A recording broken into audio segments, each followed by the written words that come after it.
The world ruled by the strongest swordsmen and wizards is called the continent of courage. Right now there is a massive war going on here as the Demon Queen has challenged all races. With the crushing power of a Demon Queen, the attack of her army was like a hurricane, sweeping away everything in its path. The cities of all races were destroyed one by one, and soon only the human race remained. But after the rebellion of the human race in Nijiang, the last line of defense completely collapsed. Humanity has been defeated, so the strongest Demon Queen in history, Elizabeth, became the sole ruler of the world. At this time, at the capital of the human race, the king turned to Elizabeth and told her not to think that she had won. The future is still on his side, and the legendary hero will defeat her once and for all. But then a guy came at him and kicked the king off his leg. Guy turned to Mr. Barrowy and asked if he could express himself more clearly. The queen wasn't asking for his opinion now. Was that order clear to him?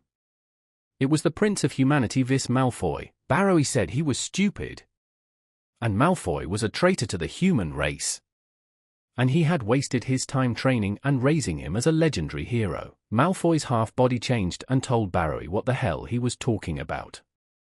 If he misses his worthless father so much, he's going to send him to him now. Elizabeth immediately came down to them and ordered the guy to stop.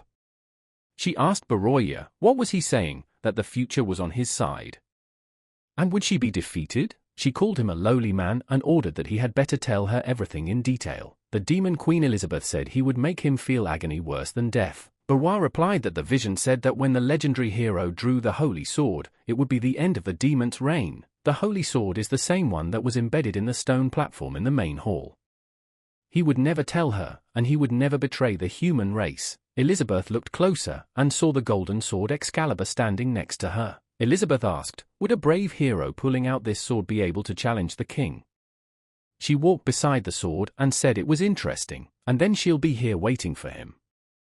Elizabeth's reign has been years in the making, but nothing has changed except the people who serve. After 15 years on the city grounds, Goblin welcomed Mr. Pete and said that the quality of the magic oxen in his store today was very good, so let him come. Pete listened to him carefully and replied that he would certainly stop by today. Under the absolute rule of the Demon Queen, all old and unequal rules between the races were abolished, and all were able to live together as equals. There were no more conflicts, everyone could live and develop in peace, and soon the continent of bravery entered a period of unprecedented prosperity. Soon, the alliance against legendary heroes emerged and strongly opposed the arrival of the so-called heroes, fearing that the fragile world would be destroyed. At this time, in the territory of Castle Elizabeth in the capital of the human race, she gathered everyone and asked, nothing is known about the legendary hero yet. The minister of the elven race, Twyla, replied that the elves had sent out all the trees and insects to search, and there was still no sign of them. And the minister of the dwarf race, Heimerdinger, replied that they weren't very good at gathering information, but according to the data they had gotten from the gun stores, they hadn't found any suspicious people. The minister of the human race, Aristotle, said that he thought that even if this brave man appeared, he would try to fight all of them using only his own strength, and that wasn't enough. Demon Race Minister Lim said that Aristotle is new here, so she doesn't know. She is not afraid of the legendary warrior, on the contrary, she wishes for him to come. To make sense of the prophecy, she scrutinized all kinds of ancient magic and martial arts. The minister of the Orc race, Mughal, said that if Her Majesty wanted to, she could destroy the entire Bravery continent in an instant. Twyla intervened in the conversation and said what a load of crap. It's all that idiot Barlow's fault. They're all lucky to be ruled by Her Majesty, they'll kill that hero. And then at one point someone walked into the meeting and started yelling, down with the heroes. Heimerdinger said, here comes Barlow himself. Barlow said he supports the Demon Queen's rule and opposes the arrival of the legendary brave hero. Elizabeth used her powers and immediately grabs him, telling him to explain the prophecy to her. Where is the hero? Barlow replied that it is impossible to say for certain when an object surpasses the understanding of prophecy as well as Her Majesty. Malfoy entered the conversation and said that it was very foolish to believe his prophecies. Let Madam not worry, he was working on a new study. Elizabeth didn't let him interfere when she was talking to another and punched him in the face, telling him to shut up. Malfoy, with a bruise on his face, came to his senses and apologized to his mistress. After all, he realized he was wrong. Elizabeth didn't stop there and punched Barlow too, saying he was a piece of shit. Elizabeth said that she was the queen, that she had reached the top of this world and ruled over it, and she's waiting for a hero to come fight her to make it another stepping stone on the way to her glory. She had studied the most ancient magic books of the Bravery continent, and after countless hours of painstaking work, she had created divine magic, waiting for him to challenge her. But this hero is nowhere to be seen. Where has he disappeared to? And if he won't come to her, she'll come to him. Elizabeth immediately drew her sword. The servants were frightened and said to the lady, "She's not going to do it. Let her not do it." Elizabeth applied her magic to everything and said that she would come to him herself. The energy was very strong and the sword felt it all too. Lim used his defense technique and shielded everyone from that energy. Barlow shouted to the lizard to protect him too. Twyla said it couldn't be. The Demon Queen is going to pull out the holy sword. Elizabeth's energy started to connect with the energy of the sword, but she still managed to do it and pulled out the sword. Elizabeth said, "Who was it that said only a legendary hero could take him out?" But in a moment she stopped and felt someone approaching in the far reaches of her territory. Elizabeth smiled and said, "So that's where this hero is hiding." She immediately used abyss magic and forced teleportation. Malfoy turned to the queen and spoke to tell her to let him continue to serve her. But he didn't have time, and Elizabeth vanished. At this time, the newcomer village was quiet. The legendary hero said that farming was so peaceful for him. His name is Leping, and he's just an ordinary office plankton living a boring life. He's not interested in anime or games, and his only pleasure is probably watching videos on his way to work. He was running his own channel and teaching the guys how to fertilize the soil and the whole process of making loxophone. Pin watched the video all the way through, and sometimes he was so excited and wanted to live like that too. And then suddenly he was brought into this world. Under the guidance of the newcomer system, he gradually learned survival skills here. And really, he doesn't know anything about this world, but that doesn't matter. Isn't this the life he dreamed of? And he gradually feels that his body has become much healthier than when he worked in the office. The system greeted him and told him that by completing the training, he had met all the conditions for leaving the newcomer village. Pin was surprised and asked, "Isn't everything fine now? Why would he want to leave this place?" The system warned that after leaving the newcomer village, he would meet many different people. From them, he will be able to learn a variety of sword and magic skills to become a legendary hero and kill the Demon Queen. Pin spoke back that he didn't want to kill any Demon Queens. Could he just continue to live here? The system told him no. After all, the player's mission is to kill the Demon Queen. Let him begin his adventure. Pin said the system kept urging him to leave the village and go on an adventure. But it seems that other than annoying him with its messages, it can't do anything else. He refused and told the Demon Queen to go to hell. All he wants to do is just live like this forever. But there is a time barrier because there is a special time barrier which completely hides the newcomer's village for security purposes, and inside him, the day lasts much longer than 24 hours, and that allows him to do what he likes best. His work includes farming, hunting, crafting, meditation. He doesn't know anything about swords and magic, but that doesn't matter at all, as long as he doesn't go on an adventure. By exchanging points earned for rookie tasks, he gradually built his ideal farmhouse. But tragedy struck, and one day the system suddenly broke down, disappeared. Ping rejoiced and said, "That's great, and he's been working all day, and he's hungry as a wolf. And it looks like he's running low on firewood, so he's gonna make some first." But then he stopped and said that he forgot to take Zhuang's axe from the forest when he went to chop wood in the morning, but the weather abruptly began to change and the clouds changed their color. Ping was surprised and immediately raised his head. Pin realized things were bad and it must be Elizabeth. Elizabeth descended from the clouds and said that she had finally found him, the legendary hero. Pin is startled and starts running, saying that out of the blue it's flying like a bucket. His clothes and dried fish are standing there. Elizabeth didn't understand what was happening or why the hero was running away. She watched him intently. As he ran toward the house, Pin gathered his fish and sighed, saying that it was lucky he made it in time, otherwise his fish and sausages would have gone bad. But Wankai, the mechanical house dog, came up to him. Pin told Wankai to stop, for it was about to pour, and let him run into the house. Ping raised his head sharply and asked Wankai, "What is that in the sky?" Elizabeth said he was being obtuse. And how dare he address her? This? Pin apologized and replied that he just didn't see it. In his head, he thought, why did someone show up here? Isn't the newcomer village supposed to be completely safe? Elizabeth told the guy that they would check it out first. Pin raised his hands in fright at the discarded fish and asked what she was talking about. Pin felt in the moment that it was getting harder for him to look at her. Elizabeth used teleportation and gave him the sword in his hands. Pin, seeing the sword, got scared and started waving it around, saying it flew right into his hands. Pin asked the lady what is going on.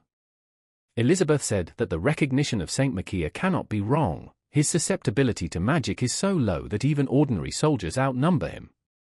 Can he hide his true power? Elizabeth introduced herself and said she was the strongest demon queen in history, and tonight she would destroy him. Pin was surprised and wondered, the demon queen? Why is she here? It's not like he left this place. The dog started barking and wouldn't stop. Pin got angry and told him to stop provoking him. Elizabeth didn't stop and used an abyssal slaying magic attack. Pin remembered that here was a girl. Just like the system said, the hero's encounter with the demon queen was inevitable. Even if he never leaves the newcomer village. Pin threw away his sword and said that there was nothing more to talk about here then, and immediately headed for the houses. He realized that he was only a nub so far, but here was the final boss already knocking on his door. So other than embracing his freedom, what else could he do? Standing in front of the door, he thought, he didn't regret anything. He was able to have a happy time here. At least let them let him turn into nothing with this house. Pin didn't bother to stop and walked into the house. Elizabeth wondered what this guy wanted to say with that smile. Pin hid behind the door and told her to show him everything she could do. As Elizabeth saw it, Elizabeth got angry and said it was unbelievable.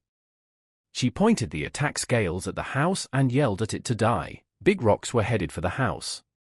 But the doggy turned out to be anything but simple and started figuring things out. And then the system told the dog that the calculation was complete.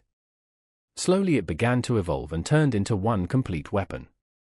And it went into combat mode. She didn't wait and fired several missiles directly at these rocks, which caused a large explosion. Elizabeth started laughing and said that, as expected, the legendary hero dares to look down on her, and it looks like it relies on a high-level magical device with consciousness. However, they are no match for her. She used all her powers and released more energy cloud from the sky, which was apocalypse magic. Elizabeth said she was no longer interested in checking up on him further. It's time to get it over with. She immediately applied a ground remodeling attack. The doggy analyzed everything again and gained energy. She slowly began to build up her strength into one huge ball. And with a forceful sound sent her straight into that ball. Elizabeth saw everything and said it was useless. Let them just obediently disappear together from this earth. She didn't stop there and used a quantum black hole. But the dog's power was greater and absorbed the whole ball. Elizabeth was shocked by this and couldn't believe that her divine magic had been completely absorbed. She wondered what he had done there. Pin was already in bed at this point, telling her to come get him. He was already ready. He was already ready to die. Elizabeth came down to the ground and the dog was not happy with her and kept barking. She looked at him and started laughing. She said it was unexpected and she had underestimated him. In the moment, she used her magic and released her demonic wings. Elizabeth told him not to be so amateurish. She had only used a third of her power so far. Let her show him what true terror was. Releasing her demonic abilities, she attacked Dog with her higher demonic form. But the dog was already ready in a counterattack. An hour later, Pin was already asleep in bed from waiting for his death. He rose abruptly from the bed and wondered if he was dead. Looking around, he didn't understand why he was still in the house. As he came to the door, he heard that it was quiet outside. He thought that demon queen wouldn't wait for him like a maniac, right? Like a cat, he slowly poked his head outside and watched. He saw that something was going on outside, for the smoke was raised so high that only silhouettes were visible. Elizabeth was close at hand and grabbed the dog's head, for it stood in her path of victory. Ping saw all of this and immediately shouted to Wankai. Elizabeth didn't feel sorry for him and cracked his head open. Tossing it aside, she said she was sorry. She had completely destroyed the magical device he was so proud of. Pin replied that it was fine. Could they just sit down and talk? After all, he doesn't want any trouble. Elizabeth smiled and replied that she agreed, but right after she killed him. but suddenly her eyes went black and she said it was unbelievable, bringing her to this state. So this was the end she was destined for. She couldn't stay on her feet, and the moment she fell, Pin caught her so she wouldn't hurt herself and asked if she was okay. Slowly her wings and horns began to disappear, but it didn't stop there and all of her clothes disappeared. Pin asked, "What is she doing?" When he saw her body, Pin was frightened and shocked by what he saw, because he had never seen a girl before. It was midnight and Pin, like a good guy, decided to put her on the bed and tied her hands for backup. She slept for several hours and immediately came to her senses. When they opened their eyes, they were saying that the Demon Queen had suffered a humiliating defeat, and instead of taking the chance to kill her, he tied her hands. He did that to demonstrate his power. She tried to free herself with her magic, but something went wrong and didn't work. Elizabeth realized that this was another item in the legendary class that she hadn't encountered before. She wondered very hard what kind of power this guy was hiding. She began to look around the room and find out. Elizabeth said that all this weirdness is definitely happening for a reason. It seems that this character is much more insidious than she imagined.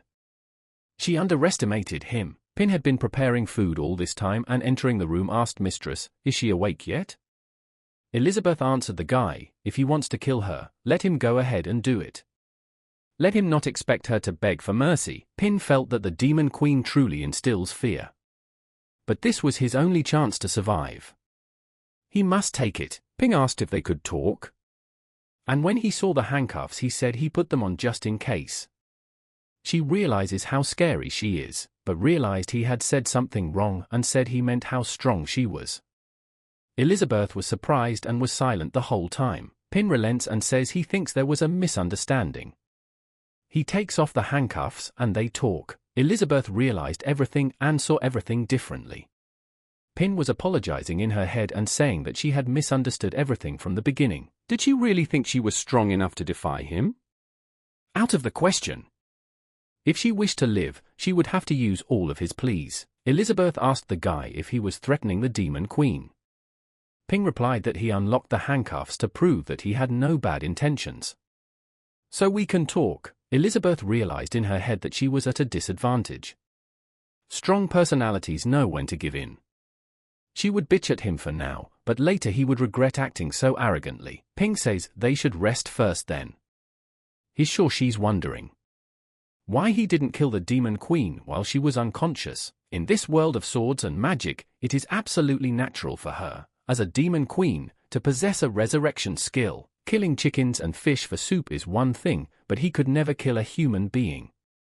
The Demon Queen, however, you don't necessarily have to resort to killing or fighting to resolve the conflict between the hero and the queen. If he can kill her, which is not a threat, and can be a friend to her, he will live happily ever after. After saying that, Pin started laughing loudly and Elizabeth thought he was mocking her. The guy took his dog and said he's turned into a pile of garbage. And he felt so sorry for him. Elizabeth was surprised at his words and asked what this thing was his strongest magical device. Ping wondered what other magical device. He made it out of boredom while he lived here. He replied to the mistress that you could say that it was created by him. Elizabeth thought that he was too careless this time. Since his release, she could secretly use the magic of the abyss to recover in the blink of an eye. Losing the most powerful magic device was like losing your right arm. The scales have tipped in her favor. The girl stood up and said she apologized for breaking his thing. Pin replied that it's no big deal. The memory card was still intact. Elizabeth thought it was the perfect moment to get rid of him. She slowly approached him from behind and used apocalypse magic. Pin was saying at this point that it couldn't be repaired, but then he opened the closet and said he had prepared, so no need to worry about it. Elizabeth was surprised and asked what he said.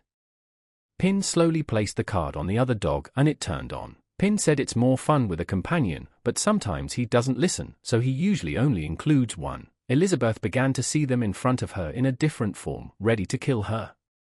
She sat down on the bed and said it was impossible, but her receptors smelled an odor and she asked what it smelled like. Pin replied that she had passed out, so he made some food to keep her warm. Ping said it was just ordinary dumplings and ordinary porridge. Elizabeth said that only weak people need food. She has reached a higher state and doesn't need such things. She looked at this food like a living person and slowly swallowed her saliva, for she was very hungry. Pin realized that any conflict can be solved with delicious food. He said he made everything from vegetables and grains he grew himself, all natural. Let her try it. Elizabeth slowly picked up her fork and took one bite of one dumpling. She was shocked at the taste. Pin thought that although he was confident in his culinary abilities, would the Demon Queen appreciate the food from the novice village? She couldn't stop and ate the whole plate. She felt that with each bite, the meat revealed its natural flavor. She also senses a high concentration of magical energy. There really is such a delicacy in this world, but it's so delicious that she, the Demon Queen, can't bring herself to swallow the last bite. But her expression changed from the last dumpling and started yelling that it was very spicy. She asked the guy what did he put in there. Pin replied that it was a little chili. Couldn't the Demon Queen tolerate spicy things? Elizabeth thought she knew he was up to something. This villain had imprisoned her here just to do experiments. Pin told Mistress to try rice porridge with century eggs, and lean meat reduces burning and neutralizes the spiciness. Elizabeth laughed and thought the guy was poisoning her first and then giving her the antidote. He's just playing with her. It can't be helped, this strange feeling is too unpleasant. And then Mistress couldn't help herself and began to eat. She tasted the porridge and was over the moon. In her heart, she knew it was bliss. The quest for world domination. The struggle between the Demon Queen and the hero, none of that bothered her anymore. Letting go of everything, living carefree, and it was through this that he discovered how insignificant she was. She was able to go to the next level. It was amazing. Thanks to the food, she was transported to a completely different world. Under the influence of the two stimulants, her strength increased. Elizabeth told the guy to stop pretending. What does he really want? Pin asked. What is she talking about? He just wants to find out how a Demon Queen and a hero can coexist. And then she realized that finally the guy had revealed his true intentions. And the ping in her eye said that she was the only one in the world who is suited to his research. Let her help him make her stronger, and then let her slay him. Pin asked her, is that acceptable? He would continue to cook a delicious meal for him. Elizabeth realized that the knight might be killed, but not disgraced. She is a Demon Queen. Pin said that if she wants to get stronger, he will help her. He's also looking forward to the moment when she can defeat him. Elizabeth rebuffed him and told him to forget. Pin asked in surprise, forget? Does she still wish to kill him? The girl climbed on the bed and told the guy to heed her. She will accept his terms, but let him know she is not doing this out of fear, but to increase her strength. Pin was surprised and thought, what fear? What does he have to be afraid of? She's a Demon Queen, which is something that she already has immense power. She can do whatever she wants. Elizabeth said that besides, let him not think that she would bow her head and obey him as long as she lived here. She cannot drop her dignity, otherwise, even if she had to sacrifice everything, she would wipe him off the face of the earth. Ping replied that he understood and offered to try to get along. Elizabeth said if he's going to do research, let him not be shy and approach. And if there is anything delicious left, she wants it all. Pin was surprised at her words and replied that he understood. And at that time the sword stood outside. After a year, Pin started using the sword to chop wood. He wondered what he should do.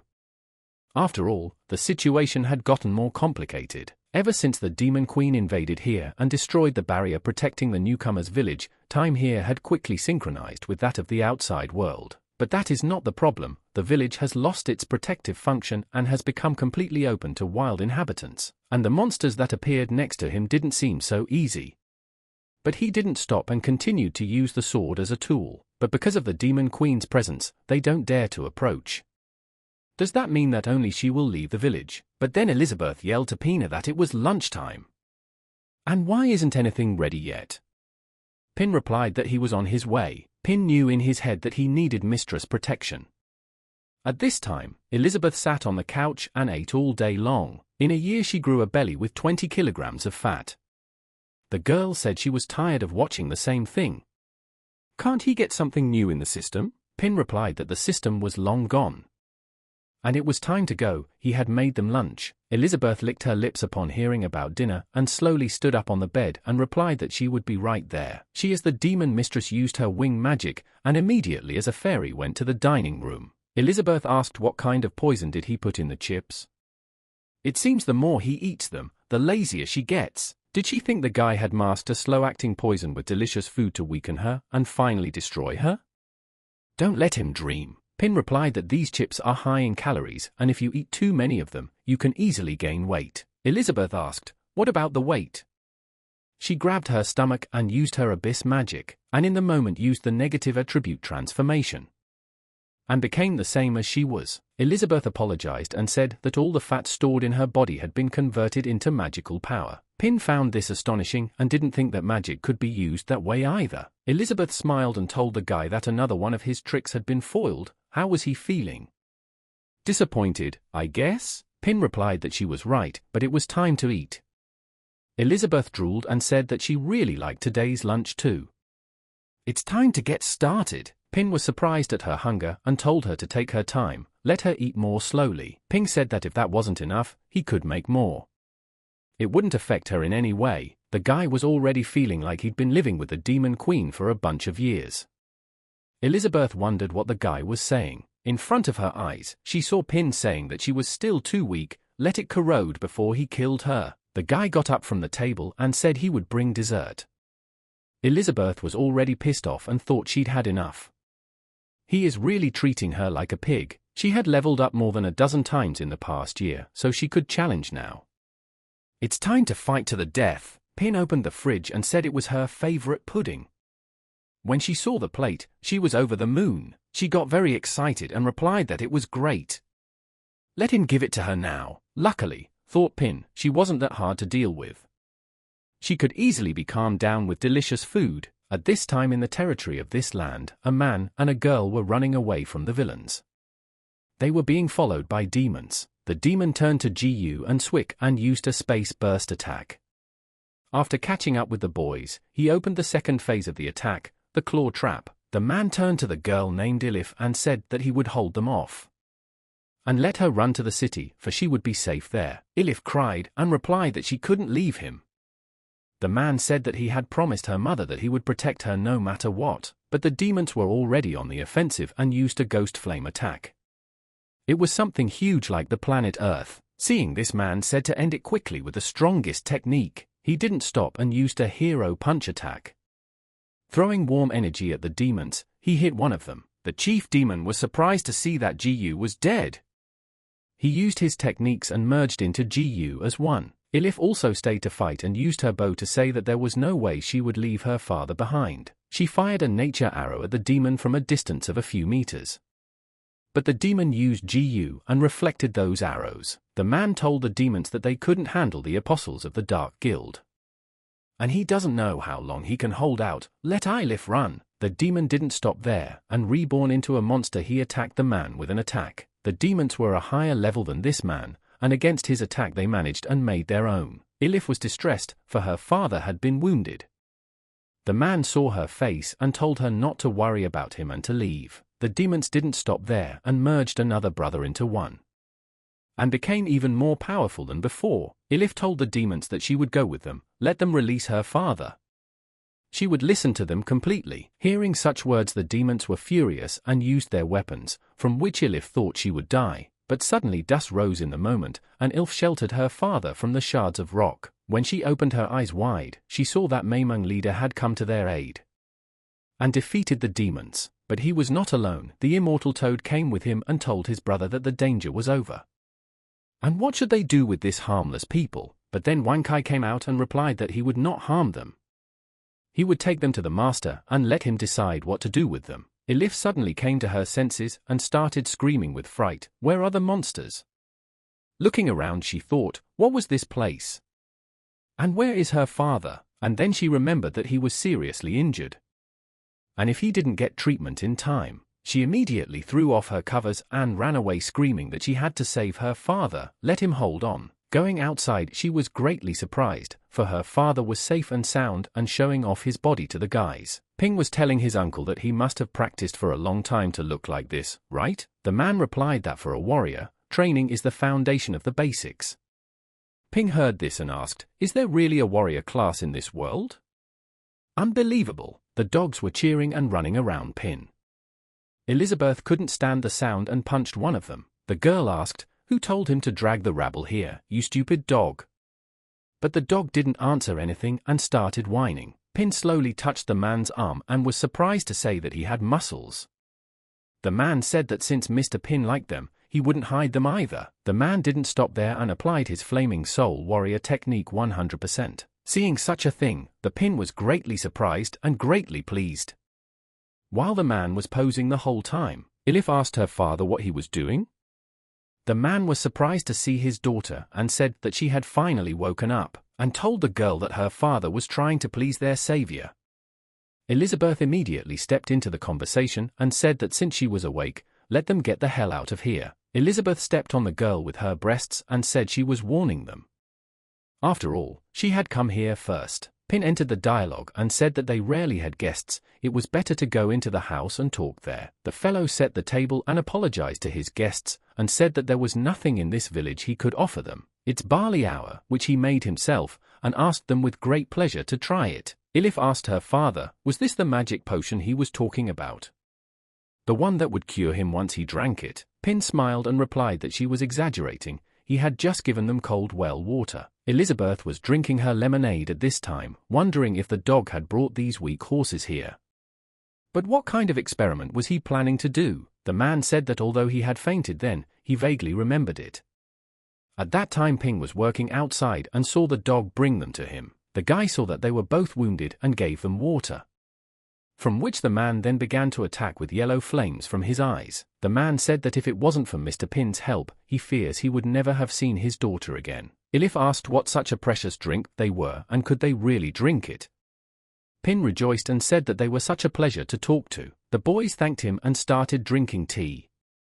When they took their first sips of tea, they were very surprised and could not believe it. Their energy was at an all-time high from that tea. They shone like stars shine at night in the sky, and rejoiced in the moments. The guys were able to move to a new level. The man turned to his daughter and said that their magic level had increased. Elif replied that it was like that. Even her mother's elven blood had awakened, and her ears pointed up. They both said that after seeing another world like that, nothing else mattered. Pin told them to let him pour them some more. The man refused and said it was enough. The man thought, who is Mr. Ping like? They are insignificant people, unable to endure this kind of upheaval. Pin realized that he had served the appetizer drinks, but Elizabeth had taken them away. If she tried to take them away, it might anger the Demon Queen. Elizabeth said the rest of it was hers, let him not even think about it. And then Pin turned to the boys and said that he had nothing more to offer them. Pin remembered and asked Burs why they were attacked. Burs replied that it was because of the elven blood in Elif's body. Elif said that her mother, an elven saint, fell in love with his father and gave birth to her. But, according to the laws of the elves, they are forbidden to have interracial marriages. Pin asked, so it was the elves trying to capture them? Elizabeth replied that was nonsense. The marriages were removed long ago, after the Demon Queen united the world. Burs said it was a long story. After Elif's mother was forced to return to the holy land of the elves, he took his daughter and hid. Pin understood and said that it turns out the elves found out about their existence and sent humans to capture them. Burs replied that due to her wife's sacrifice in returning to the elf tribe, they had decided to spare them. They were being pursued by messengers of the Dark Guild from the Demon Realm. And then Pin asked, Demon Realm, Dark Guild? Is it possible? And then Elizabeth flared up and asked him, what was he trying to say? Pin was startled and replied that he was sorry, may she forgive him. Elizabeth turned to the man and told him to explain to her more about where the Dark Guild came from in the Demon Realm and why they were hunting elves. Burs replied that they say the Dark Guild is conducting strange experiments on humans in an attempt to resurrect Elizabeth, the Demon Queen who once united the world. Elif had said that elves were one of their materials. Even she, who had not awakened her blood, was their target. Pin realized that they had called Elizabeth's name. Would she continue to deny everything? The girl lashed out at him with threats and told him not to think she didn't know what he was thinking. Ping replied to the lady that he knows everything. I mean, she's been here for a long time. Let it cool down. Elif asked her father what they were talking about. Bers replied that she should stay out of their way. Elizabeth said that it seems like there has been a huge change outside in just 1 year. Who told them the Demon Queen was dead? Bers asked, isn't that true? The Demon Queen hadn't been heard from for 500 years. If she were still alive, she would have returned much earlier to rule the world. Ping was greatly surprised when he heard about living for 500 years. After all, Elizabeth has been living here for a little over a year. Elizabeth asked, did the rumors say how she died? Elif replied that according to the records, the Demon Queen had been killed by a legendary hero. Bers said that it is said that the battle lasted for a month, and in the end the legendary hero sacrificed himself and died with the Demon Queen. Elizabeth got angry and asked how dare they? She couldn't control her magic and moved everyone to another world. Elif asked what kind of peace is this? Bers replied that it's not peace, it's pure lust for killing. She said that these rumors are lies. The guys immediately upon hearing her ordered to be scared and replied that they were right. Pin also joined the conversation and said that she was right because he was the legendary hero. The guys couldn't take it all in at once and were patting themselves on the head. Pin continued and said, here she is the Demon Queen they were talking about. They said it was too much information and they couldn't take it all in at once. Elizabeth looked at the guy and saw him laughing and saying that the Demon Queen was imprisoned here. Laughter indeed. Elizabeth got angry and slapped her hand on the table and said that was enough. And she wasn't going to entertain them anymore. Elizabeth thought Pin was a stinker. And she realized that he saved those people to humiliate her. She had gone too far. Bers turned to Mr. Pin and apologized for disturbing him. But what does he plan to do next? Ping replied that he didn't know and suggested that they start by calming down. And then he realized that it seemed that after Elizabeth had broken the time barrier, time here had become chaotic and stayed that way until the synchronization happened. And that was 500 years ago. At night, Elif said she hadn't expected the story from 200 years ago to turn out like this. A demon queen fell in love with a legendary hero, gave up on the world, and decided to hide, just as he had done. Bers replied that they have no right to compare themselves to them. Mr. Pin said to calm down to begin with. He must be contemplating whether to spare them or not. Let him stop talking nonsense. Elif said that if Mr. Pin wants to kill them, then why would he save them? Bers replied that they had accidentally helped them get to the next level with sacred tea and then nearly killed them. In their eyes they are no different from insects, kill or spare them all depends on their mood. And then Pin came in and said that they were still awake, and what were they doing here so late? Elif was frightened when she heard these words and could not calm down, for she had seen something different. Pin came in and asked them if they were asleep and suggested we play cards. Bers was surprised and asked in surprise, cards? They wouldn't turn on the lights throughout the house and Pin told them that these were all the rules and asked if they were clear. Bers replied that it was very clear. Elif thought that, just as her father had said, Mr. Pin had put them to the test to decide whether to kill them or not. Mr. Pin said that he would then deal them the cards. Elif asked Mr. Pin what the name of the game was, for she felt an ominous aura emanating from the cards. Pin was surprised and replied that she caught him off guard. He understood the title landlord and thought the people of this world wouldn't understand. Pin came up with an idea and said they would call it the battle with the dragon. The boys were frightened by such words. Elizabeth heard all of this with her ear and used high-level magical concealment. She watched the game and thought, what the hell does he want to do? Ping said, they were like brave two heroes, they should team up and defeat the dragon. They would decide who would be the hero and who would be the dragon, using cards. Bers thought he was definitely testing them. They see the guy differently and they've heard from Pin's lips that he'll deal them cards and let them think long and hard before they make a choice. Pin smiled and said he would look at his cards and have them look at theirs too. Bers said to Elif that she should not hesitate, let her take the cards. Elif immediately felt something strange when she touched them. In a moment, they were in another world.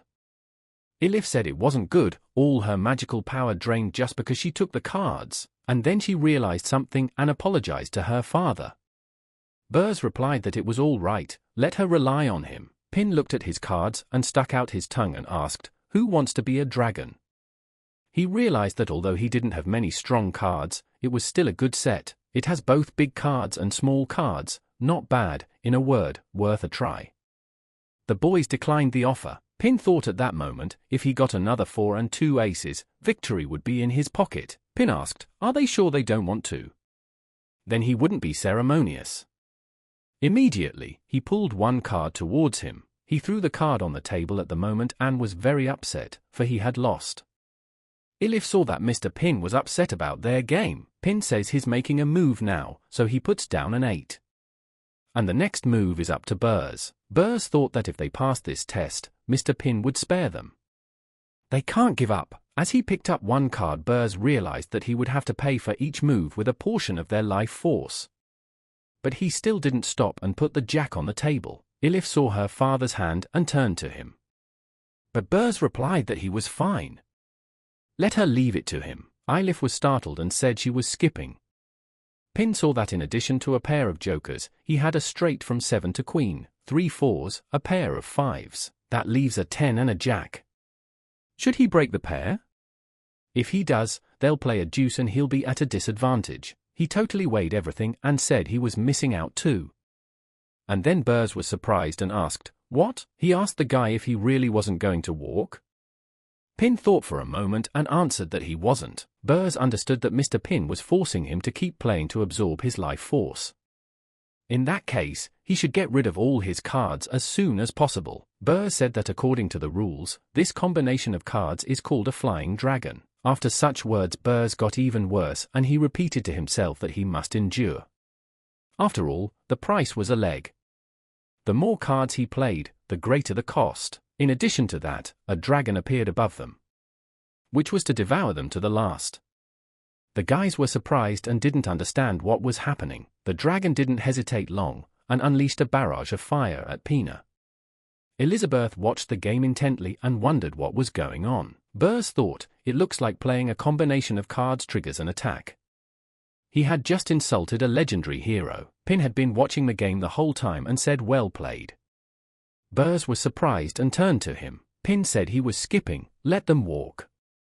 Burrs thought for a moment and replied that he would make the move now. At the moment the card was discarded, he said he was betting a 3. But from that move he again lost the regulation of his limbs. Ilif said she was skipping again.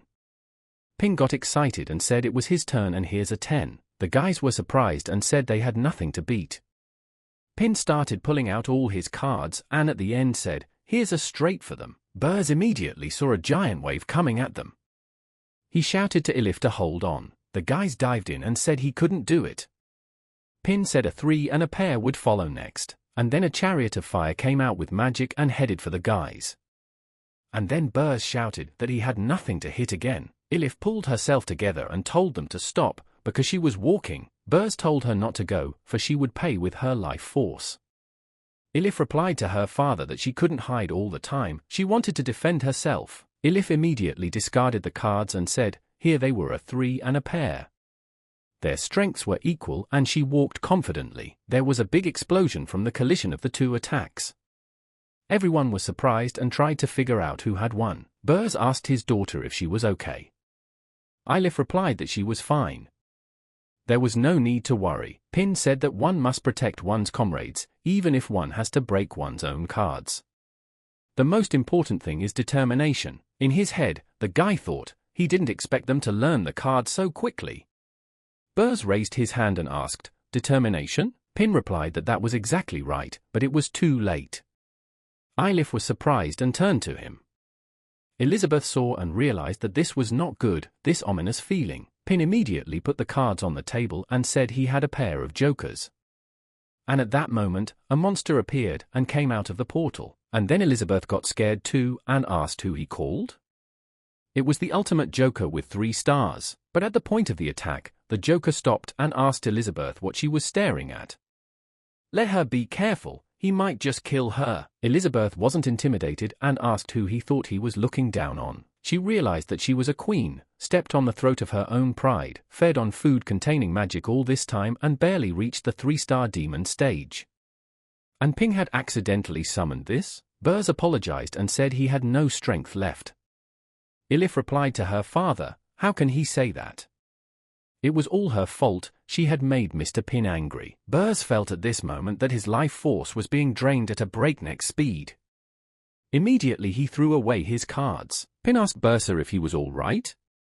He saw that his uncle's wounds were still not healed. He saw his cards and realized he could have won a long time ago, he just let him play him. He was naive and thought he was good at it, but in reality he had prevented his recovery. He decided it was time to call it a day and collected all the cards. And in a moment, everything disappeared. He told the guys that he had a lot of fun, let him rest. He was completely exhausted and apologized for bothering him. Burr said a legendary hero is so hard to understand. And are they really still alive? Elizabeth was surprised and said that playing cards with these people was just a ploy to hit the Demon Queen. The next morning Pin asked Bursa if he really didn't want to stay a few more days. After all, the fruit he was growing was almost ripe. Burrs replied that they could not bother them anymore. They had done them a great favor, they would never forget it. Pin got upset and told them not to be so serious. Burrs replied that he should be sure they wouldn't say a bad word about them after they left. Elif told Mr. Pin that he had given them such valuable gifts. The boy replied that it was just ordinary barley tea, nothing like that. Pin had been given something by his uncle and said it was also a keepsake for them. Burrs looked at his hand and saw the very cards. Pin told his uncle he could have them. After all, he's not a good card player, so he won't need them. And then Elizabeth entered the conversation and told them to get out of here. The boys were scared and in a moment vaporized on the road. Pin waved his hand and shouted that he was saying goodbye to them. Elizabeth said that since things were back to normal, let him cook something for the great queen. Burrs didn't stop all this and yelled for his daughter to run. Elif answered her father to stop for a second, she couldn't take it anymore. Burrs stopped abruptly and said, first a challenge from a legendary hero, then threats from a demon queen. Last night they met the mistress and were exposed to danger. She left marks on their necks with her attack. She said the demon queen and orders them to leave this place tomorrow. They must not spread the word that a legendary hero and a demon queen are here. Burrs replied that everything would be carried out. Elizabeth said that if they thought for a second of disobeying the order, the curse mark on their necks would instantly decapitate them. Burrs said the truth was that the demon queen who ruled the world and the legendary hero Pin were tired of the world's conflicts and no longer wanted to be disturbed. Elif turned to her father and said the place looked familiar.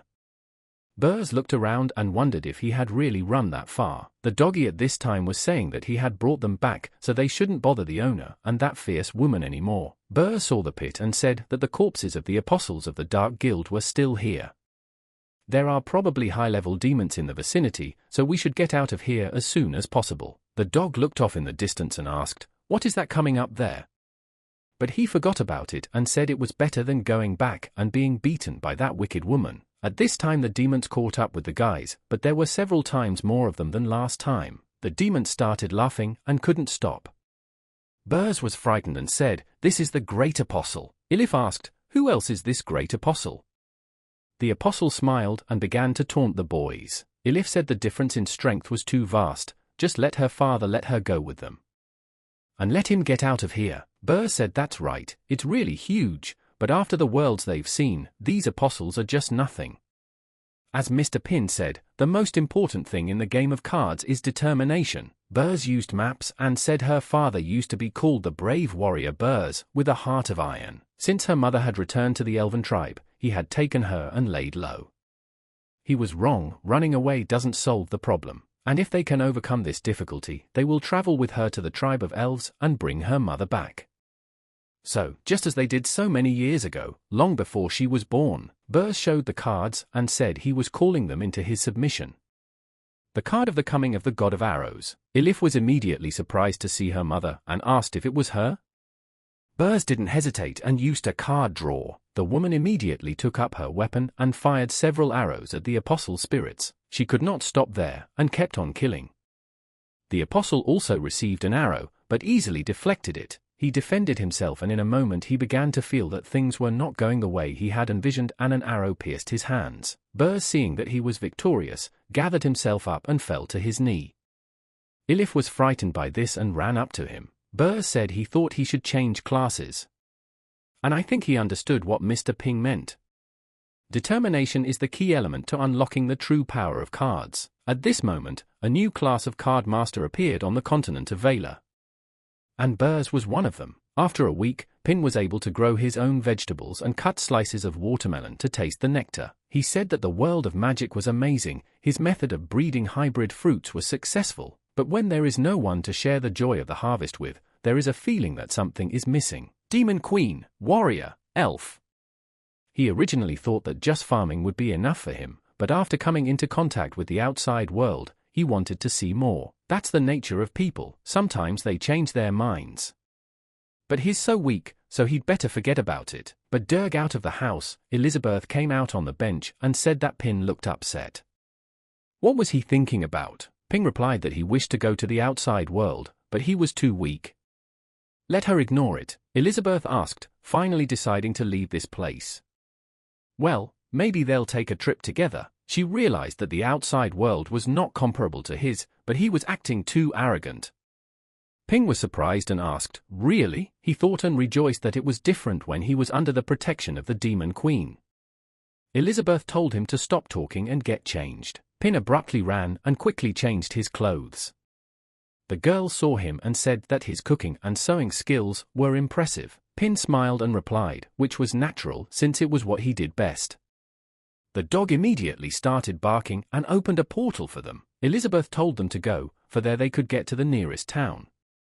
Pin got excited and replied that it was so convenient, but on the way to the portal, Pin stopped her and said he had a couple questions. Ping said that after they come out of the portal. First of all, she wouldn't leave him alone, right? Secondly, will she be able to keep her emotions under control? At this time Elizabeth saw things differently, and took it all in a different conversational resolve. Ping said that even after their journey in the outside world, would she go back with him? He realized that now that the barrier of the newcomer village had been destroyed, without the Demon Queen's protection, he would become fodder for monsters in no time. Elizabeth said she could handle it. The outside world wouldn't matter to her until she crushed him, the evil hero. Pin was surprised and asked her if it was true. Elizabeth said that the guy should agree to fulfill his request. Pin asked what other request? Elizabeth replied that when they returned she wished him to make pudding out of a pile of fruit. Pin asked her in surprise, pudding? Elizabeth replied that was right. Is that a problem for him? Pin got excited and replied that of course not. It was time to hit the road now. They left, but they forgot that they also had a dog and he was left alone. Walking through the portal, Pin saw a strong light that affected his eyes. But he was happy to see the world. The city of Bosta in the neutral territory was idyllic. All people and creatures were friends with each other. Pin was over the moon and said this place is incredible. It's like another world. He turned to Elizabeth and told him to look over there. There's an outfit store, and over there, they sell the ingredients. But isn't that just regular pork? He didn't know where to stop and was running in different directions. Elizabeth said it's been 500 years and the changes don't seem significant. Pin was saying that it wasn't as bad as Uncle Burs was telling. Mistress just walked around with him at this time and listened to him. Elizabeth told the guy that it was because she had laid a solid foundation during her reign. Let him, and she would tell him. There were constant conflicts then, and the situation was dire. She used her power to suppress all those in conflict and set up a set of rules according to which everyone was equal. So the one who really saved the world was her, not him, the so-called legendary hero. But all this time Pin was no longer listening to her and was running down the road. Elizabeth was surprised and said she couldn't believe it. He didn't care about her past accomplishments. Pin saw the toys and said they were so well sewn, the stitches neat. Did my little sister do that? The girl replied that it was like that and if he liked it, she could give in a little on the price. But then Swine came up to her and asked her who gave her the right to open a store here, and immediately destroyed the girl's store. Sven took her by the arm and told her that her church owed his gang protection money.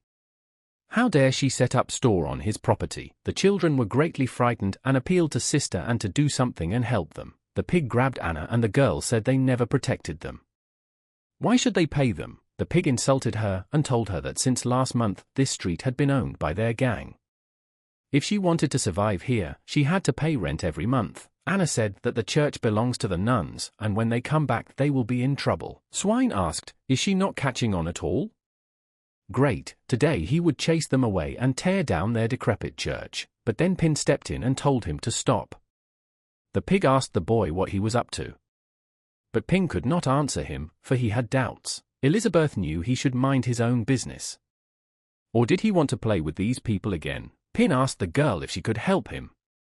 Elizabeth refused and replied that she didn't want to stoop to his level. Pig turned to him once more and asked him what he wanted. Ping was already very angry and didn't know what to do. He immediately started yelling that this pig-headed man was hurting a little girl. Let them arrest him, but no one paid any attention to him and just watched the spectacle of Pig mocking everyone. Swin started laughing and asked the guy. He didn't think anyone would actually help him, did he? Everyone here knows their gang. Judging by his clothes, he's from the south. And the girl next to him looks nice.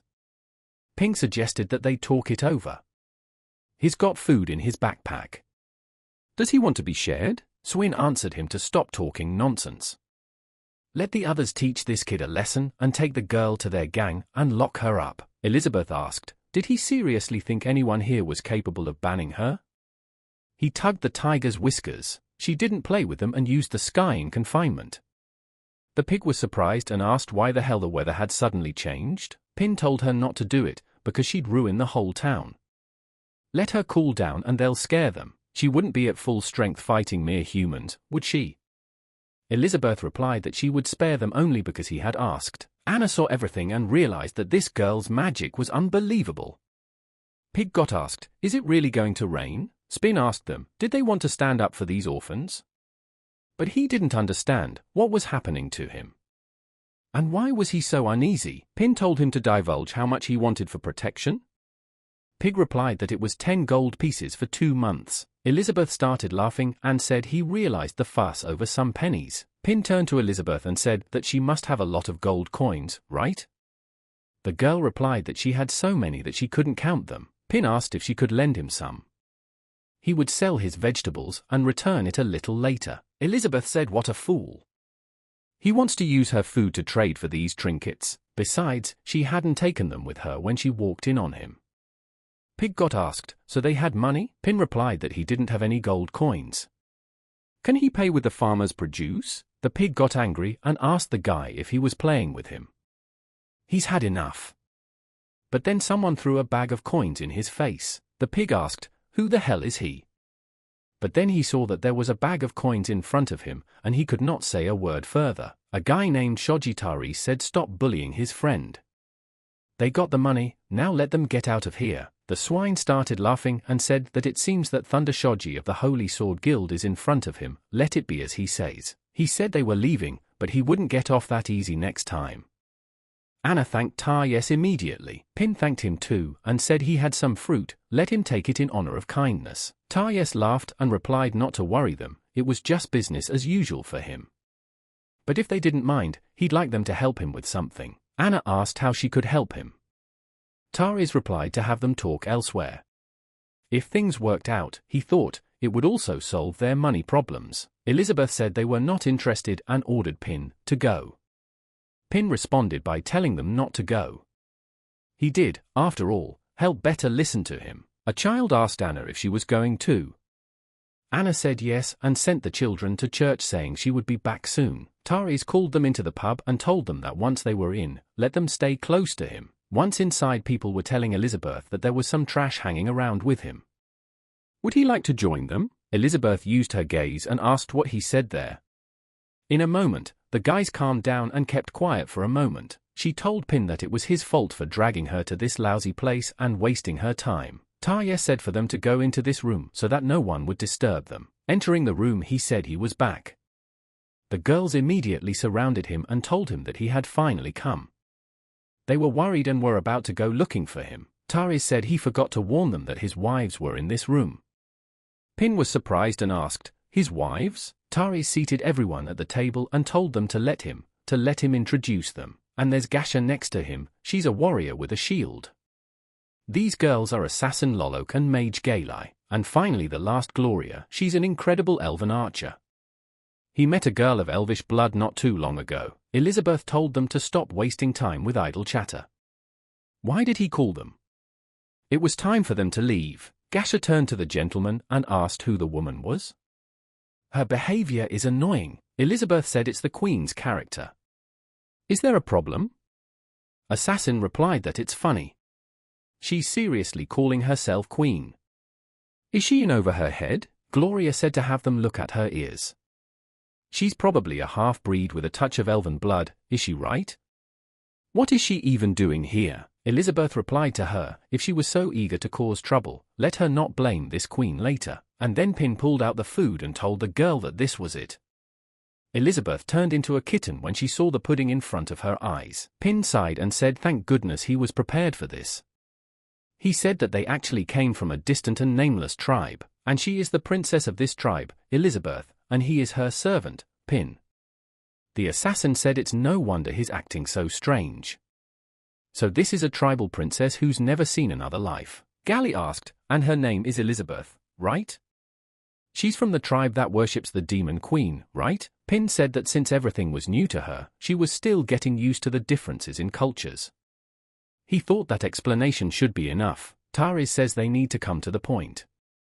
He wants the three of them to go with them to the treasure dungeon. He thought that it didn't seem like the terrifying demonic power present on the street could be wielded by a princess of a remote tribe. Pin asked in surprise, a dungeon with treasure?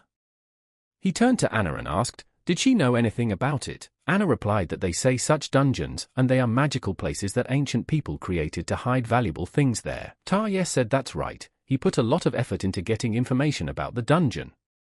But it takes 8 people to get through the barrier. Pin said it was clear that he wanted to get the right number of people with their help. And then Anna counted everyone and asked, can she not go? Pin asked, what's the matter? It seems that these dungeons are valuable, shouldn't she be happy to go there? Anna told Pin that he might not know, but they're very complicated, and she's just an average 4-star mage.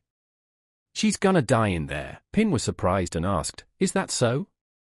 Actually, he wasn't really familiar with magic power levels. Yes told him not to worry. They only need to recruit the necessary number of men. They would fight the battle on their own. Their reward would be no less. He thought they could get at least a few tens of thousands of gold coins. Gasha said that the Lord had single-handedly repelled the attack of several apostles of the Dark Guild that wanted to capture Gloria a few days ago. If the power is obvious, Anna asked in surprise, several tens of thousands of gold coins? Really? Then the money problem in the church would be solved. Pin turned to Elizabeth and told them to help them, okay? Elizabeth replied that he had already made up his mind. Let him not disturb this queen who is enjoying a great pudding, and at that moment, Galai pulled out an orb and set it on the table. Ping asked in surprise, a crystal ball? Yes replied that it was a crystal ball to measure Galai magic. They just needed to place their hand on it and it would determine their level of magical power. Pin said it's awesome. But what does 8,769 mean? Anna replied that this orb can measure magical power in numbers. 8769 must be the level of Dehar demon. Tariz said that he has the level of a 4-star demon spirit. His wives are 4 or 5-star archmages. Since they are going to cooperate, they should get to know each other better. Anna thought for a long time about whether to put her hand on the ball and in a moment decided and bet. Gally was surprised and asked what, only 300? She had more when she first changed classes. Anna said she was sorry. She can't increase the level of her magic power. Pin started laughing and told them to let him try it too. Even though he hadn't studied magic all these years, but his potential power as a legendary hero shouldn't be low. Pin had confidence himself and confidently put his hand on the ball. And then they saw nothing and the ball showed nothing. Tariz asked surprised, 0? Even masters of the arts don't have that. Ping thought that someone like him, who had been farming all his life, couldn't have magic power. He immediately sat down on the table and said that he was doomed to be a mage in this life. Assassin asked him what he could do. He can't be completely useless, can he? Pin replied that he was good at farming. Speaking of which, these are fruits he picked recently. They can try them. Galai said he was a typical redneck from a remote area. Let him keep them. Assassin asked him, is he really a typical servant? Yes turned to Princess Elizabeth and told her that she should try it too. Pin told her to just cooperate with them. Elizabeth thought to herself, this pisses her off. Does he want this queen to accompany them to mock these ignorant mortals? She leisurely placed her hand on the orb immediately, and the color of the orb changed in a moment and was so bright that everyone was blinded. Ping immediately thought that if it turned out that Elizabeth was a demon queen, it would definitely cause a huge commotion, and that's when Pin told Elizabeth. She immediately replied that she knew and understood that they rarely get out, so she would play with them. At the same moment, the orb read 8768. Anna was surprised and said, "That's a demon spirit, just like the centaur brother." Galai said it's impossible. "Is this woman also a 4-star demon spirit?" Tari said it's amazing, they are truly worthy of being a princess of the tribe. If they join them, their chances of getting their hands on the treasure will greatly increase several times over. Anna asked him how would they get to the treasure? Ping thought it was the first time he had gone to the outside world and immediately encountered something like this. Need to find out more. Tari's turned to Galai. She immediately took his hint and used the creation of a teleportation scroll. The energy swept across the room and in a moment a seal appeared, which transported them to another world. Pin was surprised and said it was teleportation magic. "It's just unbelievable." Anna said she felt dizzy. Elizabeth realized what it was. But then Taya said they wouldn't waste time and would go to the dungeon. Elizabeth said she didn't want to go there and asked Peanut that they go home. Gasha turned to her and asked what was she doing? Had she dragged herself here and decided to change her mind at the last minute? Galai asked her, does she have any idea how much crystal and magical power goes into creating a teleportation scroll? Gloria got mad too and said that if she didn't go with them, let her not even think she could get out of here that easily. Elizabeth asked, and who is going to stop her? Pin immediately entered the dialogue and told them not to fight and just listen to him. Pin put his hands together and told Elizabeth that such a chance doesn't come along very often. Let her just let him take a look. Anna asked Princess Elizabeth, did she notice? Inside the cave is a magical power similar to hers. Pin asked, is magic similar to Elizabeth's power? What does she mean? And then Taris pushed the guy and said he apologized. Let them trust him. Whatever danger they face inside, he will protect them. Let Elizabeth go with him. Elizabeth walked beside him and told Pin that she would go with him since they rarely got out. She took matters into her own hands and headed there first. Taryes was pretty pissed off, but he knew he shouldn't mess it up. As they entered the cave, they saw something strange and beautiful. Ping asked, did the barrier come down again? Can't they leave the way they came? Elizabeth replied that that was nonsense. After all, in this special magical space, if he was weaker than the person who had set up the barrier, it would not be possible to leave by teleportation. So until all the necessary conditions are met, no one can leave here. Galai got excited and said that as long as the Lord was with them, they could definitely get that thing. Gasha heard her words and told him to cut the crap. Anna asked Gloria what he was trying to say. Gloria replied that of course she was talking about the gold coins. Don't worry, she'll get some too. Pin said they were already at a crossroads. Where should they go? He realized that Elizabeth was with them anyway, so there shouldn't be any problems. The game was officially starting. Assassin asked the Lord if they should split up. Taris replied that not yet, and ordered Galai to use her skill. Galai immediately took out her staff and striking the ground with it, she released her magic net. She said she would instantly find the shortest route to the treasure. Elizabeth replied, how arrogant of her. So went all the way through, but Galai was already at her limit and couldn't stay in that position for long. Taryes asked Galai how things were going in the maze. Galai replied that the maze seemed to have no end and no edge. She had used all her powers and had not been able to locate it. Gasha said no way, Gala's skill extends 3 kilometers. Gloria asked if they could use her divination, but it would only be 34% accurate. Assassin replied, suggesting that she suggests splitting up. She could use the cloning technique for support. Pin whispered to Elizabeth, she knows how to get through it, right? She replied that she does. The maze is just an illusion. Those arrogant people would never get out if they were looking for his end. Ping asked, then why not help her? That way they could pay them back. Elizabeth replied that no, she had changed her mind. She wants to see them fight alongside him. And then Anna said that if they went to the third cave, they might find what they were looking for. Pin asked Anna how she knew. The girl replied that actually, she had just assumed, because a special magic comes from that place. Galai got angry and said, How could she not feel it? Some four-star maids shouldn't be throwing words around mindlessly.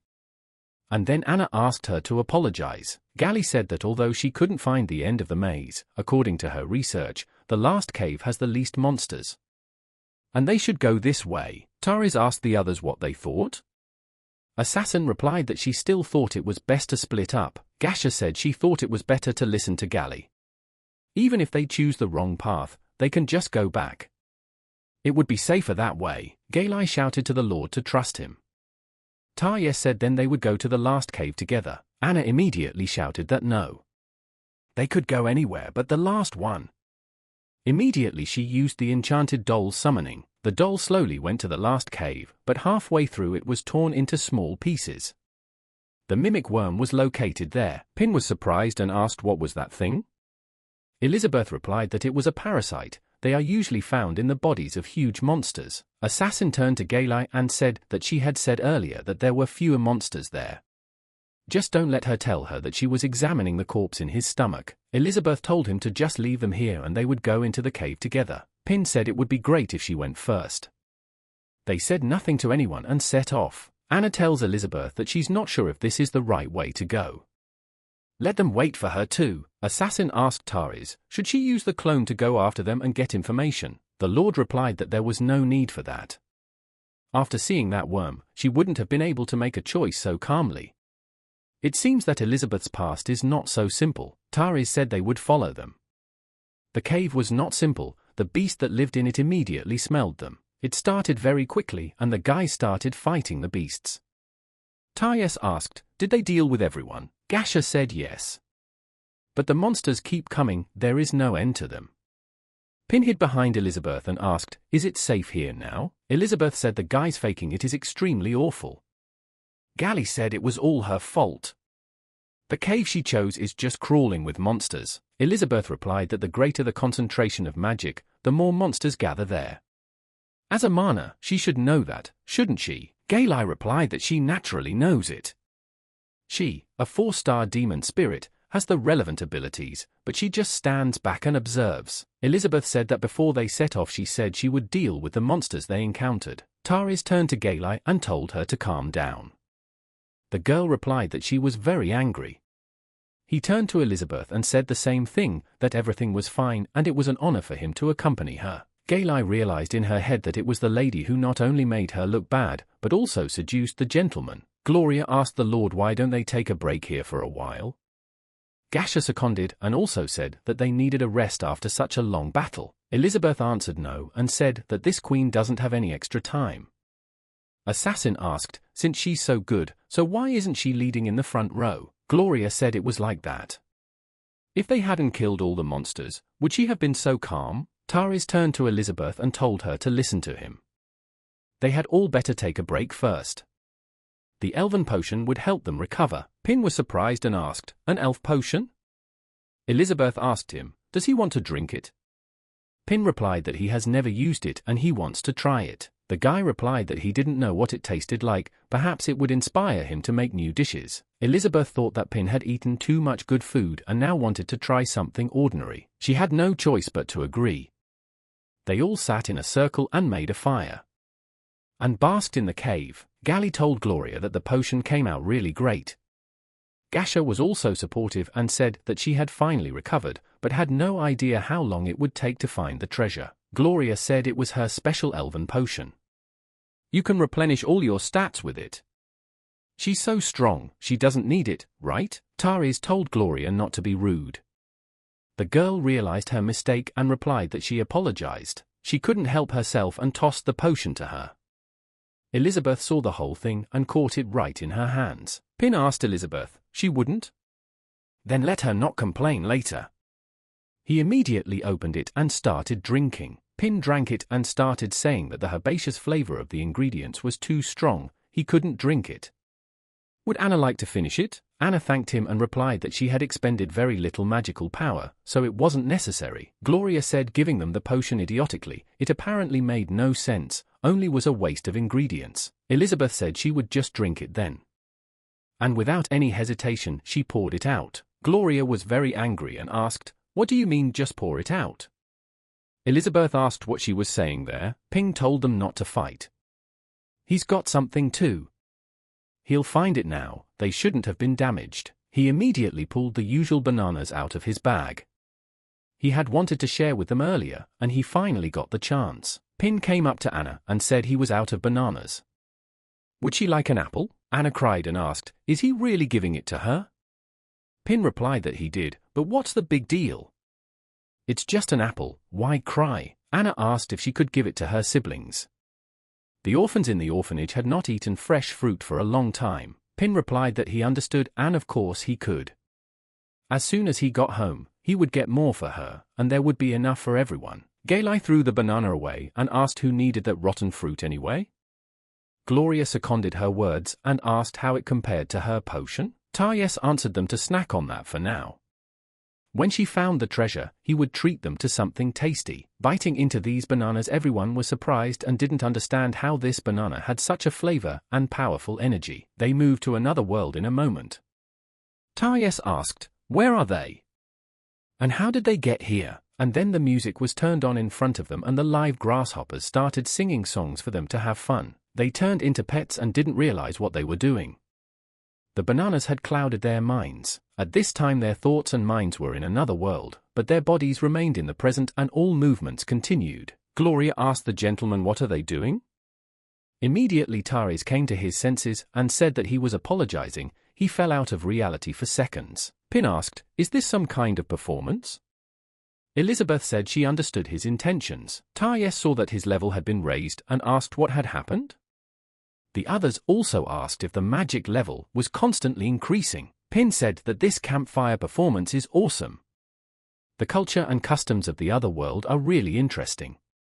Seeing the centaurs dance is worth it. Elizabeth thought that Pin knew that they would die if they went any further, so he raised their level beforehand so that this game could continue. Gloria asked, what was even going on?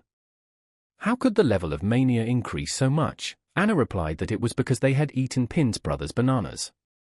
Gailai asked, what kind of nonsense is that? Were those bananas bathed in holy water? Gasha replied to Gailai that it was the bananas that allowed them to increase their magical power. Did she really get a 2-star demon spirit level? The assassin said that after eating the bananas, they found themselves in another world. Were they really enchanted by a demon lord level mage? Taryes said that even he had jumped through 3 levels, becoming a 3-star great demon spirit.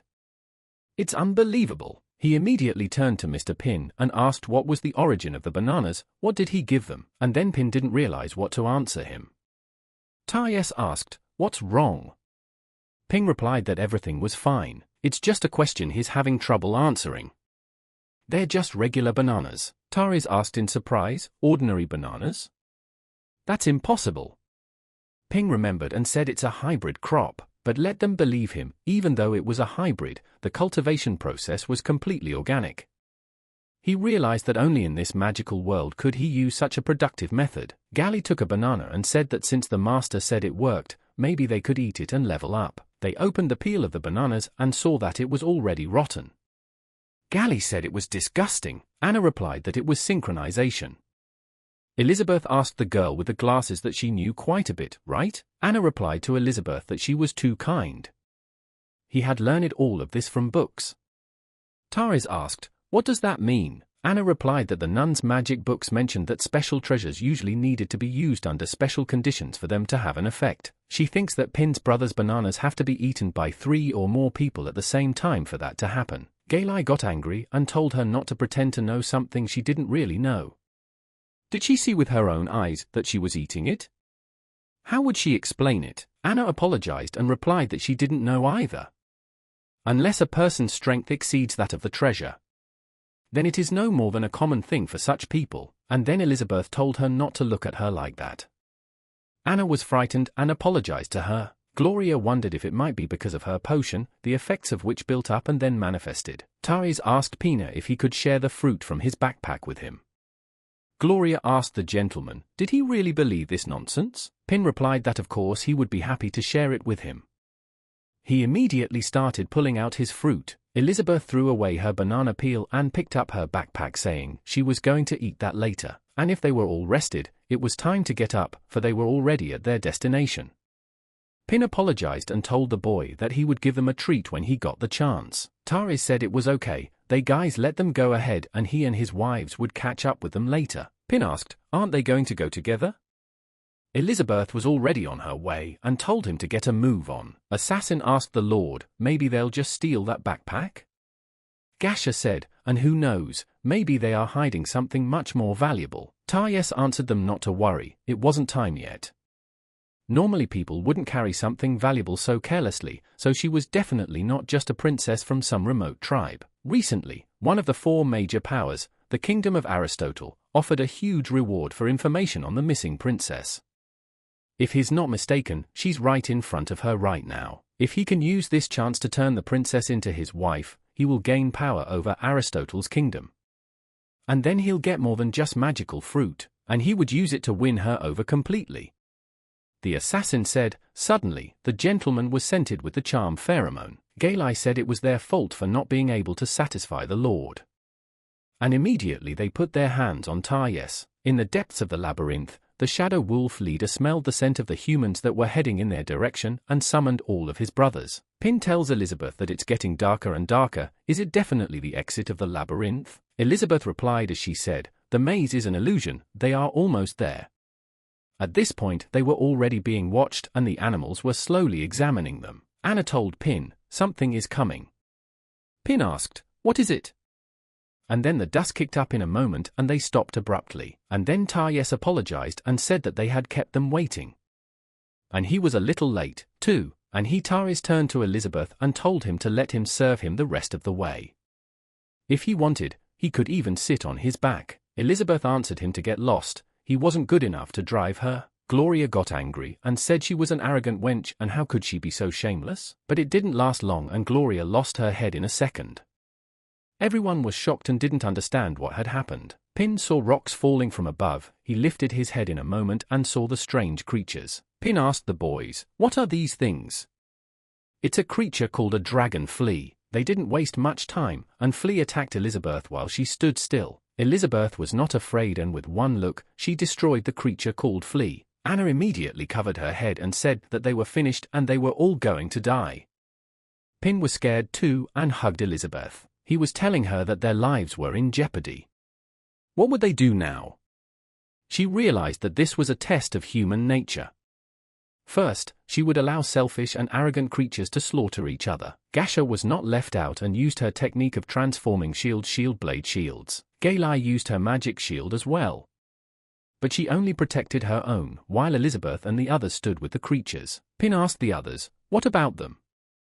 Taryes replied that he was sure they would find a way to protect themselves. He realized that this was a great opportunity to find out what kind of power this woman had. If she did nothing, her servant and that little girl would be eaten by the monsters. Gasha asked, who needs them now? Their partnership was over. Gali smiled and told them to be bait for a while, but the creatures didn't attack the guys, and in a moment pounced on the others. And Taryes had to act and fight. Taryes decided to show off his abilities and used a flash of lightning. And began slaying creatures. Gasha was very angry and shouted that she would show the creatures what she could do. And she used the shield strike. The assassin didn't stand idly by either and used her assassin's technique. She used her knives to slice through the creatures, but at a point, she collapsed and said that no matter how many she kills them, there is no end to them. At this rate, they're going to die. The assassin was distracted for a moment and didn't anticipate the situation that the creatures were pouncing on her. But Taryes saw it and used his thunderbolt in time. Elizabeth said, here they were, showing their true selves. Does he still want to have this adventure game with them? Pin replied to make her forget. They had come here to repay him, and like they said, it was time to split up. He realized that the outside world was really unpredictable. Perhaps farming was more suitable for him. Elizabeth realized that getting them to show their essence first would make them think twice about whether it was worth saving them. Elizabeth told him to get ready to come out. Pin was surprised and asked that they were already here. Elizabeth took his hand and said they were this way. Anna was not left out and fought the creatures as well. She used her hair, which destroyed the monsters. Anna asked what had happened. Pin replied to the girl to follow them. Anna immediately said she was coming. Elizabeth walked over to the portal and touched it a few times with her hands and spoke a few words. In a moment, a door appeared in front of them that was as big as Pin had ever even seen in his life. Pin said that so that means the exit is a hidden giant door. And immediately they opened it and saw a white light. Elizabeth walked through the door first and told them to get moving.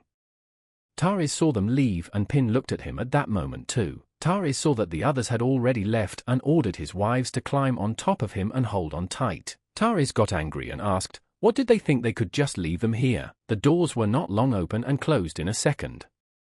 But Taris and his girls managed to get through. Pin went inside and started saying there are lots of gold coins. They are rich. Anna was surprised too and asked, can they really take them? But Taris walked up to them and pushed Pin to the side, telling him to get out of the way. Gasha shoved Anna too and told her firmly to get out of the way. Taris looked at the coins and said that the treasure did exist. But the most important was the devil's nectar that stood in the middle of the room. Pin says that now, they don't owe each other anything. They don't ask them to be grateful, but don't let them go overboard. Taris said they didn't expect them to help them so much, and as a thank you they would let them die quickly. But suddenly one of the coins fell from the coins and revealed a devilish look that was ready to devour them. Slowly, a golden dragon rose up in front of them, and everyone was surprised and didn't understand what was going on here. Pin was scared badly and turned to Elizabeth and shouted to her that it was a dragon and let her see it. Anna said no, and something more terrible was hidden here. The dragon didn't look at them for long and was ready to fight. Gasha asked the Lord what should they do.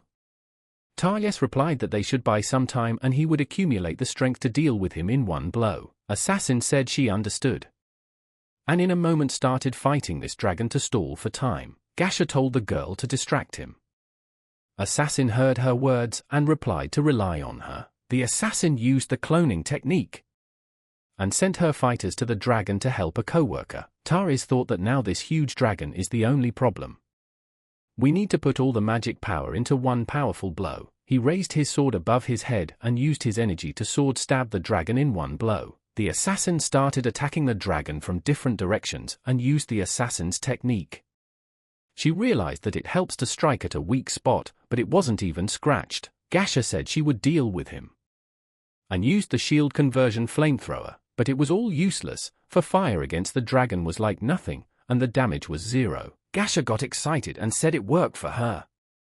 And she learned this new technique after becoming a 3-star demon spirit, but the dragon didn't let this go unpunished and immediately slammed her paws hard into Gashi's side. Gasha couldn't do anything against the dragon's attack and bid farewell to her life in the same second. Assassin saw that Gasha was defeated and used her technique, thousands of clones. But while she can't do much damage to him, at least she'll be able to distract him. The dragon saw that it wouldn't work that way and used the golden hurricane technique to take out all the clones. At this time, Pin was looking at the dragon and didn't move from his seat.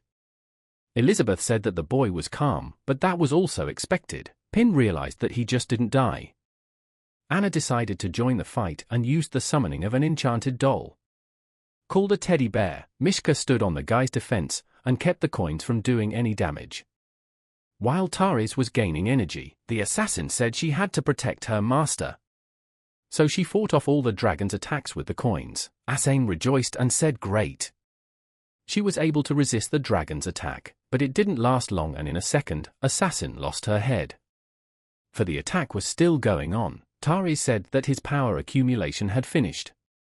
He immediately used a 300% lightning flash attack. Taris said that this strike, even a demon sect level strength wielder wouldn't be able to block it. But things turned out differently. The dragon remained unharmed and uninjured, while Taris' sword shattered into small pieces. Taris held his broken sword in his hand and said that this simply couldn't be. The dragon didn't play with him for long and in a moment slammed his tail into the guy. Taris couldn't even dodge the attack. It was a golden dragon, which had the level of a 4-star demon sect. But Ping and the guys weren't scared and stood still. Pin turned to Elizabeth and immediately thought that the centaur had just died from a dragon's tail strike. And it looks like we'll have to use their trump card. Elizabeth asked him what he was going to do next. Pin replied that it was her turn to act, and then Elizabeth asked in surprise, "What?" Ping replied that otherwise he was afraid they would die here. Elizabeth got angry and told him not to dare order him around in front of strangers. Does he really want to use her to threaten her? There's no way that's going to happen. Anna said the real nightmare was yet to come.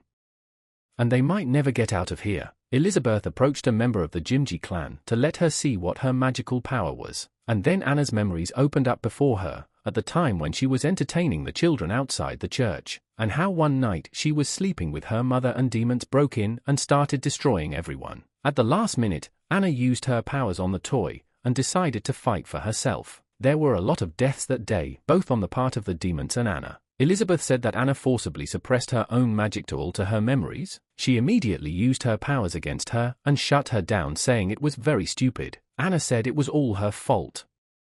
May the brothers and sisters forgive her for her decision that day. Elizabeth says she's an insult to the Jimji clan. If she wants to escape the prison of regret, let her step up and fight for it. Anna replies that she agrees. And at least this time she wants to protect little brother Pin. It immediately gained another strength and rose into the sky. In that second, everything changed. Ping shouted to Anna because he didn't know what she was doing. Anna raised her hand to the sky and said she was summoning an enchanted doll. But this time she summoned all her toys. The dragon saw that it was not so simple and started to attack. But it hit Mishka's body, from which it received no damage. Mishka didn't bother to stop and sucked on the dragon's leg to keep it from moving, and then ran the rabbit with his mighty blows, causing the dragon to take damage. The dragon didn't revive such a turn and didn't have time to react. But the wounds were so painful that it even crouched down. Pin asked Elizabeth what had she done to Anya? The girl replied that nothing, she just helped her accept reality. The dragon saw that this was not going to work and launched an attack on the bunny. Anna saw that it was going the right way and ordered the beasts to grab him. This time the bunny did not have time to react and fell under the dragon's paws. He could not move, for he was under the pressure of the dragon's paws. A snake ran up at that very second and coiled itself around the dragon's body, preventing it from continuing to move. The dragon immediately used the golden hurricane attack. But the enchanted bird used wing magic and repelled the attack. Pin looked at this and said that Anya was amazing. And then he remembered something and asked, what else is the Jimji clan she belongs to? In a moment, he turned around and was very frightened. It was Yes who had attacked them with a flash of lightning. He was badly wounded and could hardly stand on his feet. His face was completely bloody. He asked the boys if they had received. Elizabeth asked, is that asshole still not dead? Pin yelled for him to get his backpack back. Pin opened his backpack and said his trump card, these fruits, and now they are only in his hands. Tari started eating all the fruit and didn't stop. Pin asked him what is he doing? It won't work anymore, but he still wants to eat them. Taris didn't stop and in a second he turned into something horrible. His eyes began to glow. He said, this is it. His muscles began to expand and slowly began to turn into a monster. Taryeh said, the power that kicks in. I've never felt so powerful. Taryeh said that with this power, he no longer feared the members of the Holy Sword Guild. The dragon saw this terrifying man and used the golden dragon breath. Taryeh walked away from the battlefield in the same second and somehow found himself next to the dragon. And yelled at him to stop interrupting him. Taris didn't stop and used a thunderbolt attack. The dragon had no time to react and was caught in the thunderbolt attack. Taris knocked out the dragon with his attack and walked over to the statue. He said that if he drank this, he couldn't imagine how strong he would become. He did what he wanted to do and drank the entire cup. His eyes shrank to little red dots in the same second. He grew to a demonic form. Taris said that he now realized the full value of the devil's nectar. Ping said that this guy is getting weirder and weirder. Have Elizabeth do something soon. Anna told them not to worry, she wouldn't let him get close to them. And used a summoning magic, but Taryeh got there before she did and sank his claws into her. Taris said that he would get rid of her first.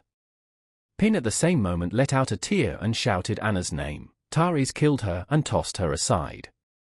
Turning to the boys, he said it was Pin's turn. Pin ran up to Anna and told her to hang in there and not to pass out. After all, Elizabeth would help her soon. Taryeh walks up to Elizabeth and says that he knows she's hiding her power, but it doesn't matter. She only has two choices, become his woman and let her take him into her kingdom on the condition that she help inherit everything, or he'll play with her until she's useless.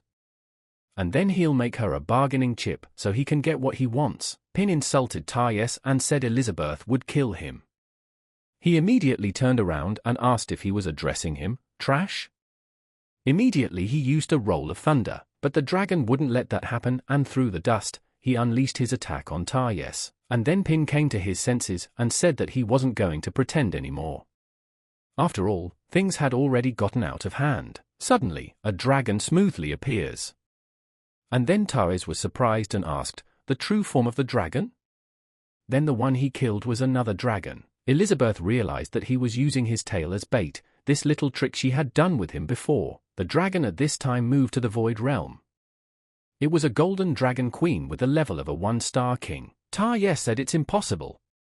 He has the level of a demon king, he can't lose to that dragon. But suddenly something impossible began to happen, and Tayes began to transform into something powerful. Pin asked Elizabeth, he didn't think so, did he? The girl replied that she was sure he had realized it a long time ago. This place doesn't exist. Pin immediately took to the air and started shouting that they were flying. Elizabeth said that even if magic is his weak point, he can't help but feel such power. The dragon began to speak in its own language to Elizabeth, while the girl answered him in the same way. But suddenly there was a flash and the dragon turned into a little girl. She asked the mistress that it was really her. Emilia was waiting for her return. Elizabeth said that she had already gotten the Demon King level and she's still as naive as she is. She originally didn't want to come here and wake her up because she was too clingy. Emilia began to deny it and said that Madam had been gone for 500 years without saying a word. Did she know how much she was missed? Emilia began to tell that she was born between heaven and earth, and the mistress found her in a hidden realm and helped her hatch with her magic. Elizabeth found her and told her that they would contract her. Not only did she give her the name Emilia, but she also personally trained her and played with her. She swore that she would protect her and serve her mistress. As she grew older, she began to carry her everywhere to fight nasty creatures. Later, gentlemen, to end the endless wars, decided to become the ruler of this world. She was happy to see her achieve world domination step by step, but since then she has been smiling less and less. She told mistress that she was getting stronger every day and she was too weak to help her. And unexpectedly, when she went to patrol the territories, she wanted to pull out the holy sword to find the legendary hero, but there had been no word from her since then. Aristotle said that 10 years have passed. Her Majesty's reputation instills terror in the people, but hardly provides stability. In fact, there has been a strange change and crime rates continue to rise. Mughal said matter-of-factly. Several great orc chieftains have already announced their separation from the tribe. They cannot be suppressed without Her Majesty's help. Heimerdinger replied that they could not stand idly by, for the more the latent threat grew, the more damage it would do when it broke out. Twyla turned to Jimji that he had been with Her Majesty the longest. Did he think Her Majesty really had some issues with this legendary hero? Jimji replied that it was impossible. He had witnessed Her Majesty's terrifying power. There is no one in the world who can match her. They can do what they want, but he will find the Queen himself. Malfoy said he agreed, and it was time to go back to his domain. And he would personally seek out Her Majesty, and eventually, the ministers returned to their territories. She wasn't interested in any of this, so she took only the unfinished glass of wine, and she returned to where the Lord had found her, believing that one day she would come to this place. She waited and waited for her return. She waited for years, and finally she came back. Elizabeth replied that isn't it great? It seems that the long wait made her put away her playfulness and master meditation, which is a key step in reaching the level of Demon King. Emilia turned to Mistress and asked that she not leave her again. It turns out that Mistress left for 500 years just so that she could master meditation and reach the level of Demon King. Everything was for her sake. Pin turned to Elizabeth and told him to finish remembering the past. We need to save Anya quickly. Anna immediately turned to her brother Pin and asked where they were. Pin was surprised and asked if she was okay. Anna replied that everything was fine. She reached into her pocket and said that the apple her brother had given her had been crushed. Ping replied that it was no big deal, so she didn't have to worry. Elizabeth realized that he had everything under control. He had foreseen this outcome when the bananas were distributed. Emilia was enjoying herself with Mistress and did not take a step away from her. But then she wondered why Mistress kept looking at the little man and only looked at her once. Emilia asked the Mistress who he was. Elizabeth replied that he was a legendary hero. She had been staying with him all this time. Emilia thought he was also a legendary hero. Not only did he steal her mistress for 500 years, but he wants to take her heart away from her? She would get rid of him, and with him, all her grudges once and for all. Pin introduced himself to her, and introduced himself by saying his name. Emilia thought that now that she had reached the level of Demon King, she could match the power of the Queen. If they joined forces, they would definitely kill him, the legendary hero. She immediately attacked the guy with her Dragon Queen claws, and shouted that she was happy to meet him too, but then she collided with Pin, and fell to the ground. Pin apologized and said that he could not react in time. Emilia thought an entire city could be destroyed with this attack and he just repelled it. Ping said it was his turn. Emilia thought he was no less intimidating than Mistress. He could really suppress her who had reached the level of a Demon King. Emilia immediately shivered and said no more. Pin took her hand and said he was really sorry he didn't have time to shake her hand. No wonder she's so calm. And it turns out this dragon girl is her friend. Emilia was surprised and asked, shaking hands? A friend? Elizabeth said, you could say that, but to be precise, she was her riding animal. Pin asked in surprise, a riding animal? And immediately pictured Elizabeth riding Emilia. Elizabeth immediately waved her fingers and said that was enough for today and motioned them into town. Emilia was surprised and said that her mistress was incredible. She thought that she was only able to create that place after obtaining the Demon King level. The mistress devoured him in an instant without any effort. She truly deserved to be called a queen. Pin was surprised and asked, what did he mean coming back was so easy? He thought that as long as Elizabeth was by his side, all his problems didn't matter. Anna took a moment to grab her stomach and said that was too much. Immediately she collapsed into Pin's lap, spitting out her food. Her last words before passing out were that she was passing out from teleportation. Elizabeth told Pin to carry her into the house so she could rest. And she needed to talk to Emilia. Emilia turned to her mistress and asked, does she wish to tell her something? Let her command her. She looked forward to being able to serve her. Elizabeth asked her, had she heard anything about the Dark Guild of the Demon Realm? Emilia replied that although she hadn't been in the outside world for 500 years, some news from the Demon Realm had reached her before she went into hibernation. And then she said she remembered. She was based on that guy, Malfoy, the human prince. Does the mistress really know him? And then Elizabeth replied that there seemed to be such a person. Emilia asked what was the matter? Does she wish to ask him to do something? Is it something she can't? She can learn. Elizabeth replied that she had heard that this dark guild had committed a huge amount of killing under the limit of resurrecting her. This caused her to be displeased. Emilia asked, what does it mean to resurrect? Isn't she alive and well? That's just disrespectful to her. What does she wish she had done? Elizabeth replied that she should make his completely disappear from this world, but should not reveal information about her or this place. Emilia replied that everything would be as mistress ordered. Elizabeth said she was so obedient. Once she is done with this, she will set her free. And then she can do whatever she wants. Emilia told mistress to rely on her. She's going to destroy the Dark Guild. She figured mistress would set her free and let her do whatever she wanted. So she could climb into bed with mistress every night, just like when she was a child. Emilia flew into the sky, but suddenly there was an explosion. She asked, what the hell?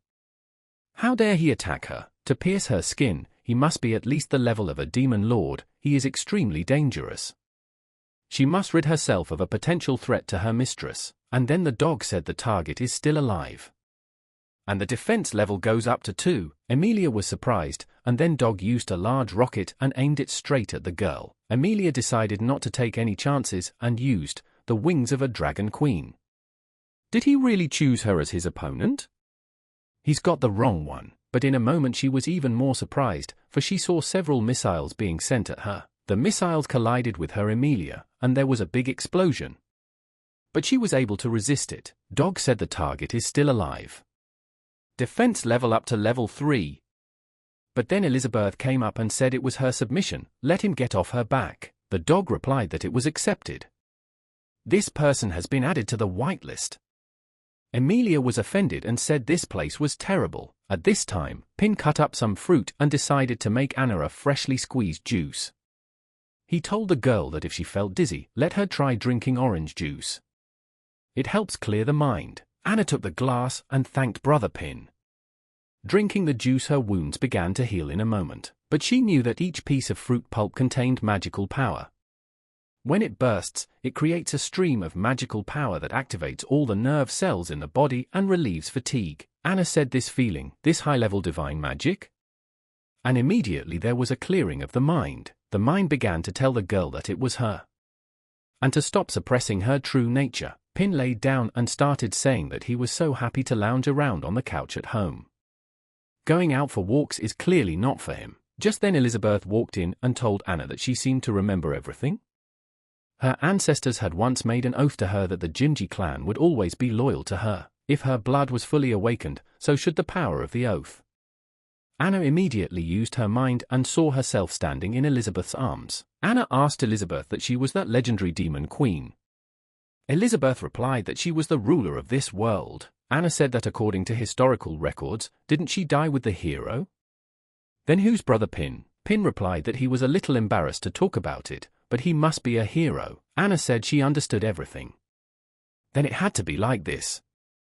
Brother Pin and little sister Elizabeth fought to the death, but after a month, they developed feelings for each other, and eventually they gave up fighting for the title of strongest and turned on, and they have lived in seclusion for 500 years ever since. Elizabeth said it was okay to say that. Pin turned to Anna and told her not to say anything stupid, she would hurt Elizabeth. Elizabeth said that being a descendant of a demonic lineage of strongest warriors, she has gotten to this state. She is a disgrace to the demon clan. Pin asked, did Anya belong to the demon clan? Elizabeth asked, that must have been about 600 years ago, right? The child named Jimji had awakened, his eyes glowing red as he used magic power, and his combat skills had greatly improved. However, as his strength grew at a breakneck speed, he became incredibly cruel. Only constant killing could satisfy him. In just a few years, he plunged her northern territories into chaos. Over 100 elite warriors under her command were killed by him. This only increased his ambition, and he came to her castle, trying to challenge her. And used the seal. Naturally, she quickly overpowered him and sealed his cruel side. From then on, he swore that his kind would be loyal to her. Anna said she didn't know anything. She remembers living in the church orphanage and the nuns, brothers, and sisters are her family. Elizabeth said that Anna killed everyone in her orphanage when she became distraught, unable to face reality, and so made up her mind to wait for the nuns' return. Elizabeth realized that with that kind of power, Jimji could have taken over. Why had he backed off? Is it about the others? There seems to be a lot she doesn't know, and then Anna replied that it's not like that, her siblings. And then she let a tear fall. Pin turned to Elizabeth and asked if they had met her brothers and sister at the market. Elizabeth answered him to forget it. She used the portal and told them to just expose the lies and see who her so-called younger siblings were. She opened a portal and revealed that these were not her siblings, but simple playful soft toys. Elizabeth asked Anna, she realized. She uses her magical power to support the dolls, so she can't rise above the level of a mage. Pin asked, is that what this is about? Elizabeth said she tried her power to protect her loved ones from the dark apostles, then went insane and killed her family. That's the reality she's avoiding. Anna denied everything in her head and screamed that it couldn't be. And her head was splitting hard. Elizabeth stopped listening and punched Anna. She couldn't help herself and passed out. Elizabeth said that she knew that Pin wanted to help her, but she was only temporarily unconscious. She has to remind him, if she can't control herself and loses her mind again, she fears the whole city will be destroyed. Pin replied that he understood everything. And let Elizabeth let him make things right. After all, he can't leave it like this. Pin decided to bring Anna to her place of life. He decided to look after her and get her cleaned up. Opening her eyes, Anna asked Pina, had he really brought her back? Had she caused him trouble? Pin replied that it wasn't like that. He did it with the help of Elizabeth's portal. Is she feeling better? Anna replied that she remembered everything. There was no nun. In fact, she was the murderer. Ping said that's not true, she was trying to protect her brothers and sister. She's not a killer. Anna started to deny everything and said it was all her fault. It was her fault for running away after she lost control. Ping said that it was the Dark Guild's fault. She didn't want to lose control after waking up, so let her stop blaming herself. There's still a lack of materials. Anna said she killed them. You can't change that. Pin said that details are as important as making dolls. She makes them beautifully, but afraid that the filler will come out somewhere, she tied a lot of knots. In the end, the doll loses its soul. Pin asked Anna if she would let him help untangle the knots and remake her. He immediately pulled it apart. Anna saw this and asked the guy what he'd done to her brothers and sister. And immediately she turned into something horrible. Pin said Shakespeare once wrote, "Let them not be frightened." The island is full of sounds and rustling and whispering and singing. They are pleasant, there is no harm in them. Ping said it felt like hundreds of instruments were ringing in her ears. And then she found herself in the water and asked where she was. But suddenly a portal opened in the sky and Pin held out his hand to her saying, "And golden clouds he dreams of. And treasure raining down on him. And he cries that he is awake." Pin told her to look at that clear sky. And let her make up her mind. She immediately climbed onto Pin's arm. Anna came to her senses and asked where was she now? Pin said he remade this doll for her. His name is Raphael, and he hopes he can help her heal. Anna took it in her hands and thought she had that feeling. She couldn't be wrong. She immediately cried and realized in her head that it was her siblings. She saw that they had enveloped Pina and were yelling that they were free. Anna began to cry very hard and said that she would protect the church. Pin replied that the sky always clears up after it rains, and then Pin thought and realized that, fortunately, he had learned about psychotherapy from the books he had previously received from the system. But just in case, he would still have to reread them regularly in the future. Emilia at this time arrived at the demon realm swamp of death. She flew slowly over them and wondered. Emilia said that it was unacceptable to turn Madame's land into such a mess. She immediately started looking around. And then someone in the fog started saying that the food had come to them. Whoever kills her first gets to dismember her. He wants her soul. Emilia saw them and asked, "Does this guy treat Mistress Lands like a garbage dump?" The monster leaders saw that their subordinates had lost. Everyone was surprised and couldn't believe it, but in the distance she saw someone standing there with a pacifier in their teeth. The monster leader asked who was she? And how dare she come to the Dark Guild to single-handedly sow confusion? This was one of the 6 pillars of the Kurtuzad Dark Guild.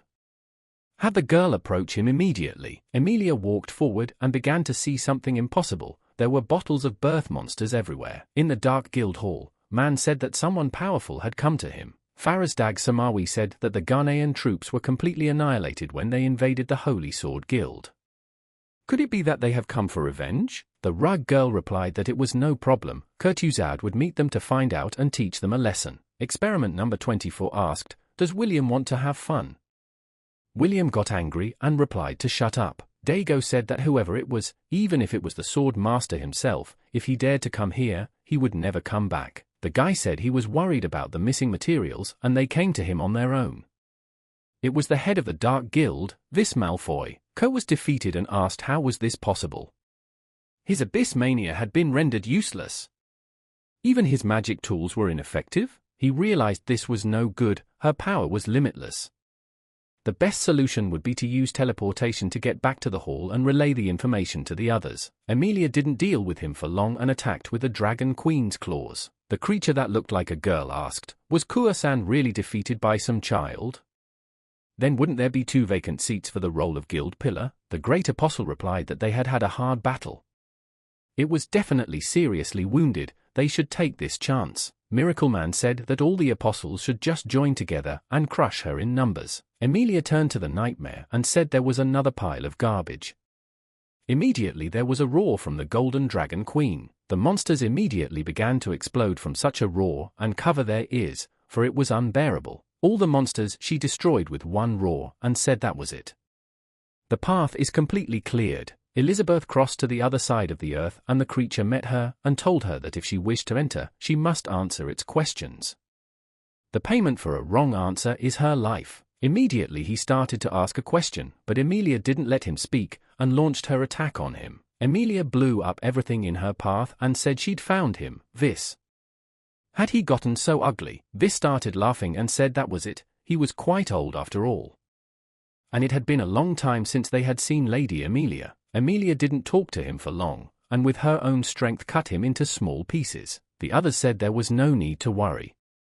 Had her attack worked on the Lord? Emilia pulled herself up and said they were done for the day. A shattered Vis said that, as expected of Lady Emilia, she had gotten much stronger. Vis asked her why she had suddenly awakened from a deep sleep.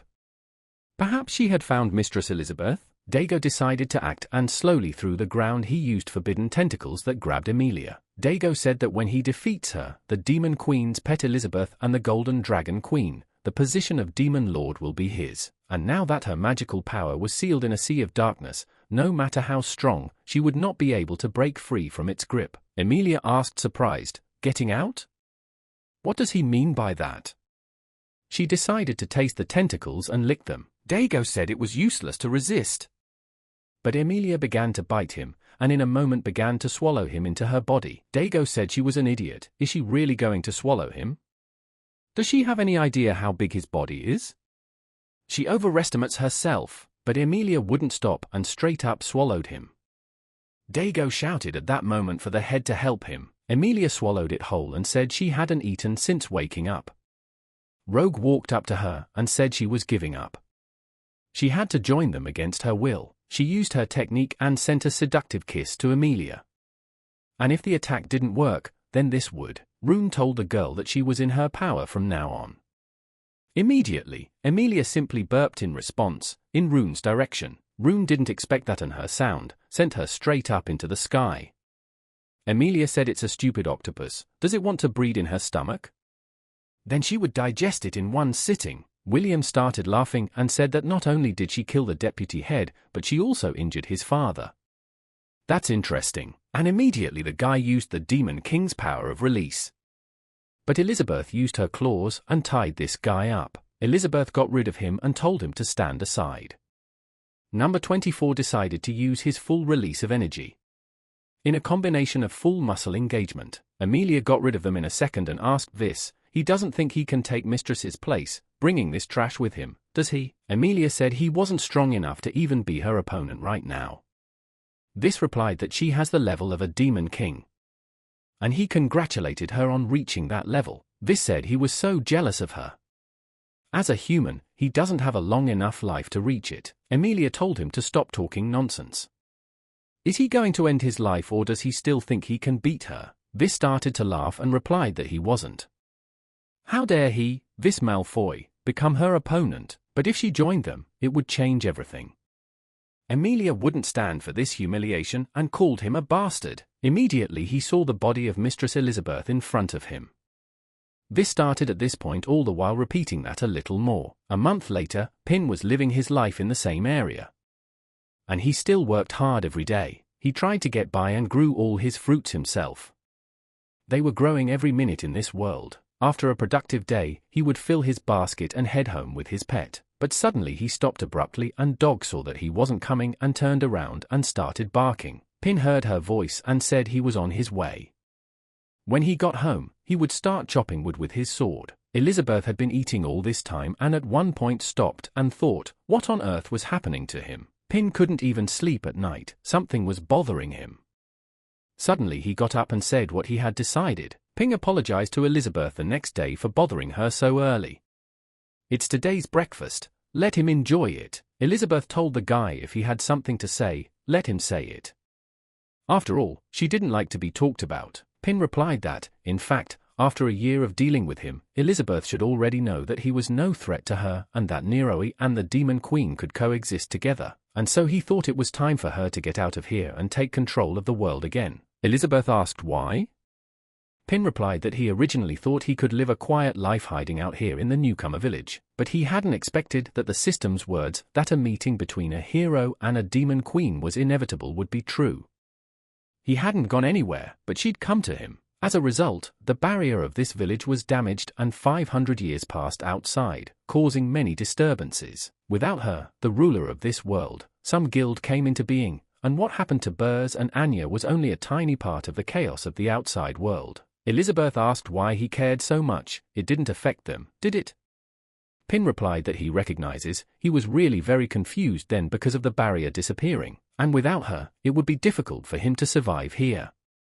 If he didn't know what was going on outside, he could surely continue his life without any problems, but after learning about it, He can no longer stay away simply because he doesn't want to be a hero, he doesn't want to make people suffer. And then Elizabeth thought, did Pin just say he couldn't live without her? Pin had asked her to go and be the ruler of this world again. Even though he's an incompetent hero, he can't continue to be selfish. He realized that if this place was destroyed by monsters, at worst he could go to work in the city. Elizabeth finished her food and asked Pina what he wanted her to solve the problems in the outside world. It's just a trifle, nothing more. Pin got excited and asked if she was okay with it. He will help her pack her things. Elizabeth replied that no, the outside world is not interesting, but there are 2 ways to solve this. Pin asked which ones? Elizabeth replied that the first one is the easiest. She will cast a world-destroying spell to eradicate the problem completely. What will he say? Pin immediately started waving his hands and replied that definitely not. Elizabeth said then a second way to find the right person to rule the world. She could teach him while in the shadows. Pin asked, the right person? Who would it be? Elizabeth replied that he knew that besides her, he was the only one suitable. Pin asked, did she want him to rule the world? But how could she? He wished for something else altogether. Pin wondered after the conversation how things turned out the way they did. Elizabeth was yelling at him to focus. Let him start practicing sword practice. Pin replied that he would get right on it. Elizabeth thought the guy wanted to play with the Demon Queen. But he's too young for that. But she can't deny that in terms of strength she is slightly superior to her. But when it comes to psychology and strategy, he's no match for her. And when he told her to leave this morning, she felt so miserable and almost did. But then, when he said with all his heart that he couldn't live without her, she totally got him. After all, the guy knows full well that with their power, they can destroy this world and rule it with a single thought. So the best thing they can do is just leave him to develop on his own and watch him change in his spare time. Also, Emilia took care of the Dark Guild, so you don't have to worry about that. Every day this guy wandered off in his thoughts, and today he woke her up early in the morning to talk nonsense about how he wanted her to leave and rule the world. But she has a feeling he's just trying to find an excuse to get her to pay attention to him. Obviously, after a year of socializing, he has a crush on him. Pin wondered in a moment, is it true that if you dab your sword 1,000 times a day, you can improve your skills?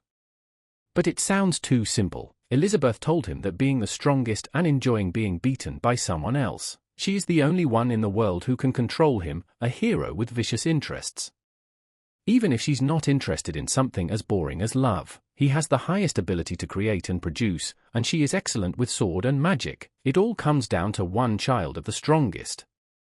She thought, what kind of child could they create?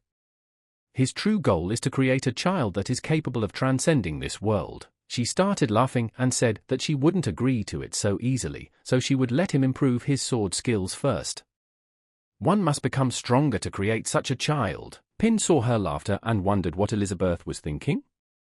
Was she really going to teach him sword and magic skills so he could destroy the Dark Guild? But suddenly everything unfolded differently. The sword in Ping's hands flared up and a large smoke erupted. The sword ended up turning into a child who fell in front of him. Ping was very frightened when he saw that the sword had turned into a child. The blonde man asked Ping, who was it that he called a child? Before him stands the great spirit of the holy sword, Alpha. Elizabeth stood up and asked them what was going on here. Alpha saw her and got angry and said that she was the Demon Queen Elizabeth. He didn't talk to her for long and immediately pounced on her with his blade, screaming at her to die. But Elizabeth proved to be stronger than this guy and immediately kicked him with her foot, sending him skyward. She told him to sit down so they could talk.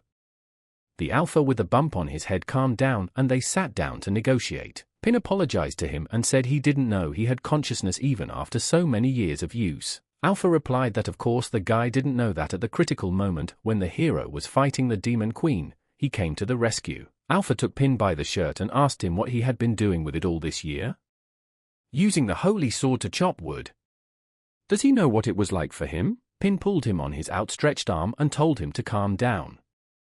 Alpha said that Pin actually changed the plot and befriended her, and he even turned him into a wood-chopping tool. He doesn't deserve to be a hero at all. Elizabeth asked Alpha, he doesn't want to kill her, does he? Alpha replied that no, because it was because of stupid system settings. It's different now, given the circumstances, she's his savior. Elizabeth says it doesn't matter anymore, and since he's here, let him help Pin rule the world. Alpha asked in surprise, rule the world? Pin replied, in terms of saving the world. Alpha asked the guy what he was talking about. Pin replied that although he had been idle for a long time, he had now decided to take charge, train, and then save the world. Alpha replied, practicing. Doesn't he know what his talent is? He thought he had just practiced sword swings with it 100 times, accumulated experience equal to the experience for defeating a Demon King level enemy. Pin replied that he knows he has talent, but with two great mentors, him and Elizabeth, he believes he can do it. Alpha asks what the hell is he talking about? He tells him oh, and then Elizabeth covered his mouth with magic and prevented him from telling the truth. She asked Pina if he could wait a minute.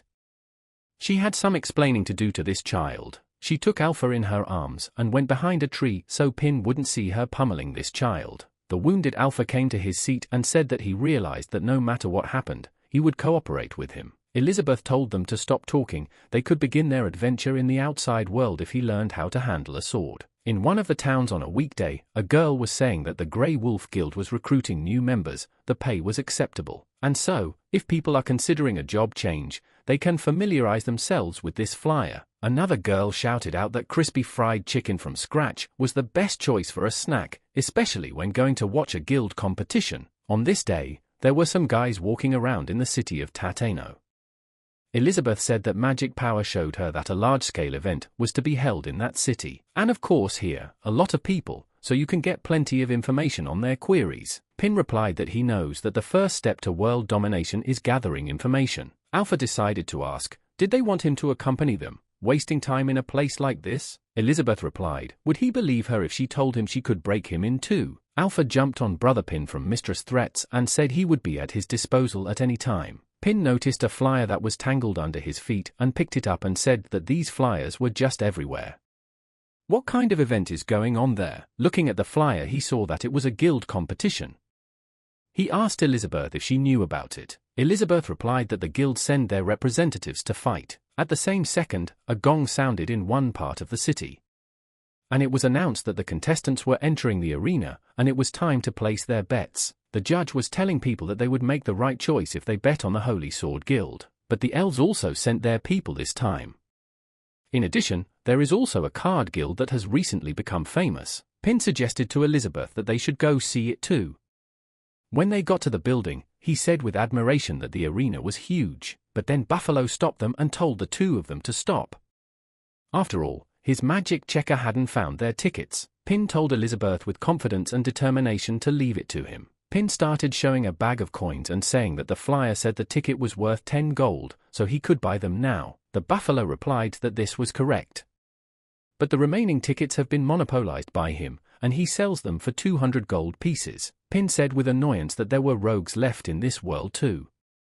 Elizabeth didn't put up with it for long and recruited Buffalo with her power. The Buffalo said respectfully, here are 2 VIP tickets for them. And let them accept them, he would be honored. The guys immediately headed to the arena, and upon entering Pin started to say with surprise that this was indeed a VIP area, and such a luxurious one at that. On this momentous day, there were some serious people present in the arena who held a lot of weight in the guild. Anna turned to her friend Luna to see if these people were also on the guest list. Pin and the girl sat down in their seats and he started to say that it was his first time in such a big arena, so he was a little nervous. Elizabeth didn't care about that and asked the guy to provide her with something to chew on. Anna was wary of the boys and ordered Luna to keep an eye on them. Luna speculated that maybe they were from that guild. After all, their head had helped them a lot. But then a voice came out of nowhere and addressed the people. He asked them to give him a warm welcome. With a spectacular appearance, the guy came down to the arena and told them to move on to the finals of the guild competition. The guy says he's their host Goblin Gob. And without further ado, let him introduce the 4 contestants who made it to the finals. Gob said that one of the finalists is a genius swordsman of the Qing Holy Sword Guild. The second of the finalists was the ferocious giant bear guild General Gaola. He was followed by a handsome man from the elf guild named Travi. And last, but not least, a special guest from the Guild of the Holy Sword, a representative of Card Lydia Yi. Gob asked who would be the winner of this competition. He immediately flew his hen into the sky and shouted that it was time to begin, and then a fierce battle ensued. Travi assumed that this mountain of muscle from the giant bear guild looked too dumb. He's probably just cannon fodder. The ferocious giant bear guild General Gaola shouted to the entire arena that he would crush him. Travi thought that regarding the newly formed card guild, the only reason why they are eligible to participate in this competition is because they helped the Holy Sword Guild kill 6 pillar demons. They're just a second-rate guild affiliated with the Holy Sword Guild. They are only represented by the head. This one isn't dangerous to him either. So, the only one who could pose a threat to him was the blue sword from the Holy Sword Guild. Gaola sprang into action and attacked Travi with a ferocious bull kick attack. And it was followed by smashing, breaking and crushing. Travi reacted quickly to his attack and drew his arrows and said, "What kind of primitive barbarian is attacking him?" Travi released an arrow and hit another person. And at this time, he also started to fight and attacked Qing. Gaola caught the arrow in mid-air and said that this broad's words were so rude. And he would be the first one he would kill. Breaking the arrow, vines followed from it and surrounded it from different sides. And created a cage of roots. Travi bounced back from the attacks and said that an uncultured beast like him should have been locked in a cage. Gaola asked surprised that he was the one trying to shut him down with those rotten roots. The guy lost his temper at this point and said he would destroy them all. And he used a bull ram, but it turned out to be much more complicated than that. The roots began to slowly pull him apart so that he couldn't use his powers. Gaola asked what was going on. Travi replied that it was the roots of the eucalyptus. When they are struck, they shrink and release an extremely sticky liquid, and decided to get out himself, and taking out his sharp sword, he used the ripping technique and started cutting the roots. Travi thought that this guy's speed was so fast that even the roots couldn't reach him. Qing at this time had already gotten out of the cage with his skills. He said that he apologized for destroying his plant. Travi replied that it didn't matter and he could pay with his life.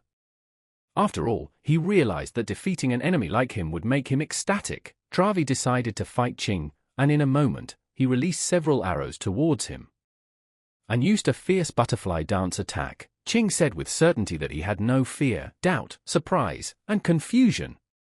And it does not exist. He immediately used the blue bird technique. And the blade pierced through all of his roots and cut Travi's arm. Travi thought in confusion, how is this possible? As he fell to his knees, he realized that he couldn't handle him. Qing walked up to him and said that he had lost. Travi turned to Qing and said that he truly deserved to be called a genius of the Saint Sword Guild, but let him not forget that he was also a genius of the Elf Guild. But it wasn't that simple. Travi used his roots and applied the butterfly blast. Qing didn't have time to dodge this attack and suffered several injuries, but still survived. Travi at this point had slime in his teeth, which he spat out in front of him, after which a plant was formed. It was a healing lily. Travi said that the Holy Sword Guild was really strong. Lily latched onto Travi's arm in the moment and slowly began to unite with him. He said his attacks were too simple, it was his flaw, and thanks to the blessing of the sacred tree, they, the elves, became the strongest. But at that moment, Gaola came out and kicked him from behind. Gaola started laughing and said that just like he said, he would kill the first person he kills. And braggarts annoy him the most. Gaola said now it was his turn. Qing said the aura that was coming from him. And then people started shouting for Gaola to crush him again. Gab said that Gaola's revenge had stirred up the audience. The first to leave the competition was the handsome Travi from the Elf Guild. How did he leave him? That didn't matter. What mattered now was another thing, whether the injured Qing could withstand Gaola's attacks. Qing didn't take any chances, and summoned his sword to his hands. He saw that Gaola had used her sweat to slip out of the cage. Fortunately, he used his blade in time to defend himself, so the damage is minimal. Gaola said force decides. He would crush him. And used a muscle power release of 70%. Qing used his gymnastic skills and dodged the attacks. After that, he threw 5 instantaneous strikes. Gaola took everything on his body and asked with a sneer, "Is that it?" Qing looked at his weapon and saw that the blade was damaged. Behind that, Gaola used a muscle power release of 80%. Qing didn't have time to dodge and took defense with his sword, but Gaola hit right on target. Qing couldn't help himself and stepped back a few meters. But saw the flaw, his sword was completely destroyed. Gaola didn't take any chances and used a muscle power release of 90%. After launching several attacks, Ching was able to dodge all of them. Ping said, "Such a tense fight. Who does Elizabeth think will win in the end?" Anna said his sword, a rank weapon forged by the dwarfs, was broken by a simple blow. Luna turned to her sister and asked if they should stop it. The Holy Sword Guild couldn't be further embarrassed. Anna thought, when did the members of the Giant Bear Guild have time to become so strong? Was it really the Dark Guild's effort? She answered her sister that there was no need for that for now. In the VIP area, Hui Greysword asked Elder B.A. Lee, "Is this an apostle? Do they need to intervene?" Elder B.A. Lee replied that these two should be able to handle it on their own. Didn't Burrs think the same way? Burrs Mangy, the head of the Card Guild and a former member of the Holy Sword Guild, replied that anything was possible. Hui thought that everyone knew that Mr. Burrs hated the Dark Guild. At the mere mention of the apostle, he can barely contain himself. He is shaking with anger. He doesn't know what he went through to want to start his own guild to fight them. He has killed hundreds of apostles in the past with his own hand. Elder Bears saw familiar people ahead and thought, how is this possible? How did these two get here? Before his eyes he saw a different picture. While Pin asked Elizabeth that if they don't meet his expectations, what does he want to do to them?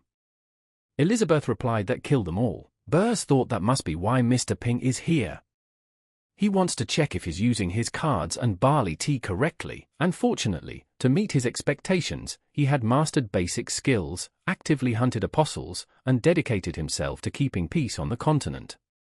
But would it be enough? Gaola shouted that Ching was a small bug, and now he would swat him. Ching realized that he had one last trump card left, but would he be able to use it now? And then he refused and realized that he must not doubt himself. He must remember the teachings of the Sword Master. If he wants to enter a state of selflessness, he must let go of all distracting thoughts. Gaola used his magic and immediately pulled the earth right into himself. Anne was greatly surprised and used high-level earth cloth magic. Ching fell into a big trap, from which he was greatly disappointed. Gaola said that Ching must have thought they only specialized in strength. But they actually study earth magic as well, and they're not inferior to those high-level guilds, does he realize? But there was a micro-cut in the balloon. Gaola was immediately startled and stepped back. He saw that Ching had used something that cut his arm. Ching said, "No fear and doubt. Surprise and confusion." Immediately, he had to use his magic sword energy. Ching said he didn't exist. Gaola was very angry and said he would kill him, but Ching used all his strength, and from a distance applied it, and wounded Gale very badly. Ching said that this was his last chance. Gaola immediately told him not to dare to play with him. Ching turned into a monster and said that in this competition, just using strength was enough. As for the forbidden drugs, don't use them unnecessarily. Did he understand? Gaola replied to the teacher that he understood him. And in his head he thought that he didn't expect the people from the Holy Sword Guild to have such strong skills. Should he use an illegal drug? Worst case scenario, his body just can't take it. Ching said that if he decided to give up the power given to him by the Dark Guild while he was still in his right mind, he would keep him alive. Gaola used his powers and realized that he would get the level of Demon King and kill them all. But Ching didn't play with it and cut it into all its parts. He was very cruel to him because he didn't want to get trapped, but it turned out differently. At this time the guy helping Pin was sitting in a cage of roots. He wondered if he could do it. Or should he just give up and this would all be over? Elif was in a card guild at the time and was trying to train to increase her level. Elif said, taking it to the next level. 5-star Demon Spirit, 1-star Great Demon Spirit. She said that meditating and taking it to the next level takes a lot of mental energy. Fortunately, this magic barley tea helps calm her thoughts and keeps her from getting lost in this universe of cards. It has an amazing effect. She was able to obtain the level of a great demon spirit in a short time despite her mediocre abilities, and then Burrs came and said that he had come. Elif was overjoyed to see her father. She asked what happened to the Holy Sword Guild. Is he all right? Burrs replied that the Dark Guild's invasion had been dealt with, but the internal problems of the Holy Sword Guild were much more serious than he had expected. He didn't meet the Sword Master in person this time. Elif asked, what should they do now? Without the recognition of the Holy Sword Guild, they wouldn't be able to develop in the area and recruit people to glorify Ping San's cards. Burrs said that although he hadn't seen the Master, he had helped them repel the Dark Guild's attack and had gotten something unexpected. Immediately, he opened the bag and Ilif asked in surprise, "The dark mechanisms of the great apostles? There are so many of them. She has the spirit level of a great demon, so she should be able to purify them in one day." Ilif asked her father, "Was this something unexpected?" She thought, how big was the Dark Guild's attack? Burr said no, that wasn't all. The Holy Sword Guild let them feel in the finals of the guild competition. Ilif asked, "A guild competition?" Burr said that if she participated in it and won, their card guild would be recognized. Ilif asked, wondering what she should do. The previous participants were all geniuses. Their strength was at least at the level of a demon sect, and she just got the spirit level of a great demon. And she's afraid, she just can't glorify them, they'll embarrass themselves there. Burr said it doesn't matter, what matters most is confidence and determination, they're not what they used to be. Let her take Mr. Pina's deck of cards with her, and this gap in levels won't matter. Warrior Yi thought that although her father had said to take Mr. Ping's cards, with her strength, she couldn't use more than 6 at a time, and the rest of the battle would have to be spent with only copies of the cards, which would greatly reduce the power of her attack. But in order to properly glorify Mr. Ping's cards, she must not back down. Immediately Ilif thought that determination was the most important thing. And immediately she used a card cut. In a second, she freed herself from the cage and walked past her opponent's head. Ching said that hiding his strength and only starting to act at the end wasn't a bad strategy, but he wasn't his opponent, so let him just give up. Their guild owes them a debt of gratitude. He doesn't want to hurt her, this is his last warning. The old man asked what kind of weapon was this? Ilif immediately used her card cut and attacked with her card sword. Ching said that she just wants to distract him with these tricks. The real target would hit him with a different skill. Ching apologized and attackingly said that she wouldn't get that chance. And then Ilif realized that the guy had figured out her plan. Ilif wasn't stupid either and put one card under her foot, which she straight up dodged the attack from, and directly sent a card slash right into the enemy. But Ching was faster and dodged it. Ilif used the card cut again.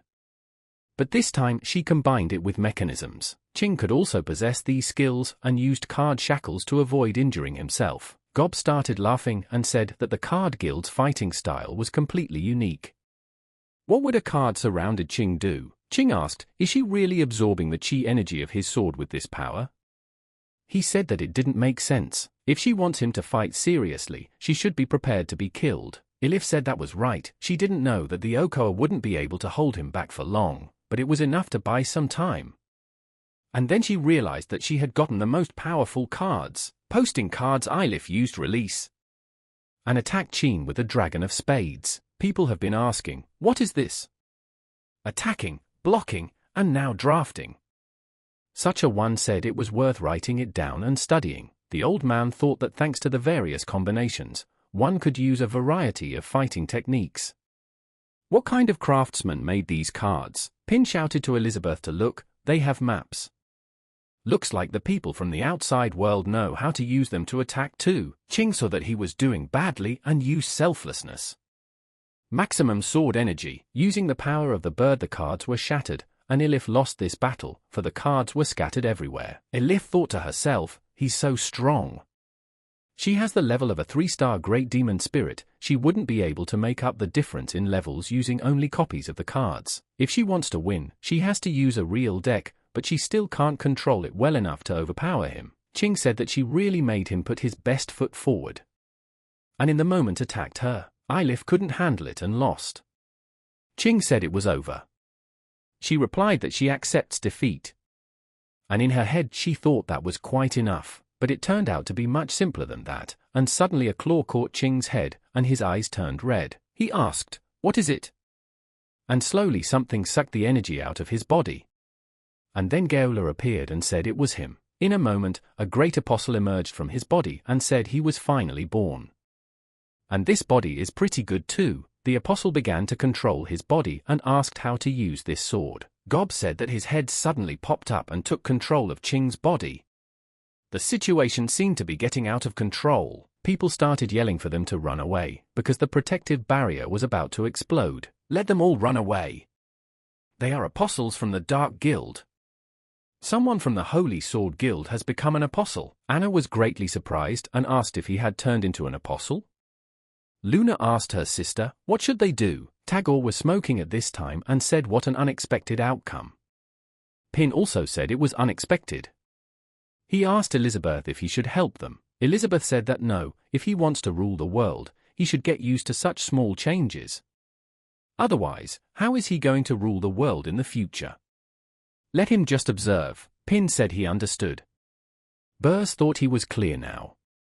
The two of them knew about it, so they had come here to make sure they could settle this case well. Which means we need to do everything right to satisfy Mr. Pina and the Demon Queen. B.A. thought that if Bers went to rescue his daughter, it would prove that he didn't have enough men to deal with the Dark Guild. And since the Holy Sword Guild is recruiting new people, he wants him to return to them and become the new elder. The apostle said it was excellent and perfect. He really likes that body. Ilif immediately turned to the Dark Guild. The apostle asked Ilif what was wrong with her manners. Ilif replied, if her opponent is a Dark Guild, she has nothing to worry about. The apostle was surprised and asked, what kind of powerful magic is this? It was better to kill her at once. And immediately attacked them, but Ilif wasn't weak either, and applied all her energy, turning her cards into a knight. Ilif held up the cards in front of her and said 5 bombs divine protector. Pin asked why it seemed so familiar to him. Brian was greatly surprised and asked what it was. He thought hard that compared to the maps before, these seemed even more incredible. Tagore realized the same thing when he saw it, that it was a summoned phantom. If he remembered correctly, these are the 13 holy warriors spoken of in the books. They do exist. B.A. asked Bursa, is this the same technique he used to defeat one of the 6 pillars? Burs replied that he used 9s then, and they use 5s. And he hoped that would be enough. Ilif used her trump card and told the apostle to get out of his body. The apostle was subjected to great and sensitive attacks. Having been wounded, he asked, where do ordinary cards get so much power? Apostle swooped into attack and said she was amazing. He'll get back to him after he's done with this body, but for now he's backing off. But it was all to no avail, and he ran into a barrier from which he could not escape. Then Ilith used her cards again and attacked the apostle. He was very frightened and asked, what is going on? He just came into the world, he can't die here. So he decided he would use his strongest technique, and immediately used the Sword of Fury. But Ilith was smarter, and used her own technique. The apostle asked, is this a trap? She was stronger and used the sacred cube. The apostle shouted for her not to do it. It's not necessary, but the cube began to slowly squeeze him, blocking everything out. And Ilif applied all her efforts to get rid of this demon. Ilif said that she had accidentally delivered a powerful blow. Burs asked that they should be happy now, shouldn't they? Ping said that it turned out to be Ilif. No wonder she seemed familiar to him. Does Elizabeth remember this? It's the father and daughter who visited them a few months ago. Elizabeth replied, wondering who had disguised her so poorly. It was then that Burs realized the Demon Queen was looking at him. He immediately started to clonk and said he didn't want to ruin their viewing experience, so he didn't bother them. May they forgive him. Pin started waving to him and said that just as he thought, he was here too. He had just realized that the Ilif were fighting there.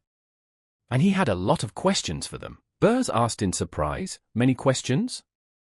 Is Mr. Pin disappointed with their card fighting skills? B.A. saw that something was wrong here and thought, who is this man that Burs respects so much? B.A. invited all the people and asked that they all have a seat. Ping wondered why he was invited to the meeting again. Elizabeth replied that it's not a bad thing to learn about the current situation of the world if one is going to manage it in the future. Ping replied that that's all true, but next time you can just refer to experience.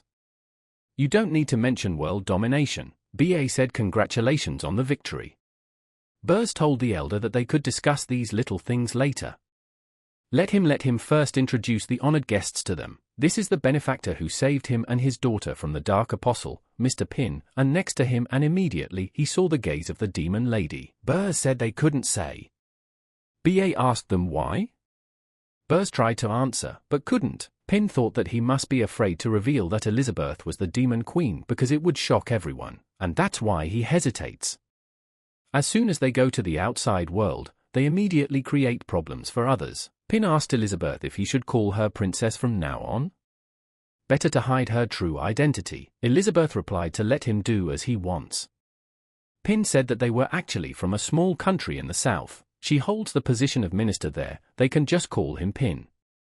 As for the person next to him, it's the princess. Who, he asked in surprise, the princess of the south?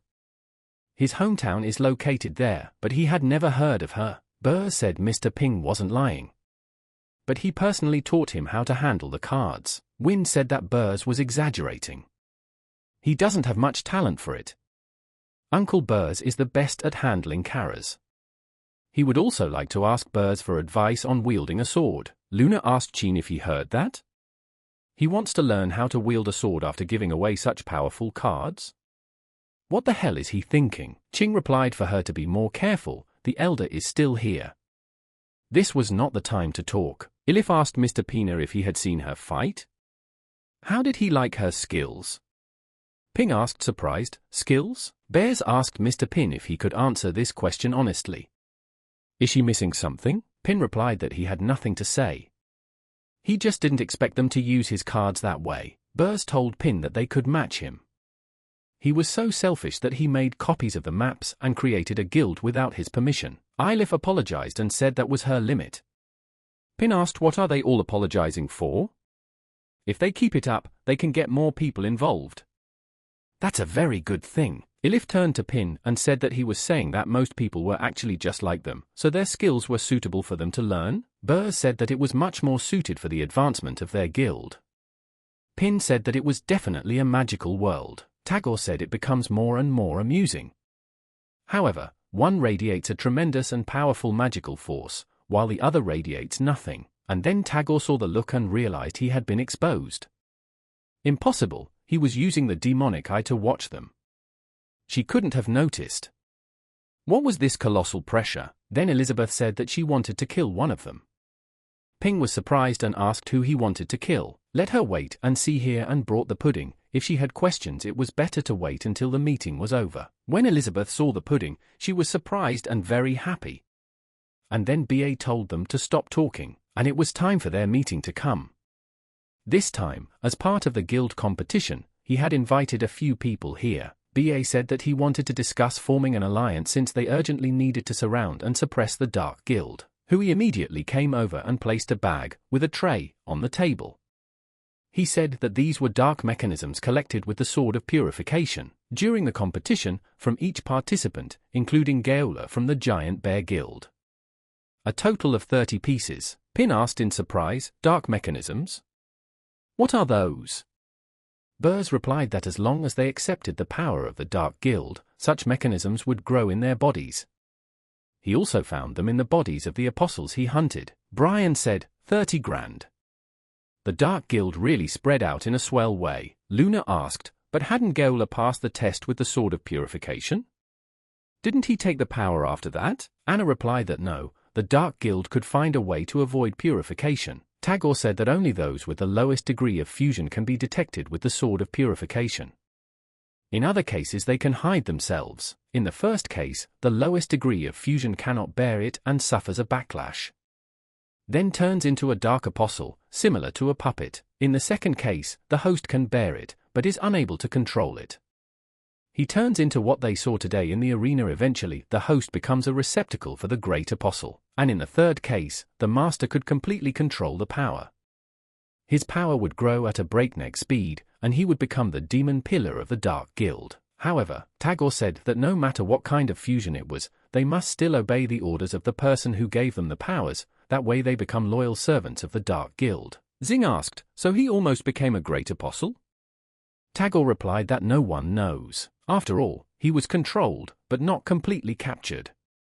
Otherwise, with his skills, he would have become a demon pillar. BA said, thankfully, Burrs came to the rescue.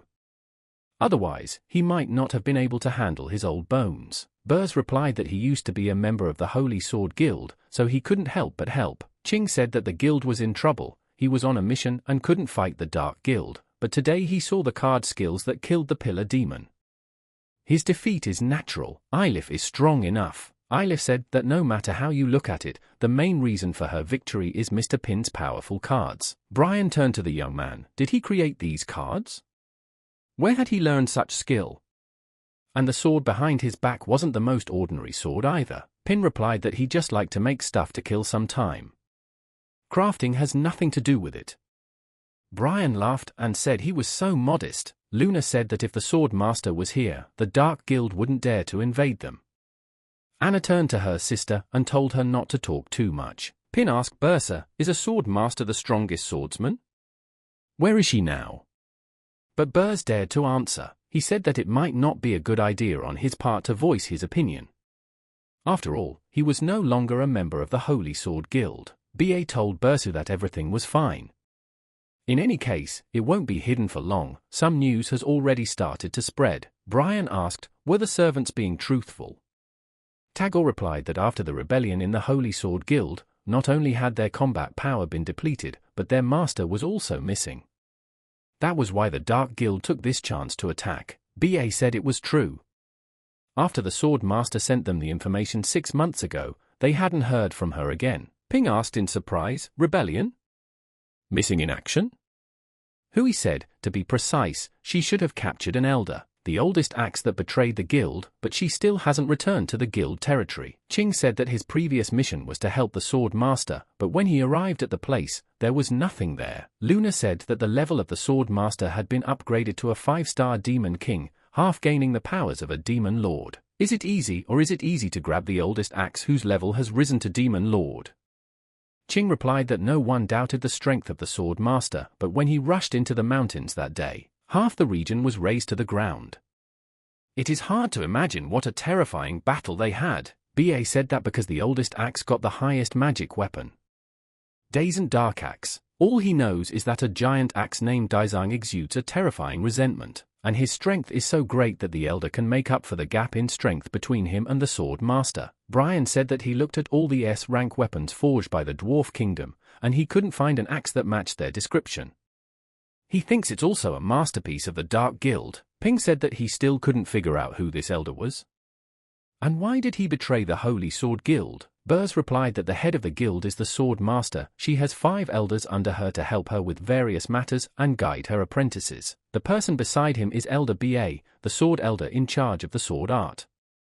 There are 4 other elders, the oldest dagger, the oldest spear, the oldest shield, and the oldest axe. But, since eldest axe betrayed the guild and rebelled, eldest dagger and eldest spear were brutally killed by him. Ba said that the shield elder later died in the battle with the demon pillar, so now he was the only elder in the guild left alive. And during the rebellion, many took this chance to betray them, including his precious son, Shojita. Yes. Ping asked surprised, is that a centaur wielding a sword? Is the centaur really his son? Ba asked the guy, did he meet his son? How is he doing now?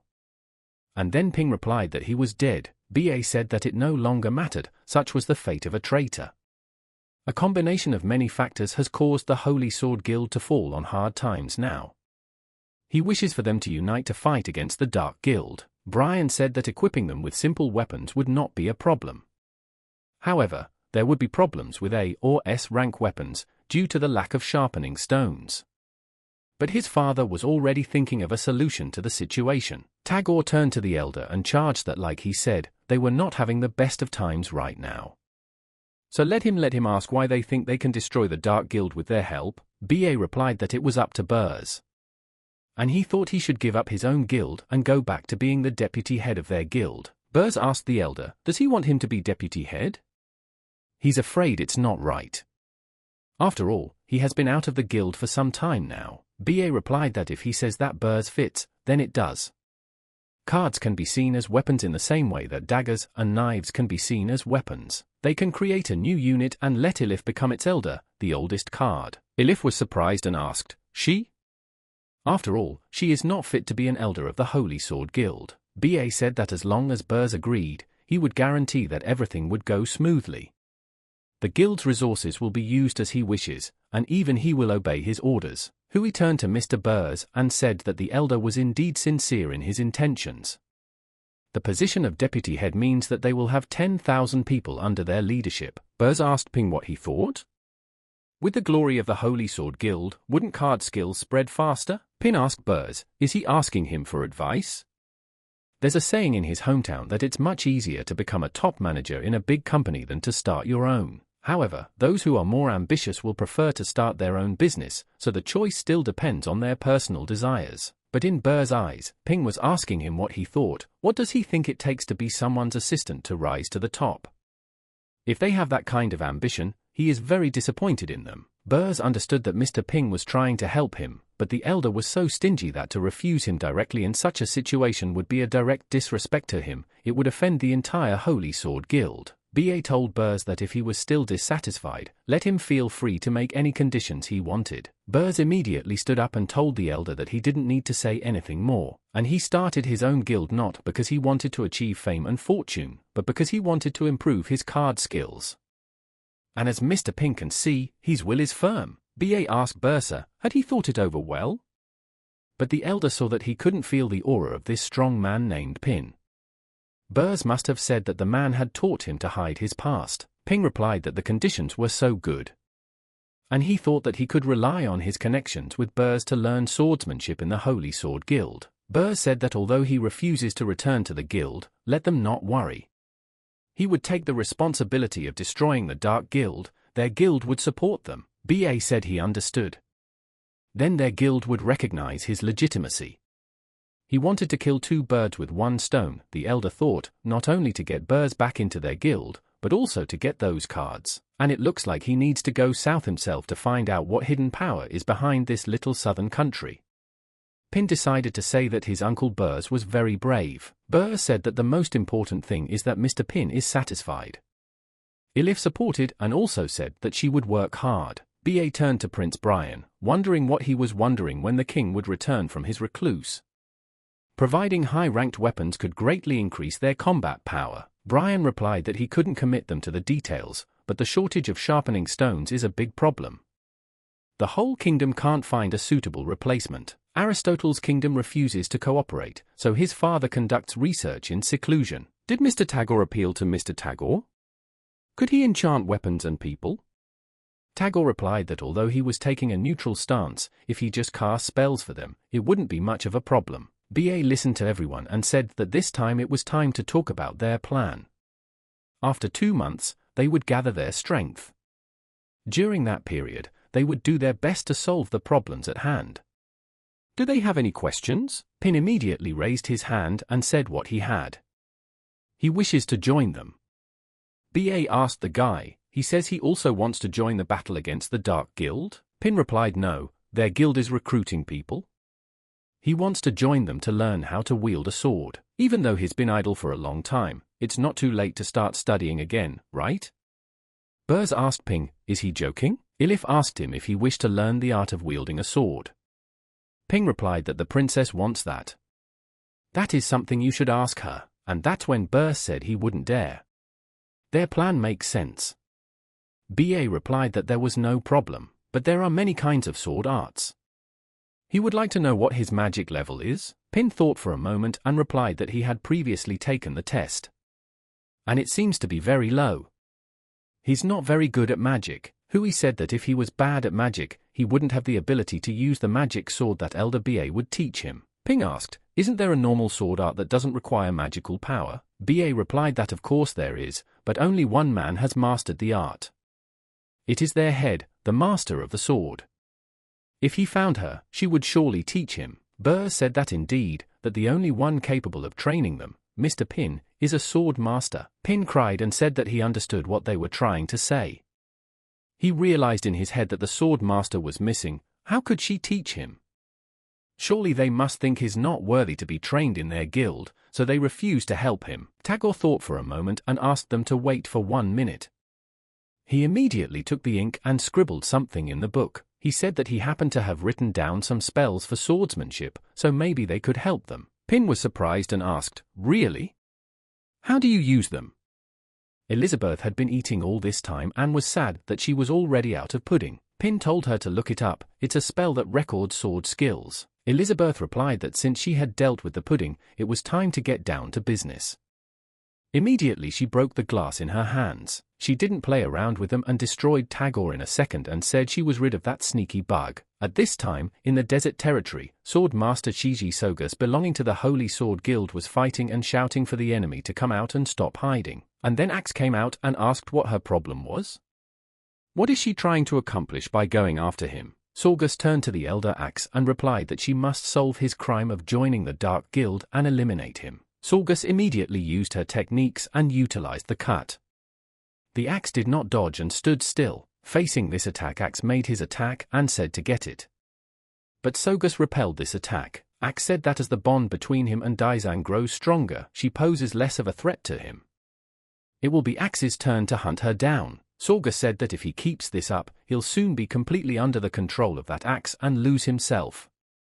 Let him come to his senses. Axe asked, losing himself? So what if she does? After she uses a higher power, she will realize that losing herself is the ultimate good. He immediately started laughing and said that everything would be fine soon. Let him take his body, Daizang, and in a moment his body began to change and said finally manifested. And she dares to defy him? He will not leave her alone.